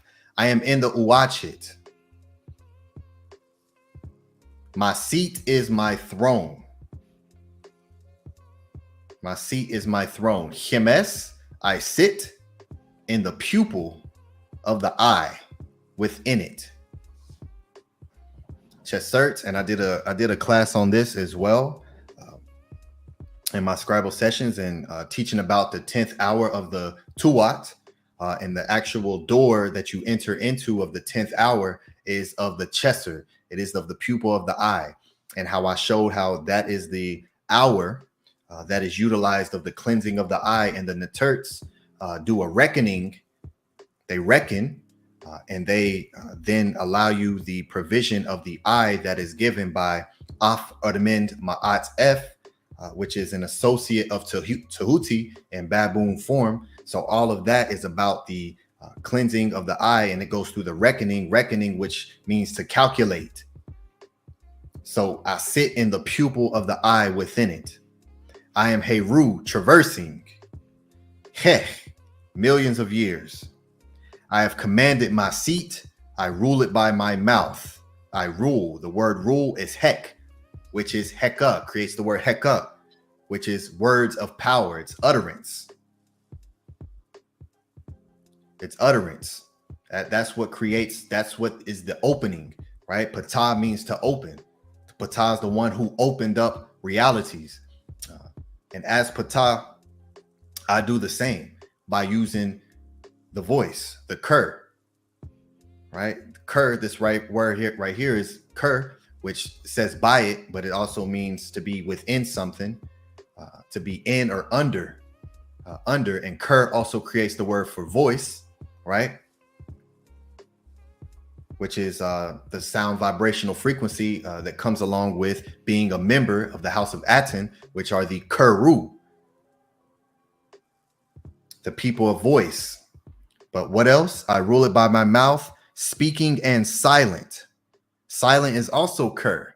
So another duality palindrome word, that pendulum is swinging you. It's taking the pendulum and swinging you. And so by maintaining a balance within the pendulum swing, you're able to attain a power of balance of ma'at. So speaking and silent, what do? Maintain an exact balance. So Kur is also silence. So knowing when not to speak is just as important as speaking. Because thought is not utilizing the sound vibration. And Ptah utilized the thought through the Ib and the tongue. So both speaking and silent, I maintain an exact balance. Verily, Mak, which is the same word for protection. Aru, my forms are inverted. My forms are inverted. So I can be both. I am the God, or the netter, unen, which is also the word that means to open. So the opener.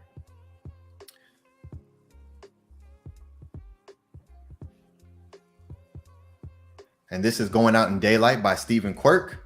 Formula for going out against an enemy in the NTRU's land. And this is mostly based on the Papyrus of Nu. And so here we have the Papyrus of Ani. And now I am going to show you from the Papyrus, the Purim Heru of Nu. The estate manager for the treasurer, Nu, born to the estate manager for the treasurer, Amenhotep, true of voice, Ma'akaru. O swallower of his arm, clear the road for me. I am Ra. I have gone out from the horizon against my enemies. He is given to me. He cannot be rescued from me. I have preferred my arm as Lord of the great white crown. I have stretched my legs as the mover of the crowns. Do I not make them fall by my arm? It is my enemy. He is given to me. He has not been rescued from me. I have stood as Heru. I have sat as Ptah. Right? I have been strong as Tehuti.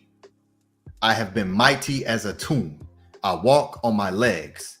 I speak with my mouth to seek out my enemies. Right? And I put that in one of my tones as well.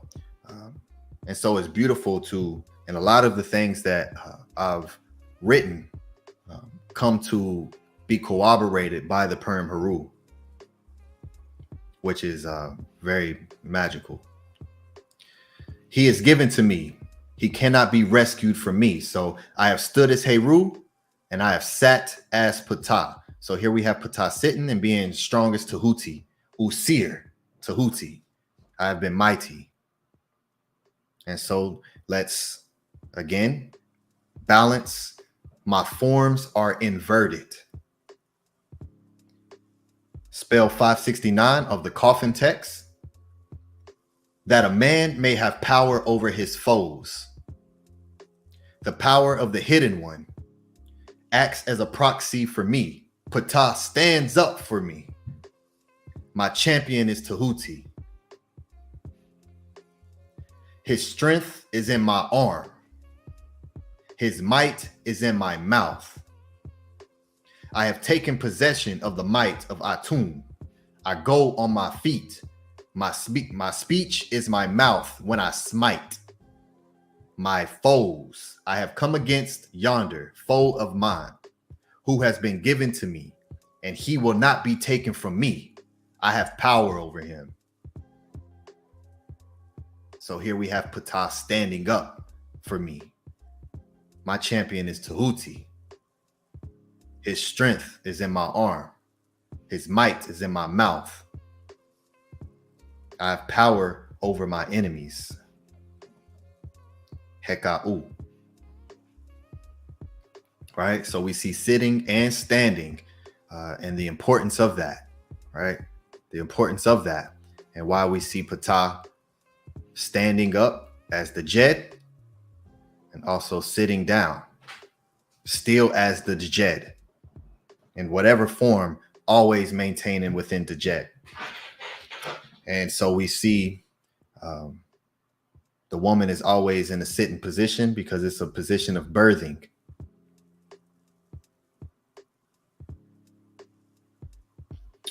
So yes, Hotep, I hope you all are enjoying this class. Support if you appreciate what I'm doing so far. Appreciate everyone here.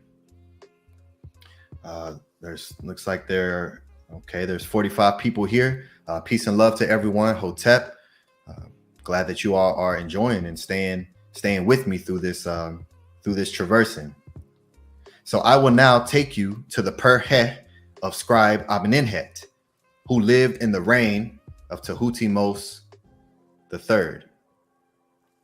So yes, peace and love to everyone on X. And of course, YouTube. Hotep to everyone. Peace and love. Matter of fact, let me come back. Let me come back to the chat real quick and see everyone. Nook Poo. Peace. I have stood as Heru. I have sat as Ptah. Absolutely. Nefer utterance. Yes, powerful. Skeleton keys. Hotep with the flames. Yes, my champion is Tehuti Tua. Robert Williams said, Lord have mercy.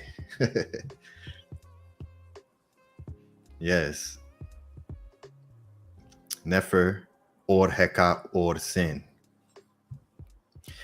Nev have mercy. Yes. Peace. Angela Gates with the 100s. Hotep. You feel that. You feel that. Fire flames. Robert Williams with the thumbs up. All right. Excellent. Excellent. Primordial thought. Henu fist. Black heart. Black sun. All right. Tua. All right. Let's keep traversing. And I had to, as I said, this is really only 40%. So you're getting mostly of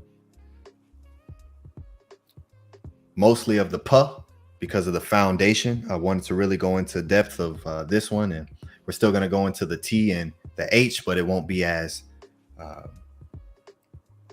extensive as this, but it's important to start with the foundation. So I will now take you to the Perhe of Scribe Amenemhet, who lived in the reign of Tahutimos III. And here are his names, 3 of them. His Heru name, Ka Nakat, Ka M Waset, Dul King, Nesubiti, Men Kepera, and Sa Ra Jehuti Mos, or Mes. Men Kepera.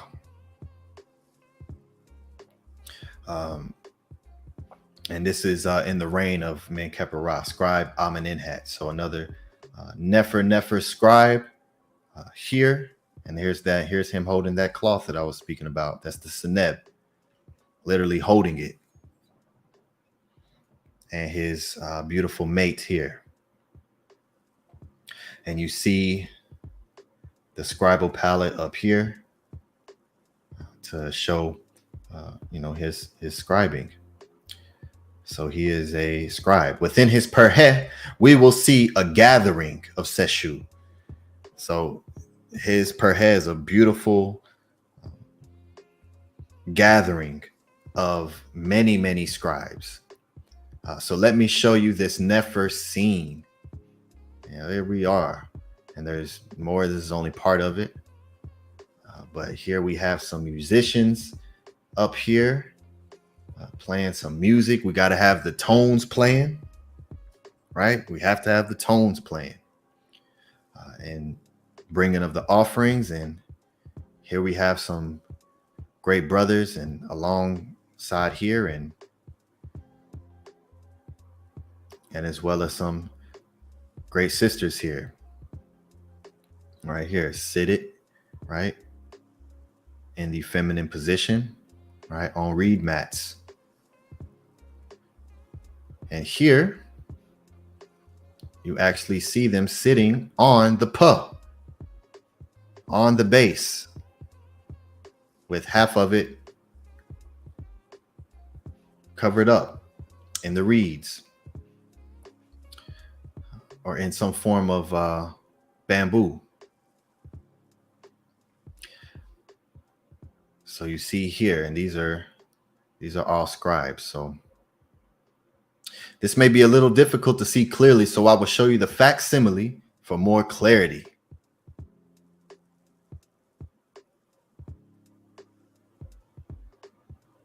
And here's the facsimile, and this was on 2 different pages. And so I took this page here and this page here and added them together so you can see more of a whole picture. So as you see here, here's the music scene. And this is a very unique image too, because she has her mouth open. So it's actually showing her singing. So very powerful. You don't see that a lot. So this is a very unique image here. And here we go. And then you see the brothers here. Mess, you see mess here. But here is another. Here's a scribal palette here. Scribe. Here's a scribal palette here. Right here is a scribe, and you see what they're sitting on. They're sitting on the base. And you see the scribal palette here. All right, this is Scribal SESHions. And you see another scribe here. So this is the gathering of the scribes right here. And here's another brother who has another position, and I have the translation for this for you as well. So here you see the NEFERTARI here. Very beautiful, all with offering tables and holding their flowers and their water lilies with. And you see they will always carry on their head, and they will put unguent on them. So always were smelling very divine, very Sekhem and Nefer. Just looking at this, I can smell just how imbued they always were and imbuing themselves. And because Ankh is also the word for unguent. So unguent is Ankh. And so you see them always with that, carrying very smelling perfumes with them. And so, yes, here's the gathering of the scribes. And so let me show you translations for these great brothers. And this is in the book, The Tomb of AMENEMHET, page 64. All right, you see him, AMENEMHET here, with his Hemet embracing him, grabbing his arm and his shoulder. And he's holding the Seneb cloth. And you see here, scribal palette. So the guests in the upper row are men, and those in the lower row women. The men sit on curious little stools, which exactly recall the hieroglyph Pa, lying on its side. Here the stools, which may be supposed to be of bamboo or the reed, are yellow for more than a third of their height, and then above this white. In the tomb of Kin, they are green, below the white above. In the tomb of Amun Ezeh, white with deep red subdivisions. And finally, tomb 88, belonging to Peh Sakur. They are yellow and white, as here, but somewhat differently drawn. The women squat in the conventional manner upon mats and hold lotus buds, or water lily buds, in their hands. Men and women alike have little tables of offerings in front of them, and waiters and waitresses attending to their needs. In front of the foremost man, who is his beloved brother, the scribe of the granary of divine offerings, Amen Mos, the justified, Ma'akaru, stands the serving man, Thini, and offers him a goblet deep red with words, To thy ka in the house of thy brother. Ye shall not cease from boon companionship eternally. Boon is blessing.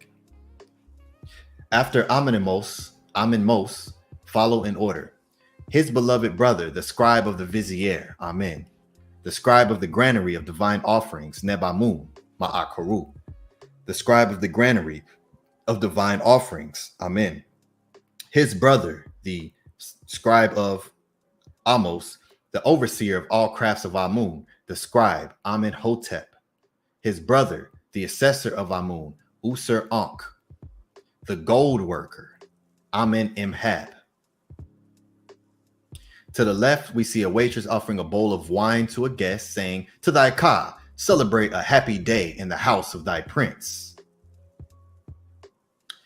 Further along, a serving man named Senhotep takes a mass of highly perfumed ointment from a shapely vase and deposits it upon the guest's head. And so that's what I was pointing out. You see on top of the head that they are having servers put ointment and perfume, unguent, on top of their head, because it is to be ankh to unguent and smell in a way that is pleasing. A female attendant does exactly likewise for one of the ladies in the second register, right? The vase in her hand being here, a common unguent pot. And the fact that not only all the guests, but even the musician, Baquette herself, carrying similar lumps of pink matter upon their wigs, proves that Amenemhet suffered none of those and cut off. But you can read this more within this book here, The Tomb of Amenemhet, 64. So you see everyone here. Very powerful. So who is Amenemhet? Yeah, and here is the scene. Oh, okay, I did put this in here of her. See her mouth open as she's singing. She is singing. And you see the unguent on her head as well. Overseer of plowed lands. So this is Amenemhet. He is elder one of the forecourt. He is steward of the vizier. He is head of the weavers of Amun. He is scribe who reckons the corn in the granary of divine offerings. So 5 titles here. Overseer, elder one, steward of the vizier, very high position. Head of the weavers of Amun.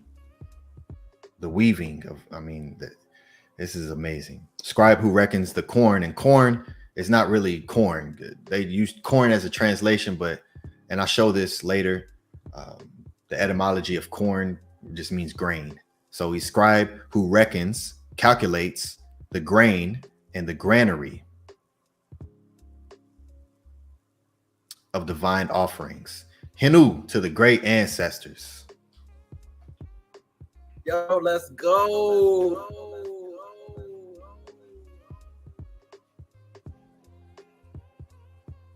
So we will now journey forward to the next Medu within PTAH, which is the bread loaf.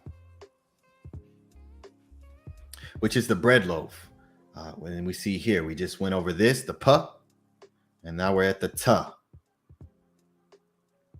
Ta. So let's journey. And here is ta, which is bread, loaf, cake, a cake made of fruit.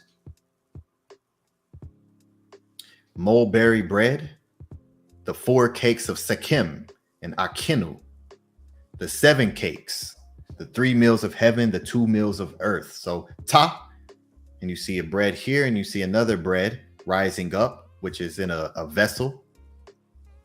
It's still in the vessel here, and it's ta. The loaf is a powerful symbol of creation. Let me ask the class, what does adding the loaf to the end of a word do on most occasions? So when we add the loaf at the end of a word, what does it do to the word on most occasions?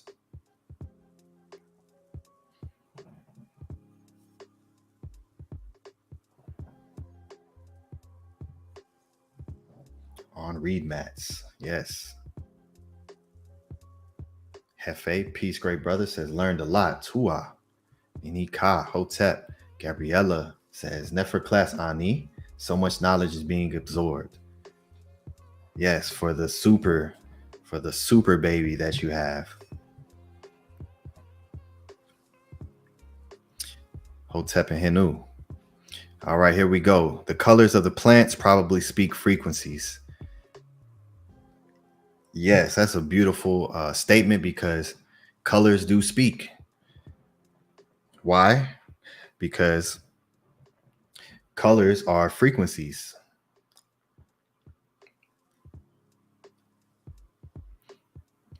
Absolutely. Antu says makes it feminine. Yes, Nukpu. Absolutely. Atef says make it females.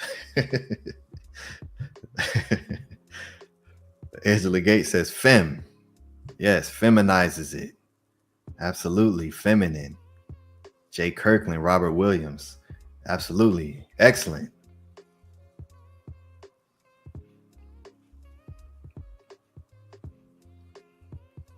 Absolutely. So yes, ta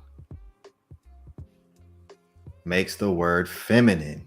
Great job. This is because just like the woman, it is a symbol of birthing.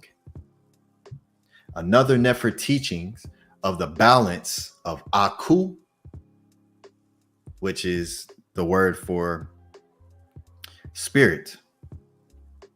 So here we have Aku, which is loaves, provisions or food. Income, revenue. So income and revenue has always been associated with food. And it's the word Aku with the ascension here. Ak, which is the same word for spirit, right? So loaves, provisions and food, which is income, revenue, is the same word for Aku, which is spirit. Again, because these words, this ah, and just like you're seeing ah of the column, here's the A of that A, and here's another A, and I could show you in many dictionaries where these words are even shown through the ones who are bringing forth a lot of the information for the language, you know, saying this because it's a fact. And just like here, the k, and this is k, this is a k, this is a k. So, and you can find a lot of these words spelled with the same glyphs as well. So, loaves and spirit is ak, aku. It is also important to point out that the words for primordial or primeval times, the source, are all symbols of loaves. So the word for primordial or the word for the primeval times are symbols of bread, right? So we're dealing with the second word of pata, the primordial one, the one who was in existence prior to anything else. He was never created, right? The existed one in the primordial times that did the creation. The source of all symbols of loaves. So here is Pa'ut, primeval time. Pa'ut, and you see the bird here, and you see the bread, the loaf. This is another loaf. And you see the double bread. This is Pa'ut, which are breads. Primeval time. Pa'uti, right? And it starts with the pa, just like pata, the primordial one. The primeval netter. Pa. So when you see these words and you start to learn the sound vibration and the connectivity between the definition of these words, the meanings of these words, and how it tells the story, it all makes sense. So of course, primeval or primordial starts with pa, just like pata, which is the base or the foundation that is created for something to be built on top of. So it has to start with a foundation. Pa, primeval, man of the ancient family. And PTAH. Here's the JED that I showed earlier. PTAH, which has the glyph of the JED in it as well. As I showed you, this is a different spelling. But the one I showed earlier was still PTAH, and it was just the JED. And it starts with a pa as well, which is a bread loaf. It's a bread. It's a loaf. So yes, bread is associated with birthing, to give birth. And that's why you see it flat as well. And you see it rising up. You also see it in the vessel rising up. I don't know if anyone's ever watched videos of time lapse of that. I have of watching a time lapse of putting bread in an oven and just watching it grow. And it's a beautiful process, especially when you have all of these teachings in your ku and your aku in your mind, and how we saw that and we did that, and that created all of this, the teachings from watching bread rise.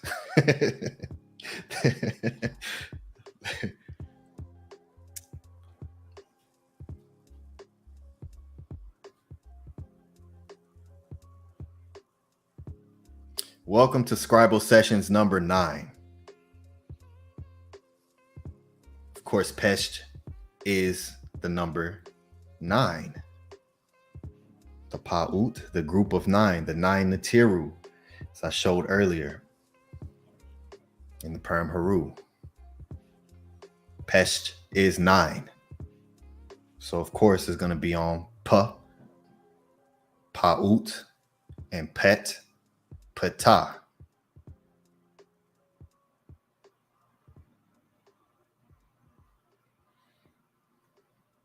So all of these primordial words all start with Pa. And they are bread loaves, which is the second letter of Pata. So as a Sab, this title is a part of the scribes of seniority and of mastery. Its MEDU is the hound, which is mistakenly taught by Egyptology as a jackal, which is important to differentiate for many reasons. But for now, I will stay with this particular subject. And Saba Tehuti broke the matrix on that and did an amazing class on AMPU and how it's not a jackal, how it's a hound. And just by looking at the dogs, you can see the difference. So ANPU or NPU is the representation of the Sab. All right, it's associated with speed and light. This also becomes the word for secrets. As you see here, NPU, which is secrets. Subscribe, the secrets are within.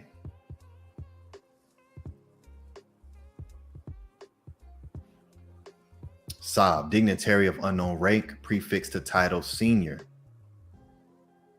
Warden of Neken, and then you see it here, Sab scribe. And also did a class showing this on the walls in the perhez as well.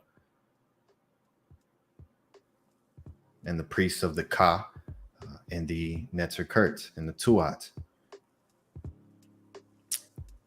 Sab, which is another word for bread. Sab, which is bread or cake.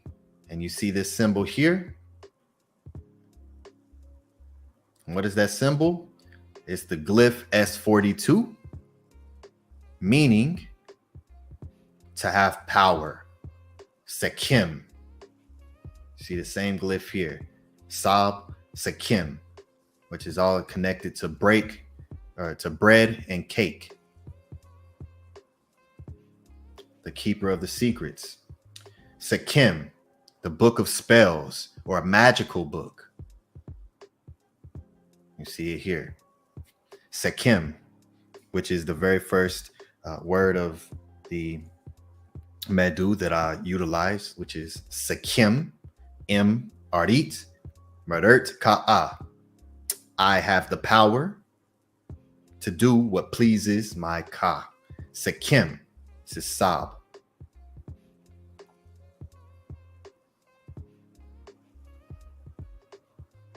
The bread. We would utilize bread for many purposes within ritual, and this consisted of shaping the bread to specific symbols of immortality. I will show you in a book titled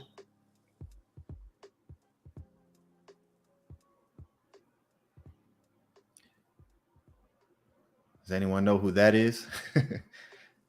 If anyone knows who that is, I'll be thoroughly impressed. If anyone knows who that is, let me see first before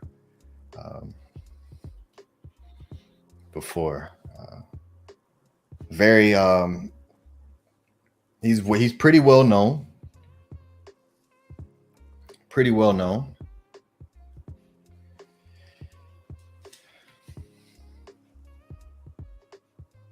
Yes, we see all the Sekim. Let's look at the great ancestor. Let's look at the tut of the great ancestor for a moment and see if anyone is able to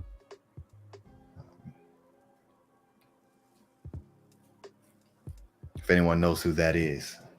And I'm gonna do a class on this person as well. I have many classes that lined up, but yes, look at the blue around his eyes. Gold. And I wasn't even gonna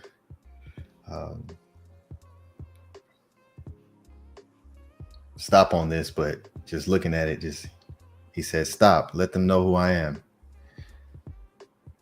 This is King Tutankhamun's great grandfather. His name is Yuya.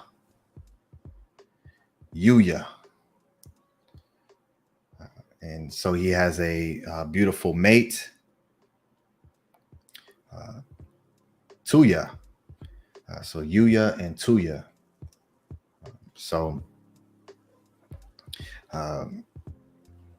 And yes, I'll do a class on these two because they're phenomenal. He said, speak my name, let them know. So I did. This is from Tombs and Treasures, Mummies, 7 Great Discoveries of Egyptian Archaeology, Dennis C. Forbes. So again, the bread to a specific symbol of immortality, of shaping them. And so let me show you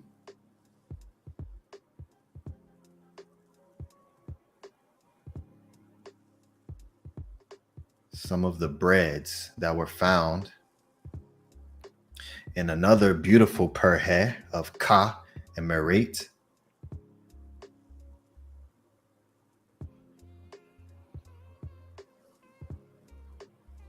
Right here, and you see all the different breads and shaped in different things, and creating all of this to imbue. And here you see the very infamous pizza slice. That will forever be funny. Handle to that great brother, because he does good work too, but that was funny. And so here we are with the bread and the pyramidal shape here. So not sure if you all have ever seen this other than the glyphs, but here you go. That was found in the perhe of Ka and Meret. was provided with a large quantity of breads, both leavened and unleavened, of various sizes and shapes, as seen in examples shown here. Most were left in the tomb arranged on 2 low rushwork tables, although a ceramic bowl, bottom left, held numerous unleavened crackers, interspersed with Persia twigs and leaves. So here we go. And this is from my book. I haven't come across any digital version of this. So this is a physical book that I got. And again, I always tell everyone that there's a wonderful site. Get used books. You don't have to buy books brand new. Books can be hundreds and hundreds of dollars, and you can go to used bookstores and find gems, find some rare books, find some books that's not just everywhere. You can't find it, and if you do, it's new and it's hundreds of dollars. So this is an excellent book here. So here you see with the pyramidal bread. So here for the first time, you see real loaves shaped, including the pyramidal shaped loaf with the word meaning to give, right? As you see here, which is D or Da or Cha, Ja. I mean, so many different ways to pronounce these words, but in the transliteration today, you'll see it a lot of times as this too, with Ra D, and other times you'll see it as just D Ankh, to give life. And you see the pyramid shape here.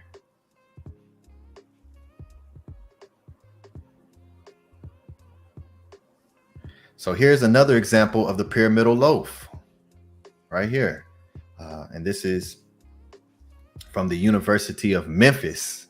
You see a good look inside of, what it's made of. And again, this is a 4,000-year-old bread loaf here. First intermediate period, reign of Mentuhotep II, 2008 to 1957 BCE. This loaf of bread is approximately 4,000 years old.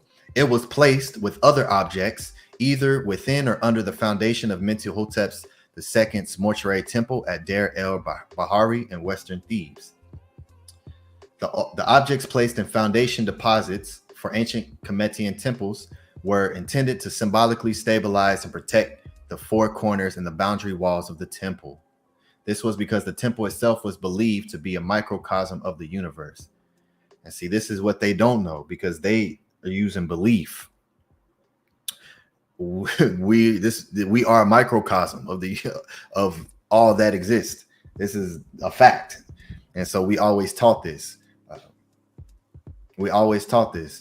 And why this class is the thumbnail for the class has as above, so below in it, because Pet, which is the heavens, is also Tatunin, which is the earth. And that's why we echo that of the stars.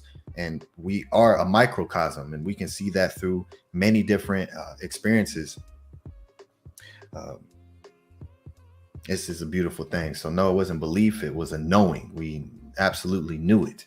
That's why we imbued and created our entire life to echo that.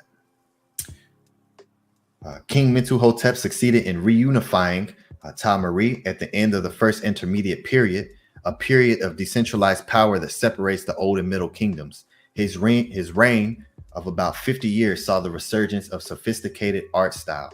And you see that a lot. There's different art styles for different rulers in different time periods.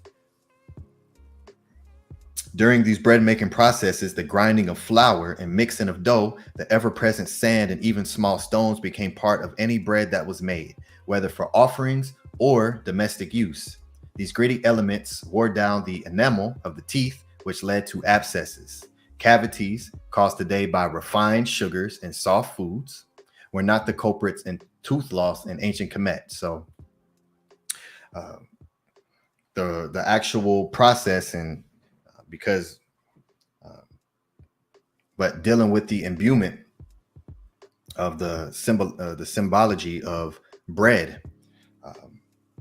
And of course, you know,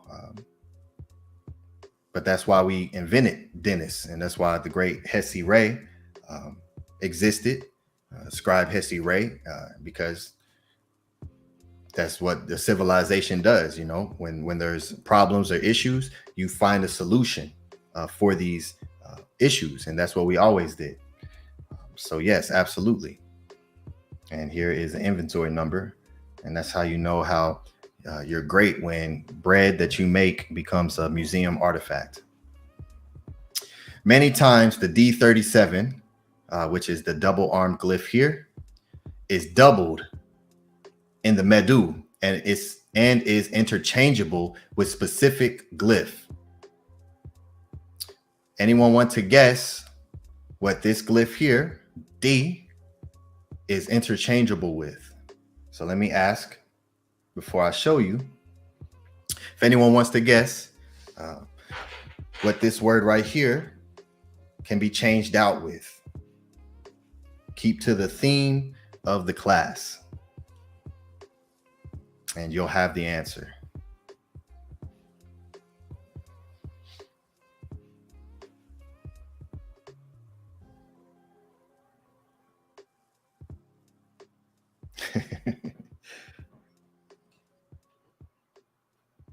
Yeah, we're here and we're the best. And yes, the HEKAU really works.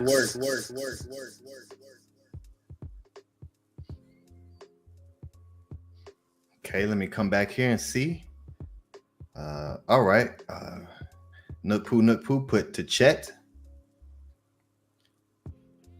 And Minty Hotep put reads.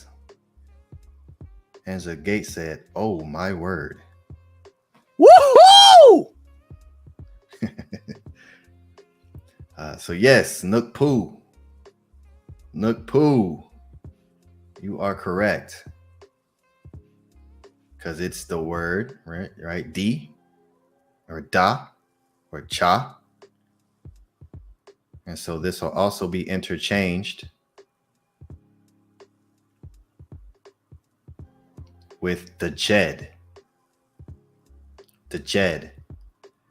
Here, page 288 of Gardiner's Egyptian Grammar, RD.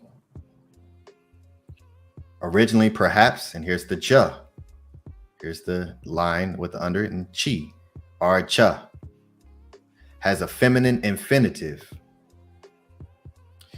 The sign right here, characteristic of the verb, is probably an ideogram representing a loaf brought as a gift.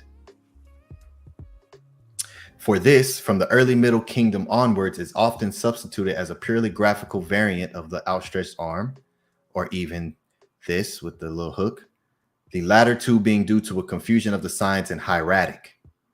In a few parts of the verb, writings with initial R, with the cha or chi or D, exist side by side with others, in which R is omitted. Since, however, in certain forms, let's keep to the main writings, the writing with Ra or R is as regular, rare exceptions may be found, as it is irregular in other forms, Sajim F after Ir or if, as well as after Arja itself. The evidence points to real loss of R having occurred in the latter. Coptic nowhere shows any trace of R. In any case, it seems wise to omit R in transliteration wherever it is not written, though the signs cha and cha, if ideographic, when not originally point in either direction, the geminating forms of the two triangles right here and the two arms of the triangles are never accompanied by R and are probably to be read da or dd or djed, though doubtless they arose from R da with the hands, which is the da. So now you see just how the hands, the da and the cha and the ta, all these are interchangeable sounds and words, is in fact substituted for them in archaizing text. And the name of the town, what's the name of the town I've been teaching on? DJED. DJED, right? Originally, DJED is occasionally spelt with the glyph of the outstretched arm and the pyramid bread, or the two hands. So DJED is substituted for this in early or archaic writing of certain non-germinating parts of the verb. Okay, so here you see within this, and so you see it from Gardiner of DJED here also being spelt like this. And so here I'll show you two attestations from the PRIMEVAL. One is from Mehi Pare. Here's Mehi Pare's PRIMEVAL and the papyrus of Ani here. And so I do this on my own personal time. I'm doing work on many different things. And so when it comes to translations and transliterations and recreating the MEDU from the papyruses, you know, there's a lot of studies that happen to do comparison. And so I learned that this was interchangeable with this before even reading Gardiner, because I read it directly from the papyruses. So we see here of Inu, what they call Heliopolis. And then here's Nook. Here's the Nu bowl and the Ka bowl, Nak or Nook, Inu, Nook. And then here, and this one has the A1 glyph, which is the man with the hand up or to the mouth. This one doesn't have it, Mehi Pare, which is around 1400 BCE, and Ani is 1275 BCE. And so sometimes you'll see differences. So this doesn't have that. But here you have the DJED and Ani, the DJED with the double reed leaf and the DJED. And then here you have the outstretched arms with the pyramid bread and the two reed leaves right there. So here's the two words side by side of the two different spellings from the papyruses themselves. And here's Sa. Here's the Jedi, Neter. This is the word Neter, A40 glyph. Is the word Neter. Sa, right here, Sa, and the Jedi. And so you here see the DJED right here with the glyph right here of the land. And then Au, and you see the woman here sitting, which is a pregnant woman, and it means to be conceived. Im, a reed leaf, and the owl, which means to be within something. Im, to be within. So here you see the Jedi, Sa, son of the Jedi, and here is the Jedi here, which also can be spelled like this. So there you go. So everything is literally streamlined, connected, where I'll show you the DJED and Ptah, and how Pe or Pa, which is the first word for Ptah, and now going into the bread loaf, and how the bread loaf or the cha bread is still connected, literally can be interchanged with the DJED pillar. So this is all teaching you the in-depth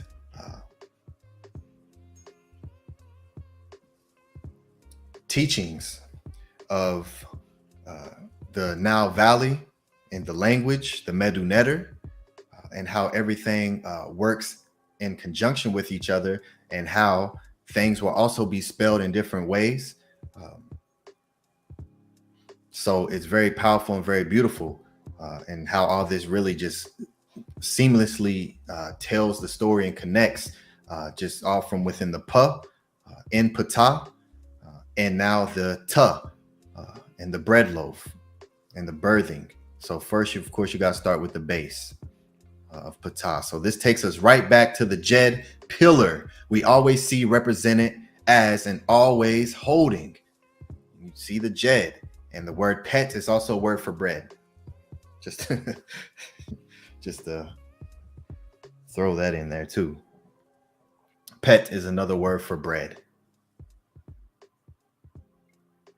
So PTAH is made up of each individual word, but he is also a representation of the actual word itself. So it's not just this word makes up the whole. It's each one is already whole, and then you're taking more wholes and putting them together to tell a more deeper story. And these people want to talk about, well, they believe that pet is bread. And so here, sha'at is top of the JED column, and sha'at is also a word for the conical shape of the bread.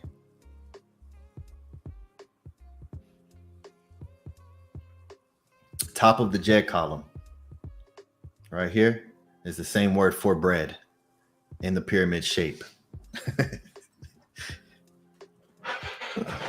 And yes, the HEKAU really works.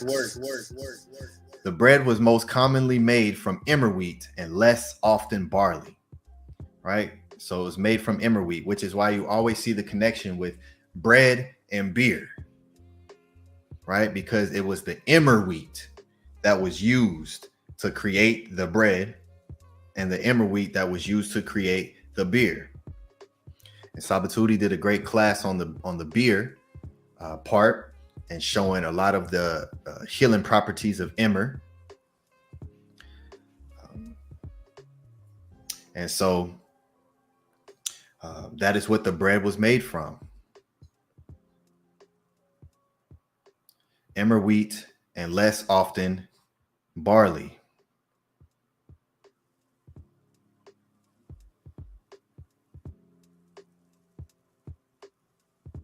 And here we see in the Perhe of Senenajim, the gathering of grains.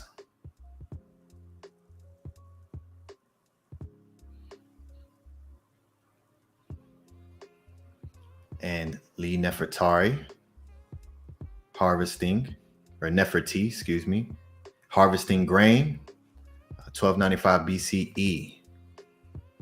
Of course, with the Gem, which later became the symbol of the reaper of death culture. All right. And of course, this is just a continuous process of rebirth, taking the emmer, taking the grains that are once seeds and planted, and through the 3 seasons along the Nile Valley, the 3, to bring forth the rising, and now it's the harvesting season, to be able to take this and create all and everything. And this was done with all the plants.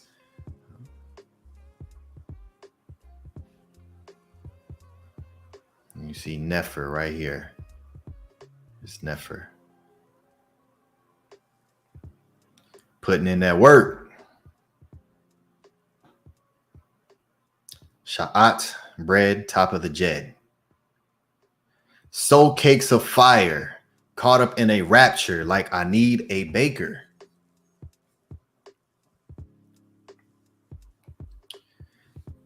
Badet, emmer, wheat, or spelt. The word for emmer is badet. When you see the ba glyph here, which is soul. Soul cakes of fire, caught up in a rapture. It's like I need a baker. Watch the bread rise to give sustenance. This is why we see AUSAR as men, to resurrect the eternal cycle or life. We would demonstrate this by what today are called corn mummies. They are only called this because the word corn actually means grain. As I said earlier, here corn comes from grano, which means grain. Single seed of a cereal plant, small seed, grain. So corn is grain.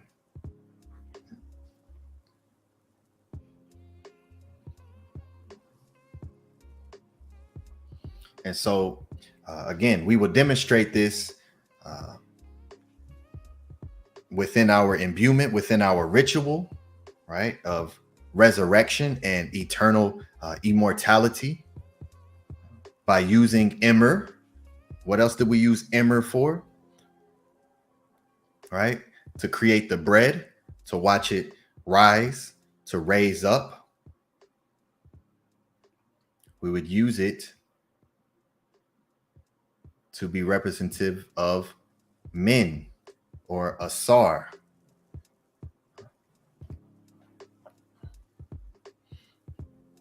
Which PTAH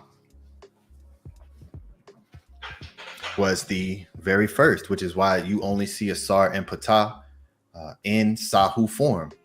Notice that PTAH is always in Sahu form, just like AUSAR. And so here you see grain grows from the body of AUSAR, relief from Karnak, 1450 BCE. You see him laying here with the grains growing. And you see here from the papyrus, the Shumalak papyrus at the Louvre Museum. Here's another very Nefer example of men to erect, to become firm, which literally means to create. The word create means to be make firm, comes from sta.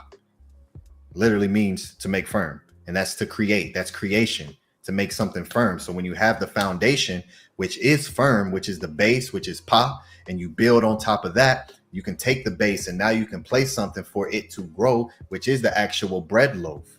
The bread loaf starts at a base of something and then it expands up, but it has to have the base for it to be able to do. It doesn't float in midair. You have the base, the foundation, and then you put that in there and then it starts to grow. So just like the grain. And so you, of course, you always will see the erection, which is the res erection. This is rising again, just like the plants, right? Because that is what gives the sustenance to the nation, right? The seeds are planted within the body. The seeds are planted within the body. And then as it grows, right, you take the seeds again and then you replant.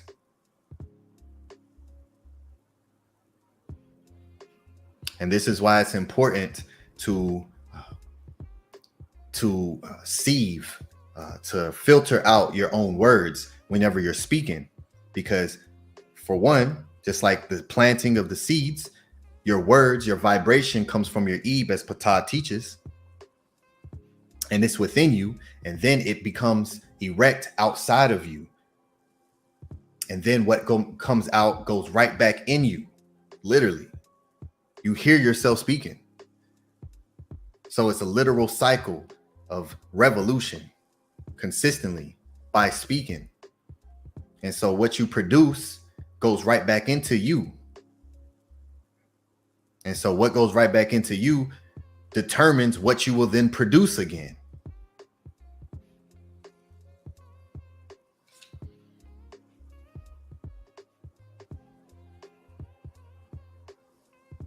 Yet another scene showing ears of grain being produced from AUSAR's flesh. From the Karas of Nespa Uwer Shepi, 10th century BCE. So this is what you'll see to represent the process of and the emmer wheat that's being used to plant and to grow, right? The grains that are used to grow. That is also used to produce the breads.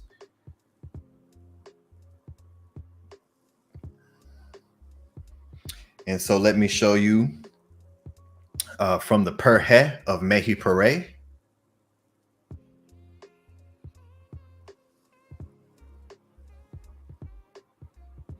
And here is the grain sahu, what they call corn mummies. And you see the grain in the shape of AUSAR.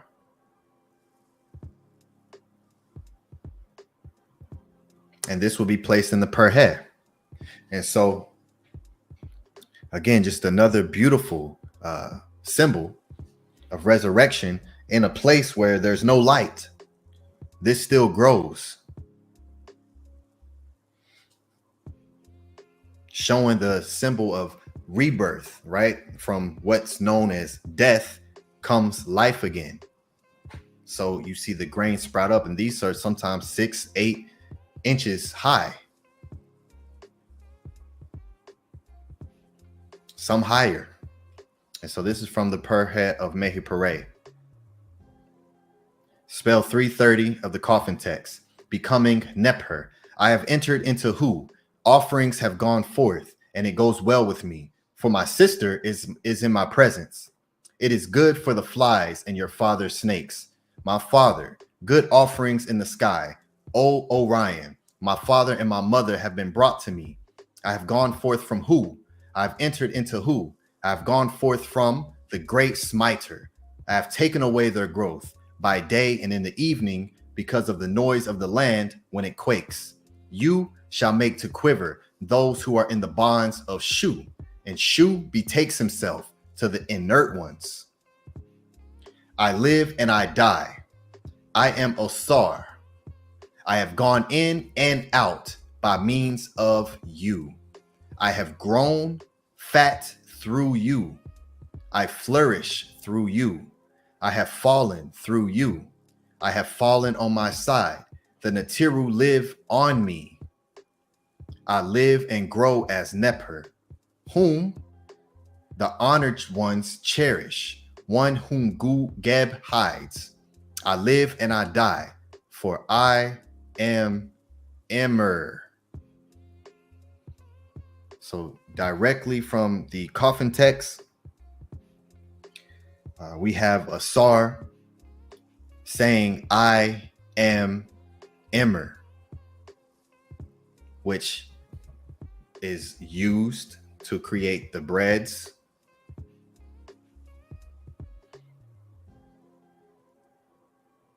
And I will not perish. I have entered into truth. I have upheld truth, for I am a possessor of truth. I am a possessor of Ma'at. I have gone forth in Ma'at, and my shape is raised up, just like the breads, just like the cha bread.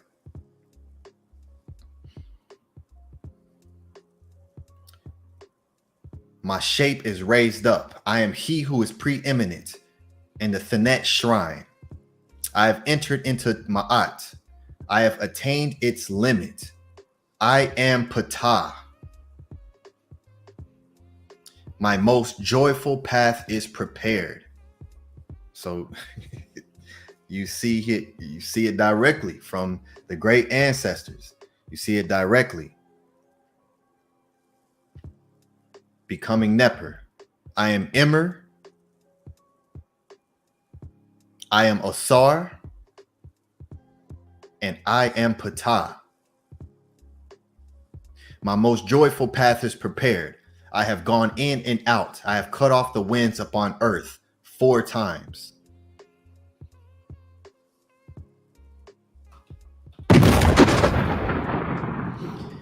So you see the importance of the bread and why that is in Ptah's name, because of the emmer wheat and the birthing after the foundational set of the base.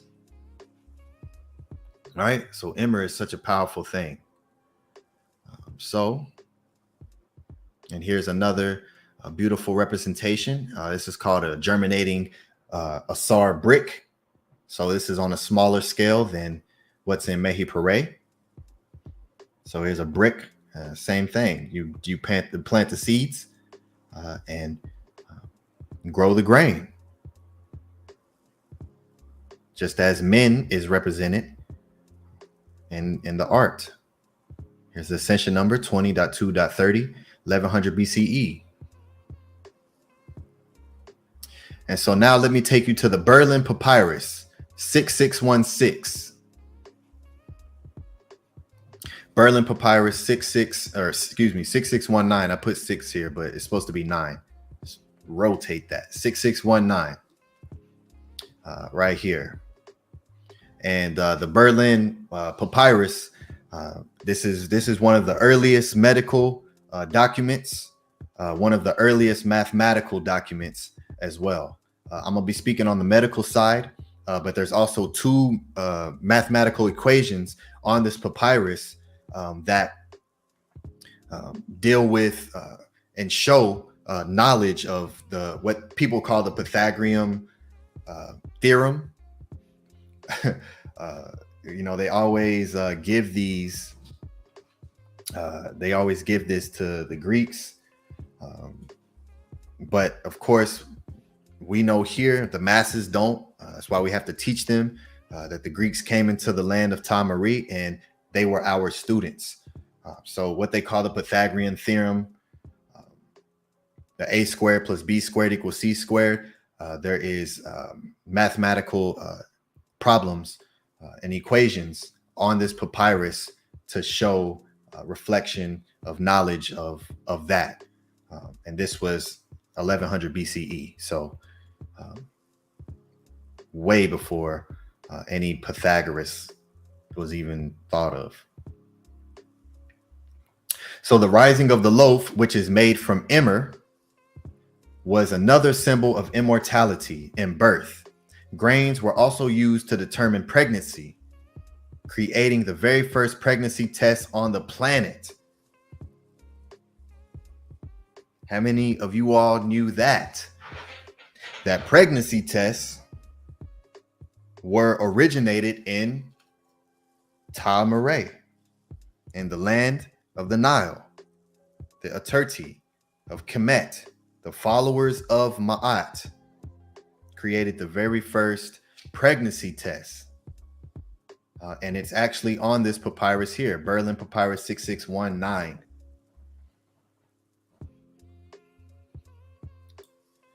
And so there was actually a study done on this. So on ancient Egyptian method of diagnosing pregnancy and determining fetal sex by Ga Leo Ngui Sh Khalil and A.R. Emmer. And so I'll read a section of this translation. Here, Berlin Papyrus 6619, one of the earliest medical and mathematical documents, circa 2000 BCE. And so here is a translation from it.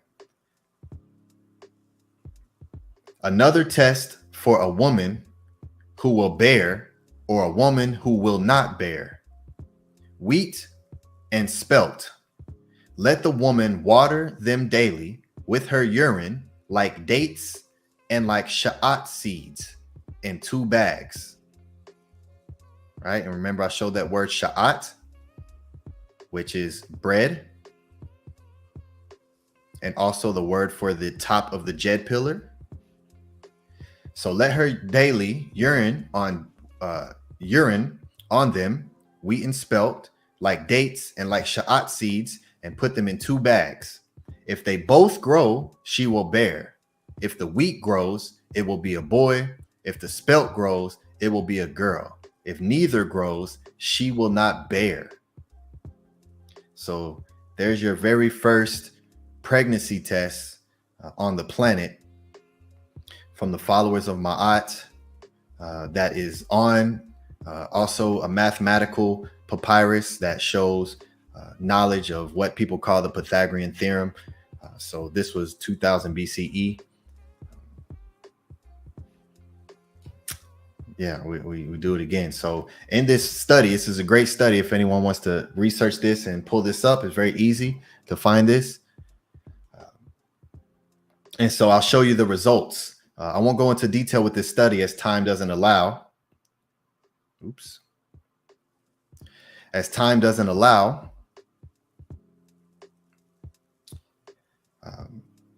But I will show you the results. And here are the results. Table 1. A, the test for pregnancy. Non-pregnant urine from 8 cases, 2 males and 6 females, and none did any growth occur. So when they did the test with 2 males and 6 females, no growth occurred, right? As it says, if neither grows, she will not bear. So of course, a non-pregnant woman is not going to bear and a male's not going to bear. So no growth is going to occur. Non-pregnant urine from 20 cases. So 10 males and 10 females. Seeds planted in soil. No growth.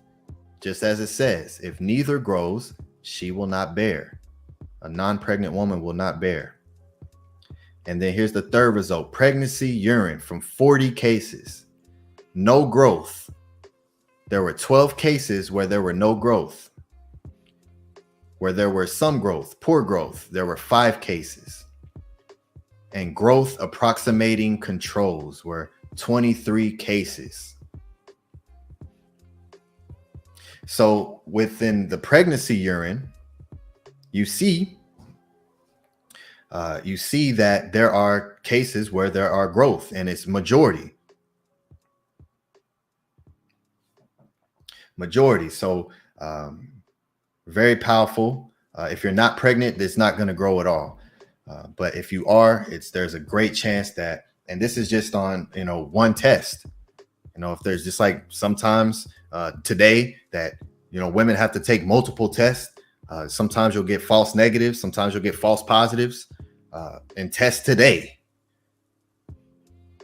So this was 4,000 years ago.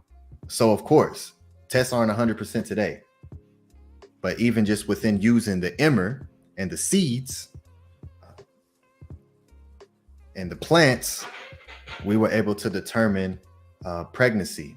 So it seems justifiable to conclude that when barley and wheat are watered with urine, if any or both kinds of grain grow, then the urine comes from a pregnant woman. The reverse is not true, which means there's never a time when there will be growth from a non-pregnant woman. So it is absolutely amazing the message that our Pa'ut used and how we took all of our natural resources and used them for our everyday lives, while also simultaneously telling a story of immortality. So it is amazing. So Tuan Henu to the great Pa'ut. So to close out this section on bread, before concluding with the final Medu, let me show you another name for Tehuti. Throughout this class, I have taught why the glyphs are what they are. And again, referring to the Shabaka stone, we know Tehuti, alongside the original Heru, came into being in him as Ptah. Heru came into being in him. Tehuti came into being in him as Ptah. Heru, which is the original Ra, who is also Asar, who's the sun. Asar or Ra.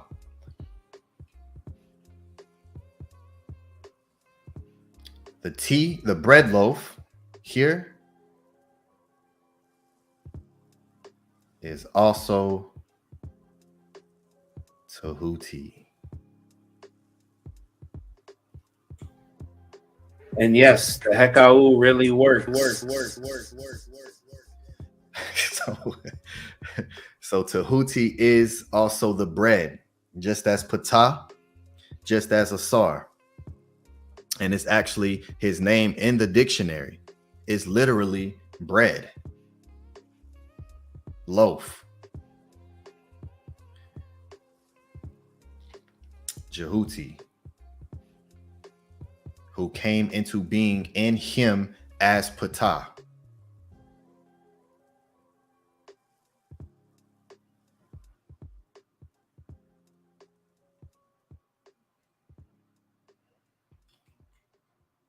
Henu.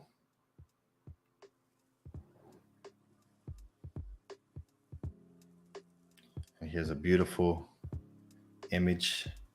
You can tell the time period again with the art. Everyone should be able to tell what time period this belongs to just based on the art. I'm gonna keep moving forward, but put the answer in the chat. I want to see if anyone knows who was Nesubiti at the time of this art being created. You see the bread loaf here. So put that answer in the chat.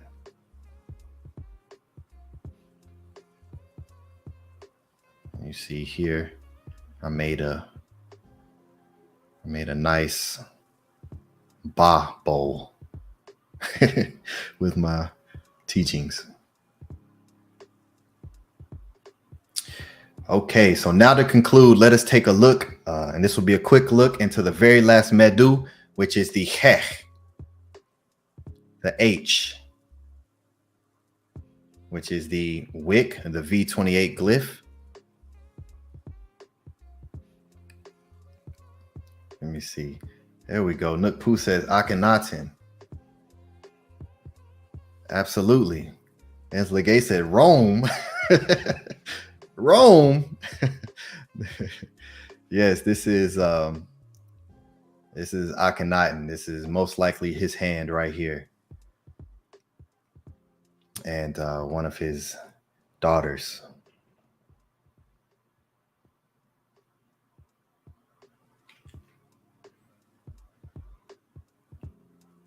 Okay, so let's look into the H, which is the P. We went through the P, the T, the stool, the bread, and now let's do the H, the Hech.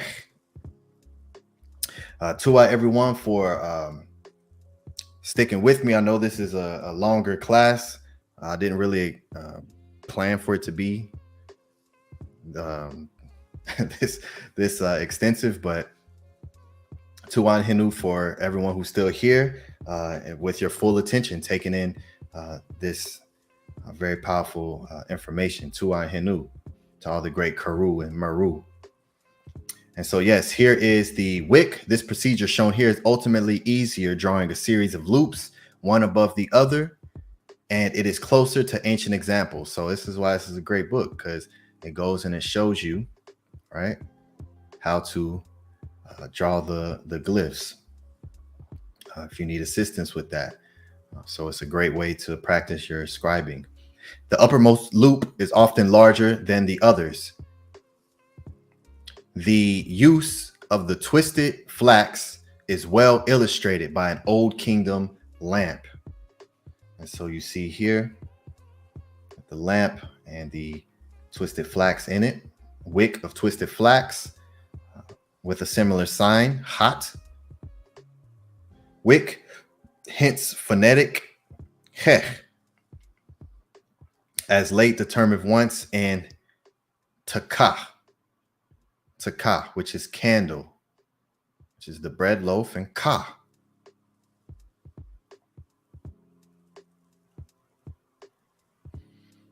And so here is flax, again, another very powerful and symbol of eternity, as that's what we imbued everything with, eternal life, right? So here's the flax, which is the original source for linen and many other things. Clothing is a covering and is used for protection. The weaving of flax is the same weaving, right? Because it's the weaving, you have to take the flax and weave it together, right? And I showed a scribe who is also the head of the weavers of Amun. If you remember, AMENEMHET.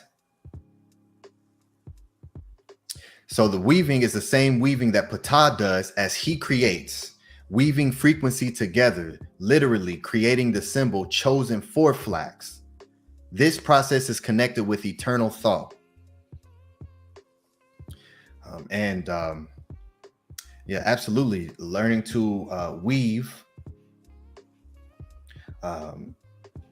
learning to weave the frequencies together is a very powerful practice to begin to learn about connecting and tying knots, right? And why many of our sacred symbols of eternity are knots. They're loops and knots, and you have to weave together. Again, weaving together through your sounds, through your words.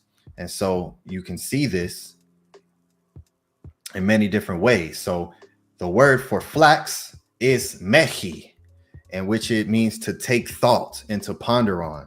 So of course the mehi, which is the flax used to create the frequency is also the word for to take thought, which then also creates frequencies that I showed again in another one of my Scribal session classes of the electroencephalograph, the EEG. And now there's actual technology that doesn't even exist where it has to be on the brain, on the actual physical head. It can be away from the head, and you can still measure frequency and thoughts, and you can use that to control things. There's a lot when it comes to different technologies. Some people use it for the wrong reasons, but we are the actual technology in itself. So mehi is to take thought, to ponder. And so net or nut, you see just the NT, is a creation netter who established the world, right? Net. And neti, which is to weave or to bind, to tie together. So we're weaving together our thoughts, our words to create and establish, right? Establish, which is the DJED, to establish. And so you see here, I took the regular frequency that's in color and I copied it and I turned it a different color, and then I just inversed it. So the black line wasn't originally on this image. It was just the colored lines. And so just to show you the frequency and how it connects and how it interweaves through the different frequencies. And you see lower frequencies are longer lines. So when the Tefrim Kima'at speaks about the knock in the trunk, when you got that bass, and why you can hear low frequencies from far away and you can feel them, is because they're moving much slower, but they're far more extended and they're more wide. And as you produce higher frequencies, things start to come together and they start to speed up. And so when you see this, you see it literally creates the he symbol, which is frequency, which is the weaving of frequency, which is what Ptah does through his thought and through his sound. By means of his Ebe, he was able to establish creation and birth it. So after the actual birthing process of the utterance and planting the seeds, now you start to weave together and you start to tie together and you start to tie knots, right? A loop is just a line that's curved and knotted, which is why it's the ankh, which is why it's the shin, right? It's the eternal loop, right?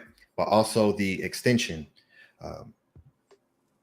And it's a beautiful thing. And when you take this heka'u with you and utilize this in your own daily utterance, you realize that there are times when to be continuous and there are times to knot something up.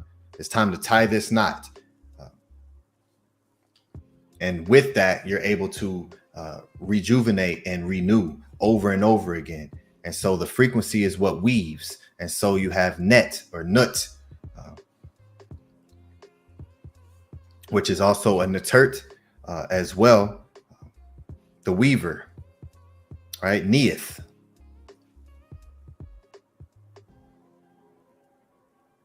But it's also a name of Ptah. Net, the weaver, as this is the symbol of the last letter, the last word of his name.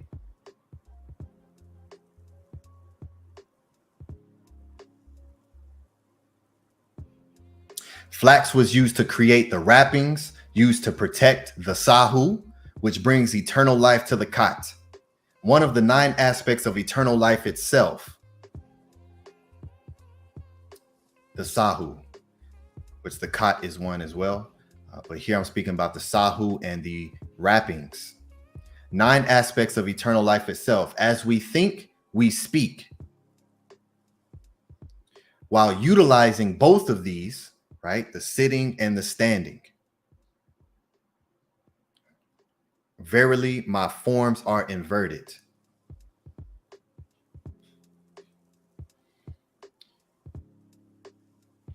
While utilizing both of these, you create your reality. May you be fulfilled in your works. He is also self, just like DJED. It's the word for self. You are eternal. And mech, which is the word for flax as well, which is the loop, is fulfilled.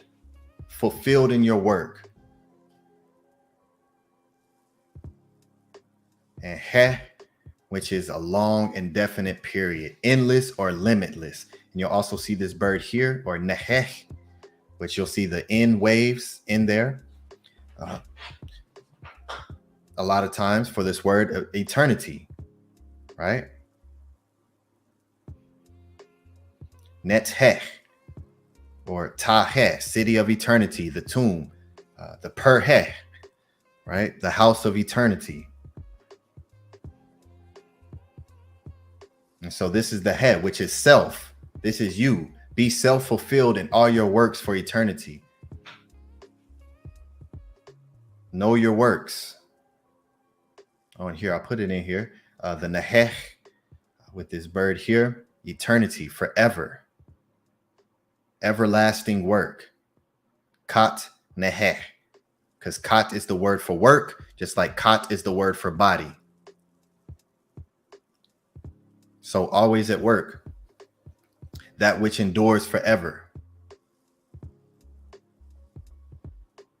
So now that the establishment has been erected and been birthed, now the weaving of the reality is being knotted together to solidify eternity and eternal life after standing on ma'at, balance, and organization and order.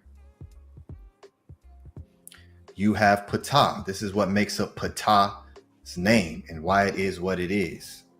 So this eternal symbol, known as a wick, is called. And yes, the Hekau really works. It's called Pet Ra. Pet Ra is the wick of a lamp, a cord, a thread, a cord of a seal. So the wick of the lamp of the flax seed is also called Pet Ra.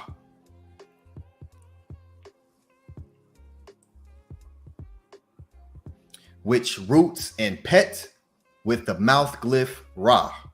This word also means those who have sight, those who see, and to explain, to say and declare, to show, and now we're here to reveal. Now it can be revealed. So now you can experience it through sight and through sound. Light and sound frequencies is what makes up all of the fabric of reality. And this is Pet Ra. Because Pet Ra, or Peter,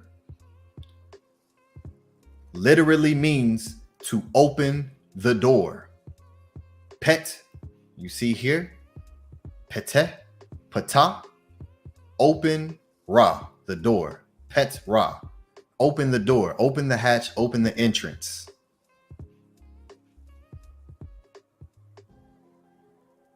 The opener. And here is a beautiful image in a perhe of another scribe of Pahare. And here you see the beautiful tree here and the representation of Nut and the symbol of Pet. And you see her with her arms up, grabbing the grapes and carrying the grapes and creating the wine. And here we see some brothers here taking the rope and twisting it, right? Creating the he, creating the flax twist.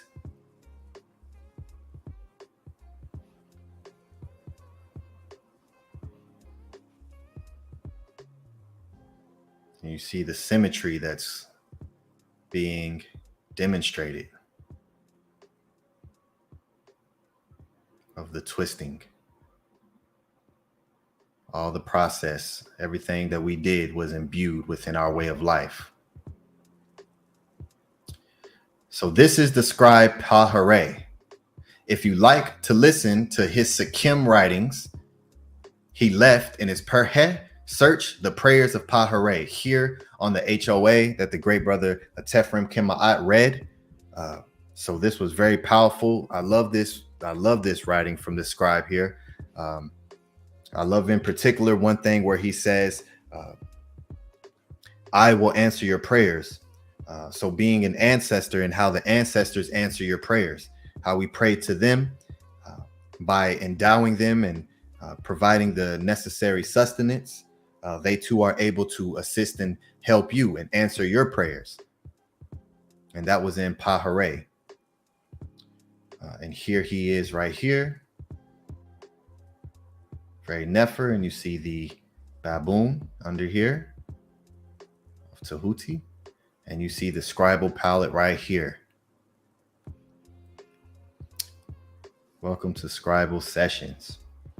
This is PAHARE, showing this beautiful depiction of creating wine and the symbol Hech of the flax and the twisting that's being imbued in this process that they're doing. And who is PAHARE? He is uppermost of the priests of Nekbet. So he is a scribe priest. Uppermost of the land with grain of the South District. The one who satisfied his master's desire from HERU to Nekeb. Uppermost of the priests of Nekbet. So he is a priest and he is a scribe. PAHARE. And here he is as well. Him right here. And here is the writing about him, and it's a little difficult to see, but it's a scribal palette up here. And I'll read to you what this section says here. So this is the son of his daughter who led the work. So he is the grandson, right? He is the son of his daughter, which this is Ahmos.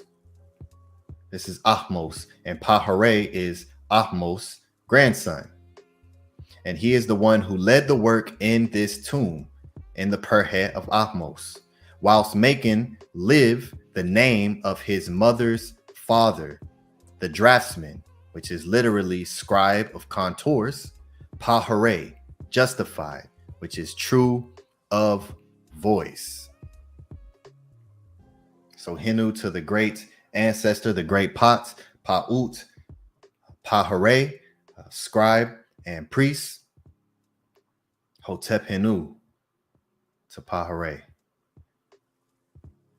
And to close out this class here, we will read from the Purim Heru. And this is from the Papyrus of Nu. Formula for taking the form of Ptah, eating bread and drinking beer, consuming the emmer wheat, excreting from the rear, existing alive in Inu. I have flown up as a falcon. I have cackled as a goose. I have alighted on that far side of the mound of the great festival. My abomination, I will not eat it. Excrement is my abomination. I will not eat it. Abomination of my ka. It will not enter my body. What do you live on then? The NTRU and the transfigured say to me, I live and have power on bread.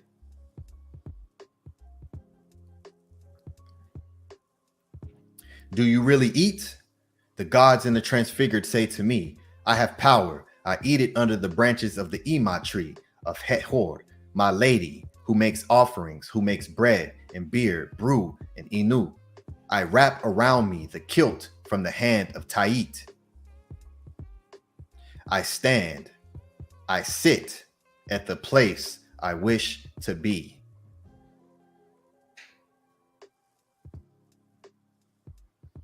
My head is that of Ra, united as Atum. The four of Ra are the offerings of the earth 4 times. I have gone out. My tongue is that of Ptah. My throat is that of Het-Hor. I have recalled the words of Atum to my father by my mouth, destroying the servant woman of the wife of Geb, slicing the head on his mouth. Be fearful against him. Do not repeat it. Grief prevails. It is counted to the heir of the Lord of the earth, Geb. I wake there, and Geb cools me. He has given me his crowns.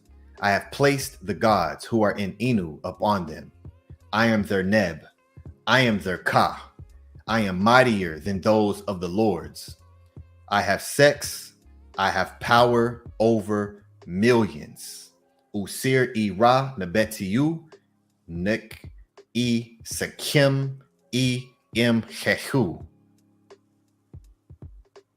I flourish more than the great God. I have power as he's whose names are in millions.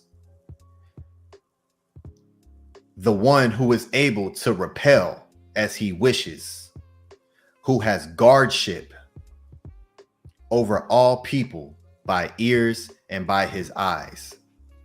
I have come before you so that I may adore you, Asar, great Neter, Neb of Amenenhet. Ptah, and all of the teachings along with why his name is what it is, glyph by glyph, with the continuous theme being consistent throughout, the opener and the creator. Ptah, create. And yes, the HEKAU really works.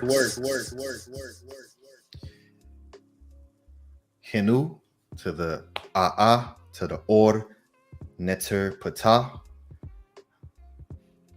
Tua, Henu to the Netiru, Henu to the Pa'ut, Henu to Tehuti, the Or A'a Neter Tehuti, to the Or A'a Neter Ra, to the Or A'a Neter Asar, Tua and Henu, and Tua for allowing me the representation of your Rens. I'm thankful and I'm grateful. And Tua, Dua, Hotep Henu Ma'akaru. And with that, we are concluded. We have made it to Geb again. We're back here. I know that was a long travel, but we have made it. House of Aten, the NTRU exists, HOA, and we are complete. Better keep teaching like this. You yo. I was thinking, I was like, they really, the culture has shifted and the power has transitioned.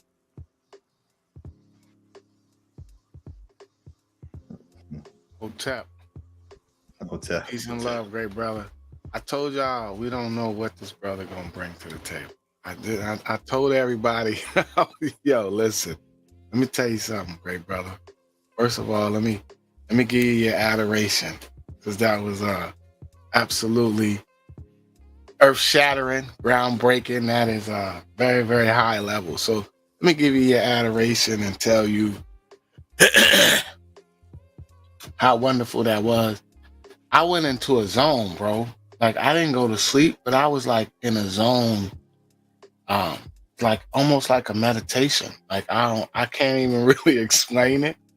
But I just want to say that was phenomenal. How you, first of all, I love how you started it out with the tones. You know, we always love the tones, and then how you broke down every single word, and how you, oh man, it's bro, I don't know how you do it, great brother, but I'm gonna say this: just keep leading by example, because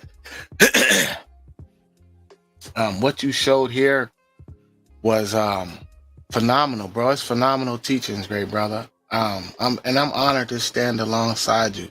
You know, I love the great brother Pahari. I read the hymns from Pahari, so I love how you showed that. I love how you showed the put the link in the chat. Nefertari said put the link in the chat. I love how you showed the I love the whole thing, bro. I love it. How you broke every word down. I love how you showed that book. I gotta go try and find that book.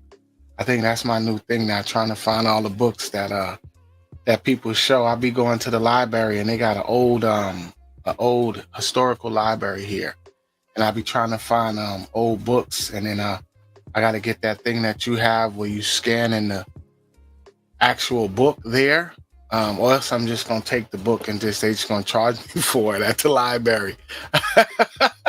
Hey, man, I love how you, as above, so below. Patah, I'm stuck on the bread, bro. I'm stuck on the bread because I stay mashing for my rashes. So I love how you showed that the sustenance and this teacher was very nutritious. I'm telling you, I fell in the zone. I didn't go to sleep, but I was like zoned out, almost like a meditative state. Like the waves that you showed when you showed Net and Nev and how you connected the pictures. I was looking at the pictures. I'm like, is that nature and the sound waves? Very, very, very synchronistic. And then another thing that you touched on, and I know it's late, so I'm gonna let the brothers talk, was the wreck. I was meditating earlier today on the wreck and the wrecking, just that glyph, you know, being accountable and taking account. Yeah, brother, there was a lot of synchronicity there. I know you don't know that, but that's the glyph that I was meditating on earlier in the daytime when I woke up. It was the wreck symbol. It was the wreck glyph, and just, you know, just being accountable, taking into account. And brother, you make the NTRU proud. We are the NTRU. We exist. So I'm gonna let the other brothers talk. But HERU, great work, and just keep elevating, brother, and keep leading by example. Great brother, HERU to you. And yes, the HEKAU really works.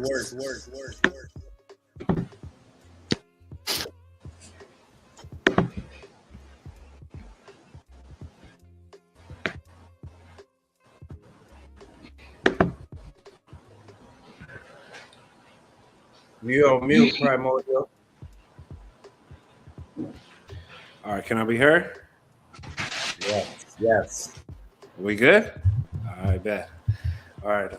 Ani, PTAH ATEN TEHUTI, great brother. That was fantastic.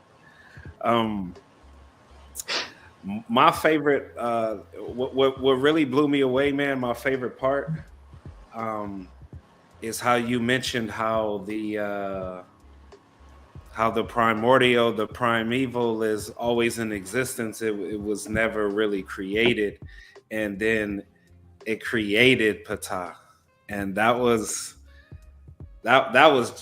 blew me away right there when I was just like, man, that's wild. Number one, the fact that you know, I want to name my Sa PTAH, and you know, my name is Primordial Thought 9, and how that kind of, and I didn't even know that part, right? So when you said that, it just kind of made it real. It felt surreal, and I was just like, man, like dang, like that just feel like synchronicity just in itself, to even have the thought to even want my side to be named that, and what my name is. So that was mind blowing in itself right there. I always like the name PTAH because he is the great creation. He is the HEKAU that is even within me. I say that in a lot of my magic that I work. I always speak to the great Natu PTAH every single day. Just the creator of the NTRU altogether. So That was great, man. And to know that when you speak on the bread loaf and the DJED and how he always represents that as well. This was extensive. I didn't even think you was going to go like this. I didn't know you was going to go into that deep into it, great brother. This was phenomenal, man. And you talking about 40%? Even Gab was like, he talking about this is only 40% of the class, like, like, man, like, bro, you really went in, man, and I can see the level of your teaching. It is definitely showing. It's definitely showing this time that you've been putting in, and to go this long, and for it to be completely phenomenal. Hey, brother. Hey, this is literally only the beginning for you, man. Like, this is literally only the beginning for you.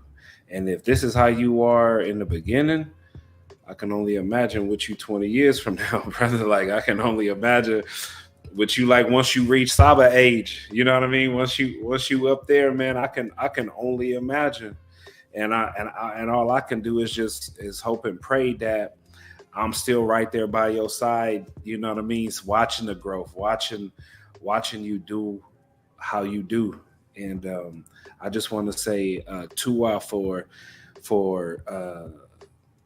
sending this frequency to my great NTR and our side that's being formed up in there, the great Patad, how you did this on the class number 9. My name meaning 9.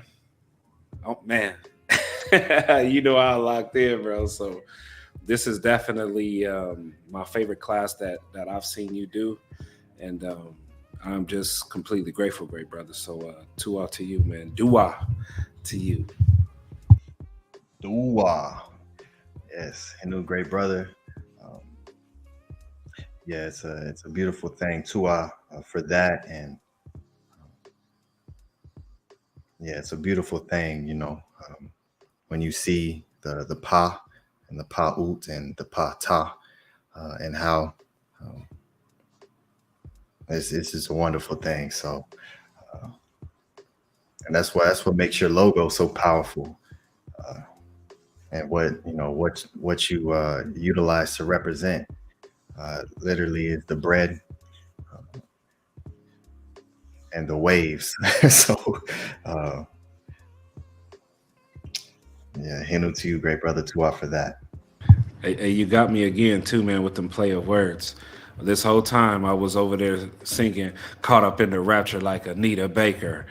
And you over here talking about Anita Baker. And I said, dang it, he got me again. That was fire.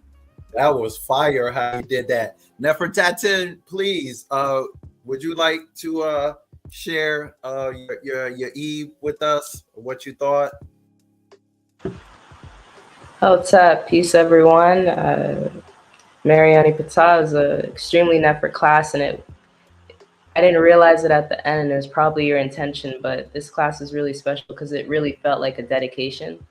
So giving you your dua for even just holding the honor of your namesake and your Ren, and truly not only making the class for us to receive and learn, but you made it for the NTRU. And I'm very certain that they're proud, and that can only empower and take you further. And it was really beautiful, the as above, so below, and just the power we have, that it's not always just one speed. It's not always to rise, but that we have to have that os, we have to have that place, we have to take that seat. And the pa means covering, and heaven's covering us. So there's this duality, right? When to speak, when not to speak. And that's what really being a netter is about. Like, everybody wants one answer, like, oh, am I just talking all the time? Is it all about words? And yes, it is definitely about that. But we also have to know when to find the seker, when to find the silence. So there were so many dualities within the presentation, and it just only broadened for everybody what it means to be a NTRU. So much Kes, much Marie, much dua for you. And yeah, that's only 40%, but it was so full. Whether you are an expert in Kemet or whether this is the first class you're stepping in, everybody received a divine foundation today. So hotep. Yeah, it's hotep. Tua for your MEDU Nefer, and yeah, it's a beautiful thing. I know there's a lot that was brought forward, and I'm very thankful that everyone stayed through the process, and there was I'm thankful. So Tua for your words, and I appreciate all that you do and the support that you give as well. So yes, Henu and Kes, Tua to you. Appreciate that. Peace, Hotep, great brother. Definitely a very thorough teaching. I appreciate and recognize that you're honoring and representing the NTRU. It felt like a Ma'at serenade, you serenading PTAH and AUSAR and Tehuti. I like how aspects of Primordial Thought 9, and you mentioned the TEF and the Emmer wheat is a part of my birth certificate. So I felt like you just a holistic adoration to the NTRU. So that was really powerful. I like how you mentioned how we have to make sure that our attention, we're not being removed. They're trying to remove our attention from what we should be focusing on, and that's to enhance our ka. That was really powerful. So many powerful aspects to your teaching, and so I feel like I got to really see you and how you spend your time, and how you live your life and what your focus is. So that's really powerful. Definitely a lot in there. So Henu to you, great brother, for being a great example, for your guidance and for your leadership, and definitely some powerful healing happen to everyone that will receive this very, very, very nefer. So Henu to you, Kes. And then I like the net, what you did with the net too. That's very powerful, because and how you're talking about technology. So I'm coming to understand Tamari, the land of desire, was advanced technology, and the HEKOU. And when you combine those two things, you're virtually unstoppable. And so, yeah, Henu, great brother, for that teaching. That was, I think we needed that. Felt like you wanted to send a message. Feel like you, oh no, somebody needed to get that work. You throwing some axes at somebody. Somebody needed to get that work. So Henu, for really showing us how important teaching is. So Kes to you, great brother. Yes, Hotep Henu, great brother. Tua for, again, your Ari, your Ma'a, and absolutely, I wanted to implement and through this, and give dua and pay homage to you, great brothers. And there's a great section that didn't, simply because, but there's a great section that for a TEF as well, and how the word atef is also the word for barley or grain, and how that connects to the ancestors. The word for ancestor is atef. So yes, I'm happy that you was able to catch that, and yeah, I was able to put build the class around you, great brothers, to give my homage. And, you know, for you, I showed two priests. I showed two of them. One, of course, Pahare, and he's a scribe, and then showing the NEMU, who was the overseer of the priests of the Ka, and overseer of the linen, the royal linen, which was one of the oldest attestations for the letter P being in that variation. Yeah, it's a beautiful thing, and you know, I'm definitely thankful and grateful just to be amongst you great brothers and to have such great KHUFU and MERU within what we're doing and what we're building. There's nothing like this on the planet, and it's extremely Nefer. So thank you, and Henu, great brothers, and Sister Nefertaten for your very Nefer Medu, and you know, it's just my gratitude is just in pet right now. So thank you. To everyone who sent in support for this wonderful class, showing your appreciation for this class that ended up being 4 hours, 3 hours and 52 minutes of pure teaching. So to everyone, I hope you all appreciate it enough to let me know through a support through either the Cash App or the PayPal for those who are also watching on the playback. So I will show some of that, and then we will all of that, and then I will close out. Really quick, Ani, I just wanted to say dua for sharing the spells as well. Those are very important to me in this time. And then also, when we honor the ancestors, when we strengthen them, they strengthen us. So showing your identity in Ptah is a very important thing of us recapturing the history that was stolen and our spiritual identity, which Saba shares before every question that he answers. So Henu for that. I had to add that last part. Yes, Henu.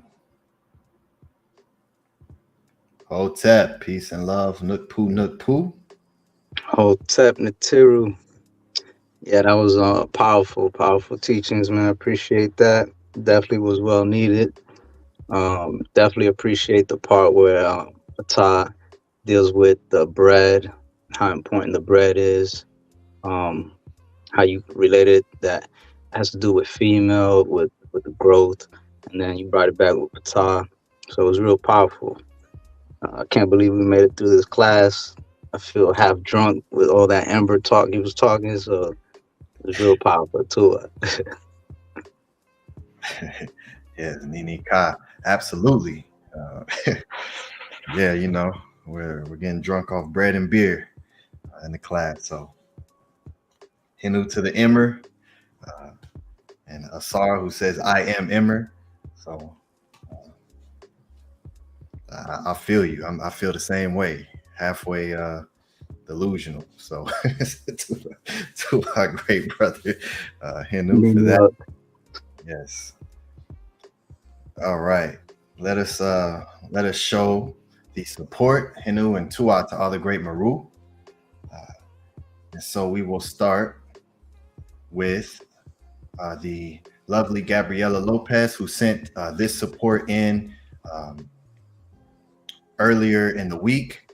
And she sent in 2222 for your tones. Baby and I enjoy listening to them.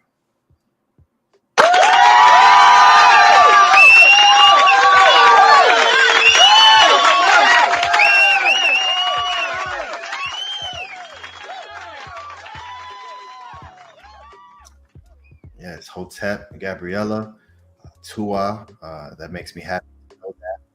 So thank you, and Tua for supporting the tones, and for supporting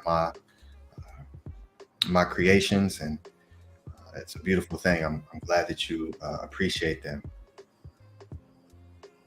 All right, and we have Angela Gates here, the Nefer Angela Gates, who sent in $10 for knowledge.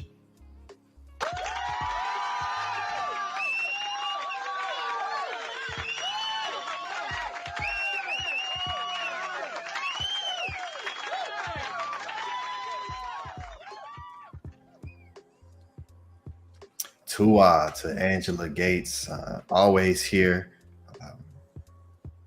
Most times first one in the class, ready. So thank you, Tua, for that, and for just being who you are, and your consistency. So it's a beautiful thing to see. So Henu and Tua to Angela Gates. All right, and next we have the wonderful Anu and Antu, who sends in $20 for Tua Hotep Marie, or the Sin, powerful, entangled, Hekau Henu.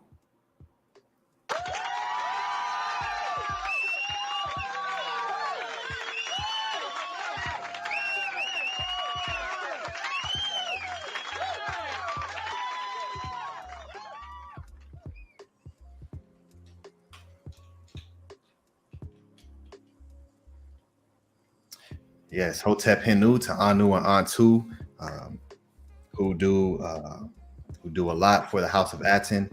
Anu is the wonderful moderator and has something coming for everyone. Definitely leading by example. Great brother Tuan Henu and Antu for supporting us and being the wonderful social media manager that you are, and making sure that these teachings get out on these different platforms. So Tua, and for supporting every class. All right, and next we have Nito Campbell, who sends in $9 for class on 5/26/24.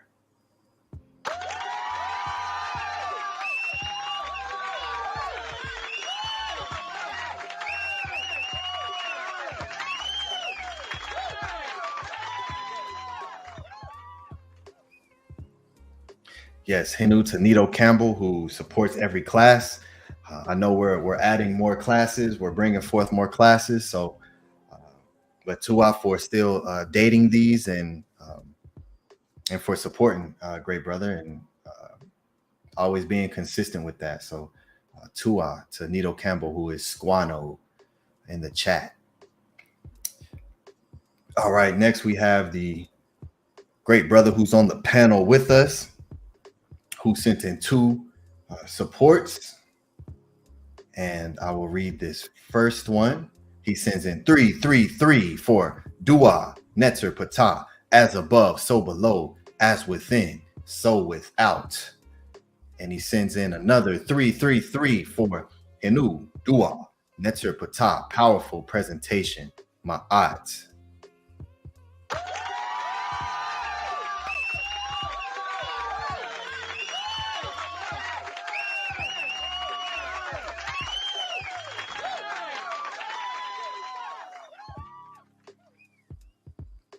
Yes, Hotep Henu Ma'akaru Nukpu to our great brother. Very Sekim asset. I know I'm thankful to have you on the side of Ma'at. Wouldn't want you on the Isfet side and have to go up against you, great brother. So you're a powerful brother. So Tua and Henu for supporting and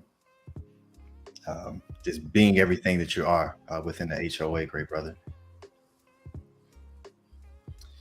All right, and next we have the great Primordial Thought 9, who sends in $20 for tip for Patah buildup for our Sa Patah Dua.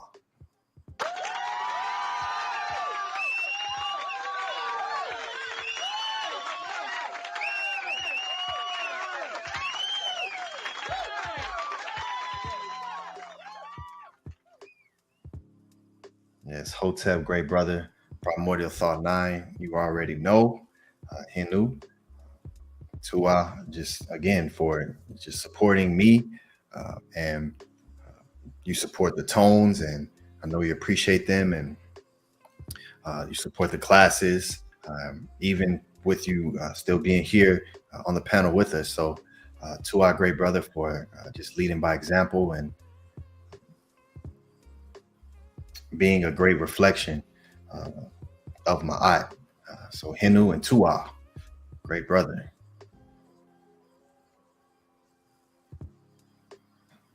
And yes, the Hekau really works. Next, we have the great brother, Robert E. Williams Jr., who sends in 2772 for Ptah is the bread. Tua, brother.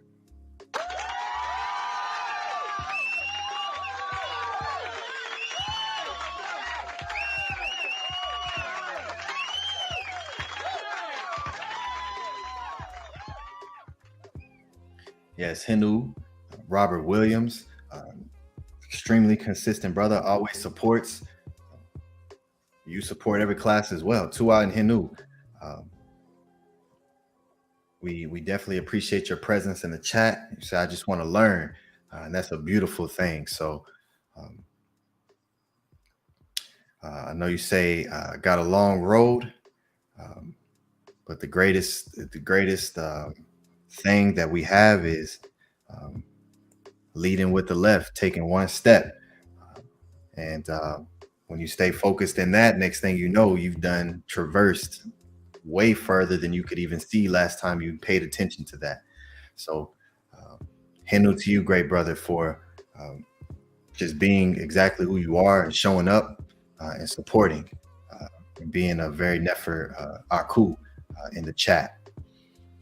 So Tua. All right, and next and lastly, this is the last support. I think, let me check, refresh here. Yes, houseofaten.org. Show your support, everyone. And I had to show this one last because she is shutting down the pod class for this particular Scribal session. Henu and Tua to Gabriela Lopez, who sends in 5555 for being the loaf that fed us superior knowledge. Purple heart, blue heart.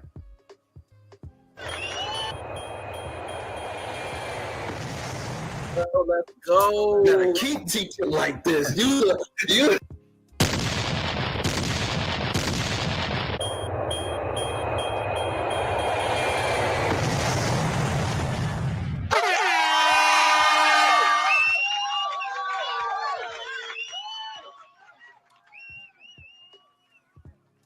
You see, that's how it's done. Tua and Henu, Gabriela, I know you really appreciate the teachings, and so Tua to you for being in alignment and being a support of the DJED for our great brother Primordial Thought 9, and for doing all that you're doing to make sure that that the young Ptah receives all of these frequencies and all of these tones. So I'm very thankful that you do that. So Tua and Henu for supporting every class and for being here with us. So yes, Dua and Henu. Gabriela is officially the sponsor for today's class, brought to you by Gabriela Lopez, Henu, and Tua. All right. All right. Yes. Hotep to all the great Meru, all the great KHERU. And yes, we'll go ahead and close out. And we'll start with the great brother Nook Poo, and then we'll work our way around. Hotep.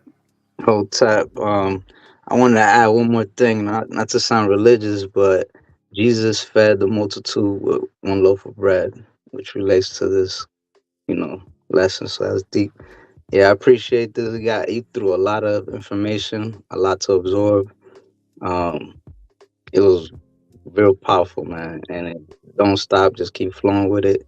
So, Tua Hotep to the NTRU, my aunt, Uncle SENEB, and Resi Upesh, my aunt. Hotep.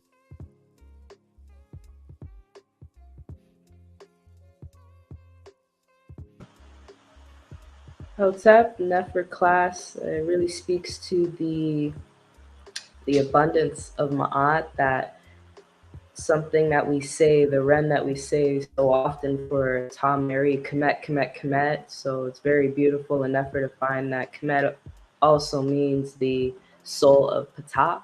And to Annie for giving us a much, much deeper understanding of that we can really carry with us day by day in our walk, and so much divine food. So it's truly Nefer for everyone to soak up and receive.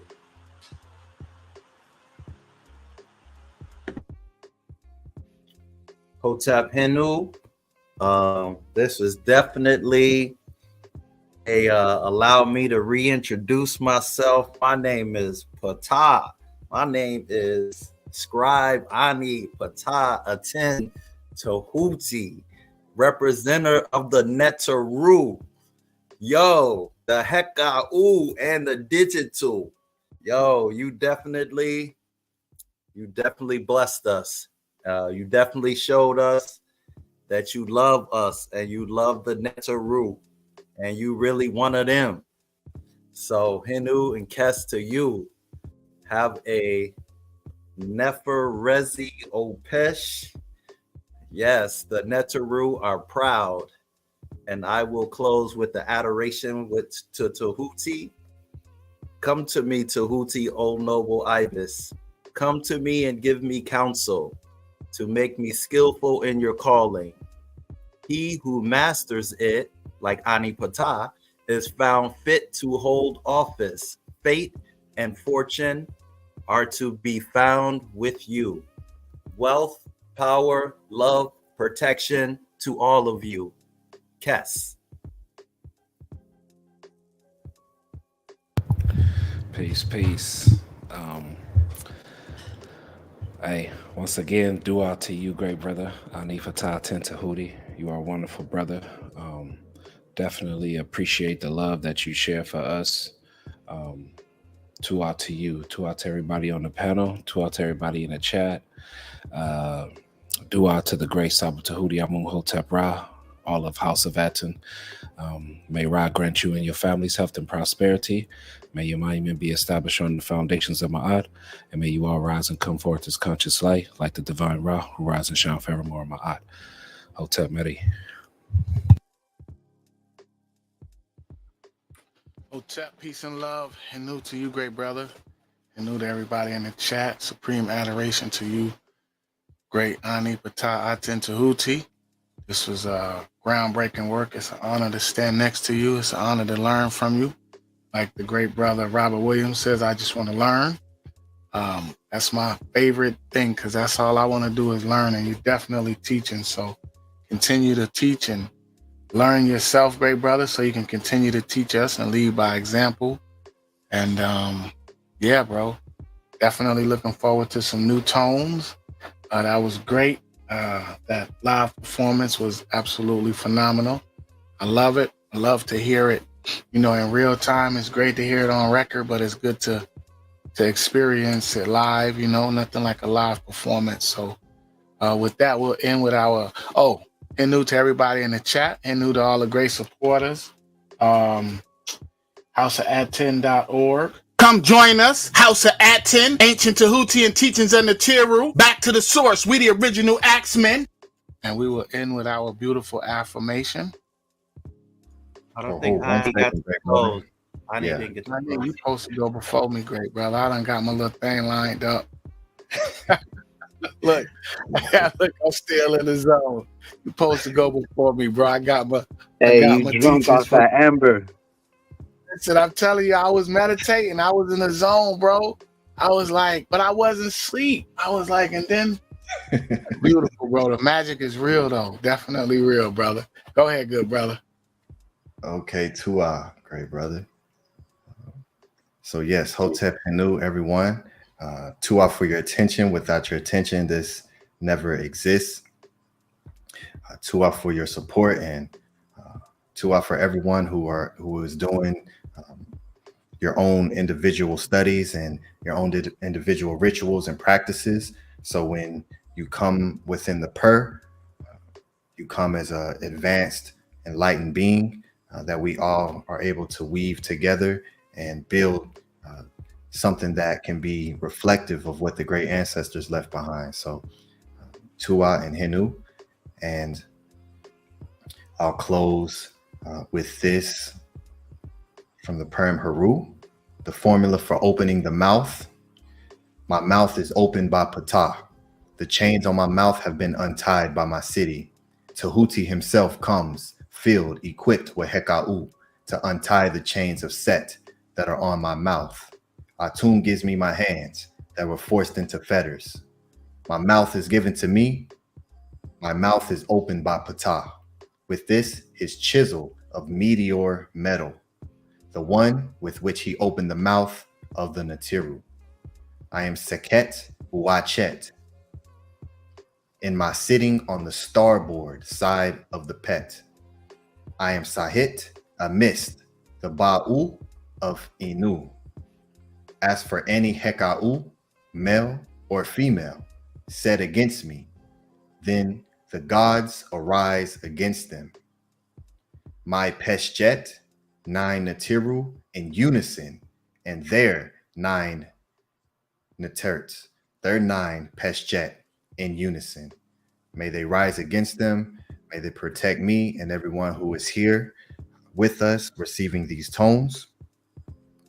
And may everyone's Pa'ut feel accomplished for helping to guide all of the Bas that are here with us.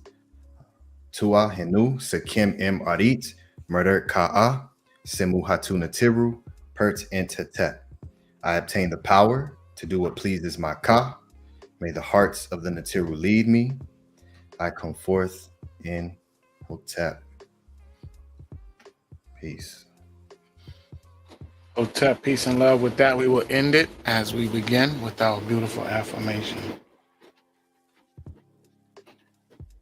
From today's teachings, adoration of AUSAR, the Lord of eternity, Nefer, Horus of the double horizon, many of forms of existence, mighty of shapes, Ptah Sekri, Timu and Helopolis, Lord of the hidden house, he hath created Heka Ptah and the NTRU, guide of the underworld. They glorify thee when thou settest in Nut, embrace thee are set. There comes into being in the heart, there comes into being by the tongue, something as the image of Atun. Ptah is the very great who gives life to all the NTRU and their cause. Lo, through their heart and this tongue. Heru came into being in him. Tehuti came into being in him as Ptah. Power came into being in the heart and by the tongue and in all the limbs, in accordance with the teaching that is the heart is in all the bodies, and it, the tongues, is in every mouth of all the NTRU, all men, all flocks, all creeping things, and whatever lives, thinking whatever the heart wishes, and commanding whatever the tongue wishes. Unki Ma'at, an NS, Nintet or Set Ma'at, Min Hapapet Ma'at, her NUQE, her Iku. I live from Ma'at, I exist within her. I do not speak in the place of Ma'at. Every day I advance towards Ma'at. My being is surrounded in darkness. I come forth as conscious light.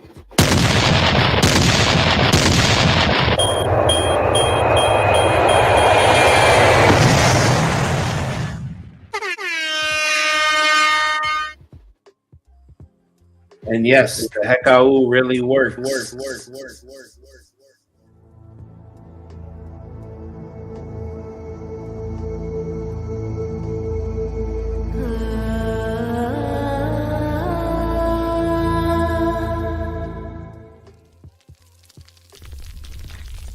Yo, let's go.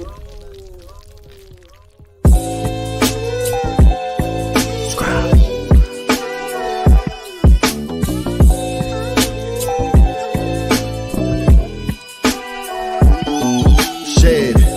Closed my eyes, then I woke up back in my bed. I could see my room as clear as looking through a lens. See, I thought I was awake, so then I tried to move, but my body shocked me like I was plugged in a socket. I started panicking and scrambling within my mental. I thought I died and now my body, I'm forever locked in. I was screaming, help me, someone help me please. But there wasn't any sound making it through my teeth.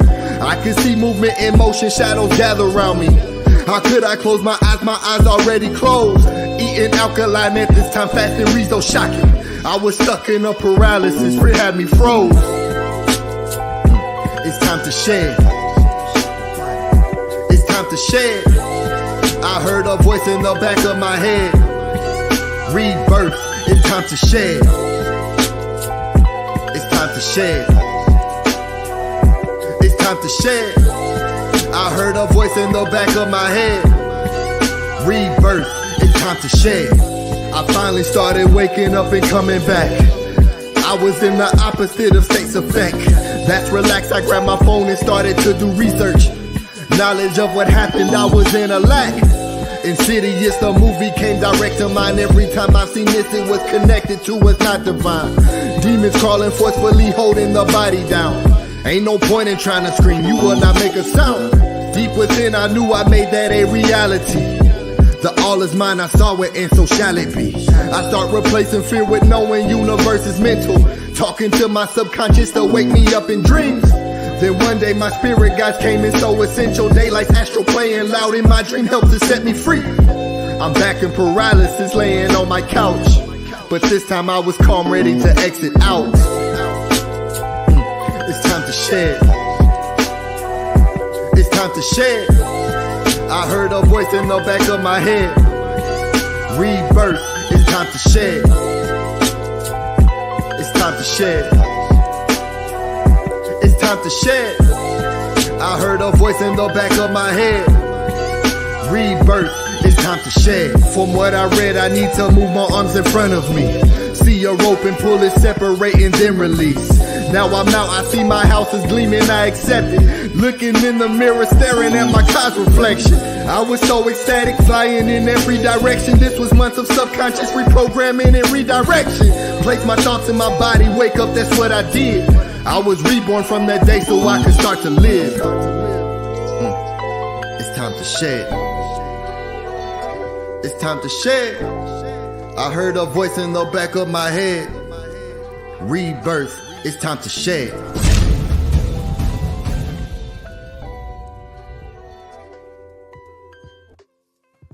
And yes, the HEKAU really works.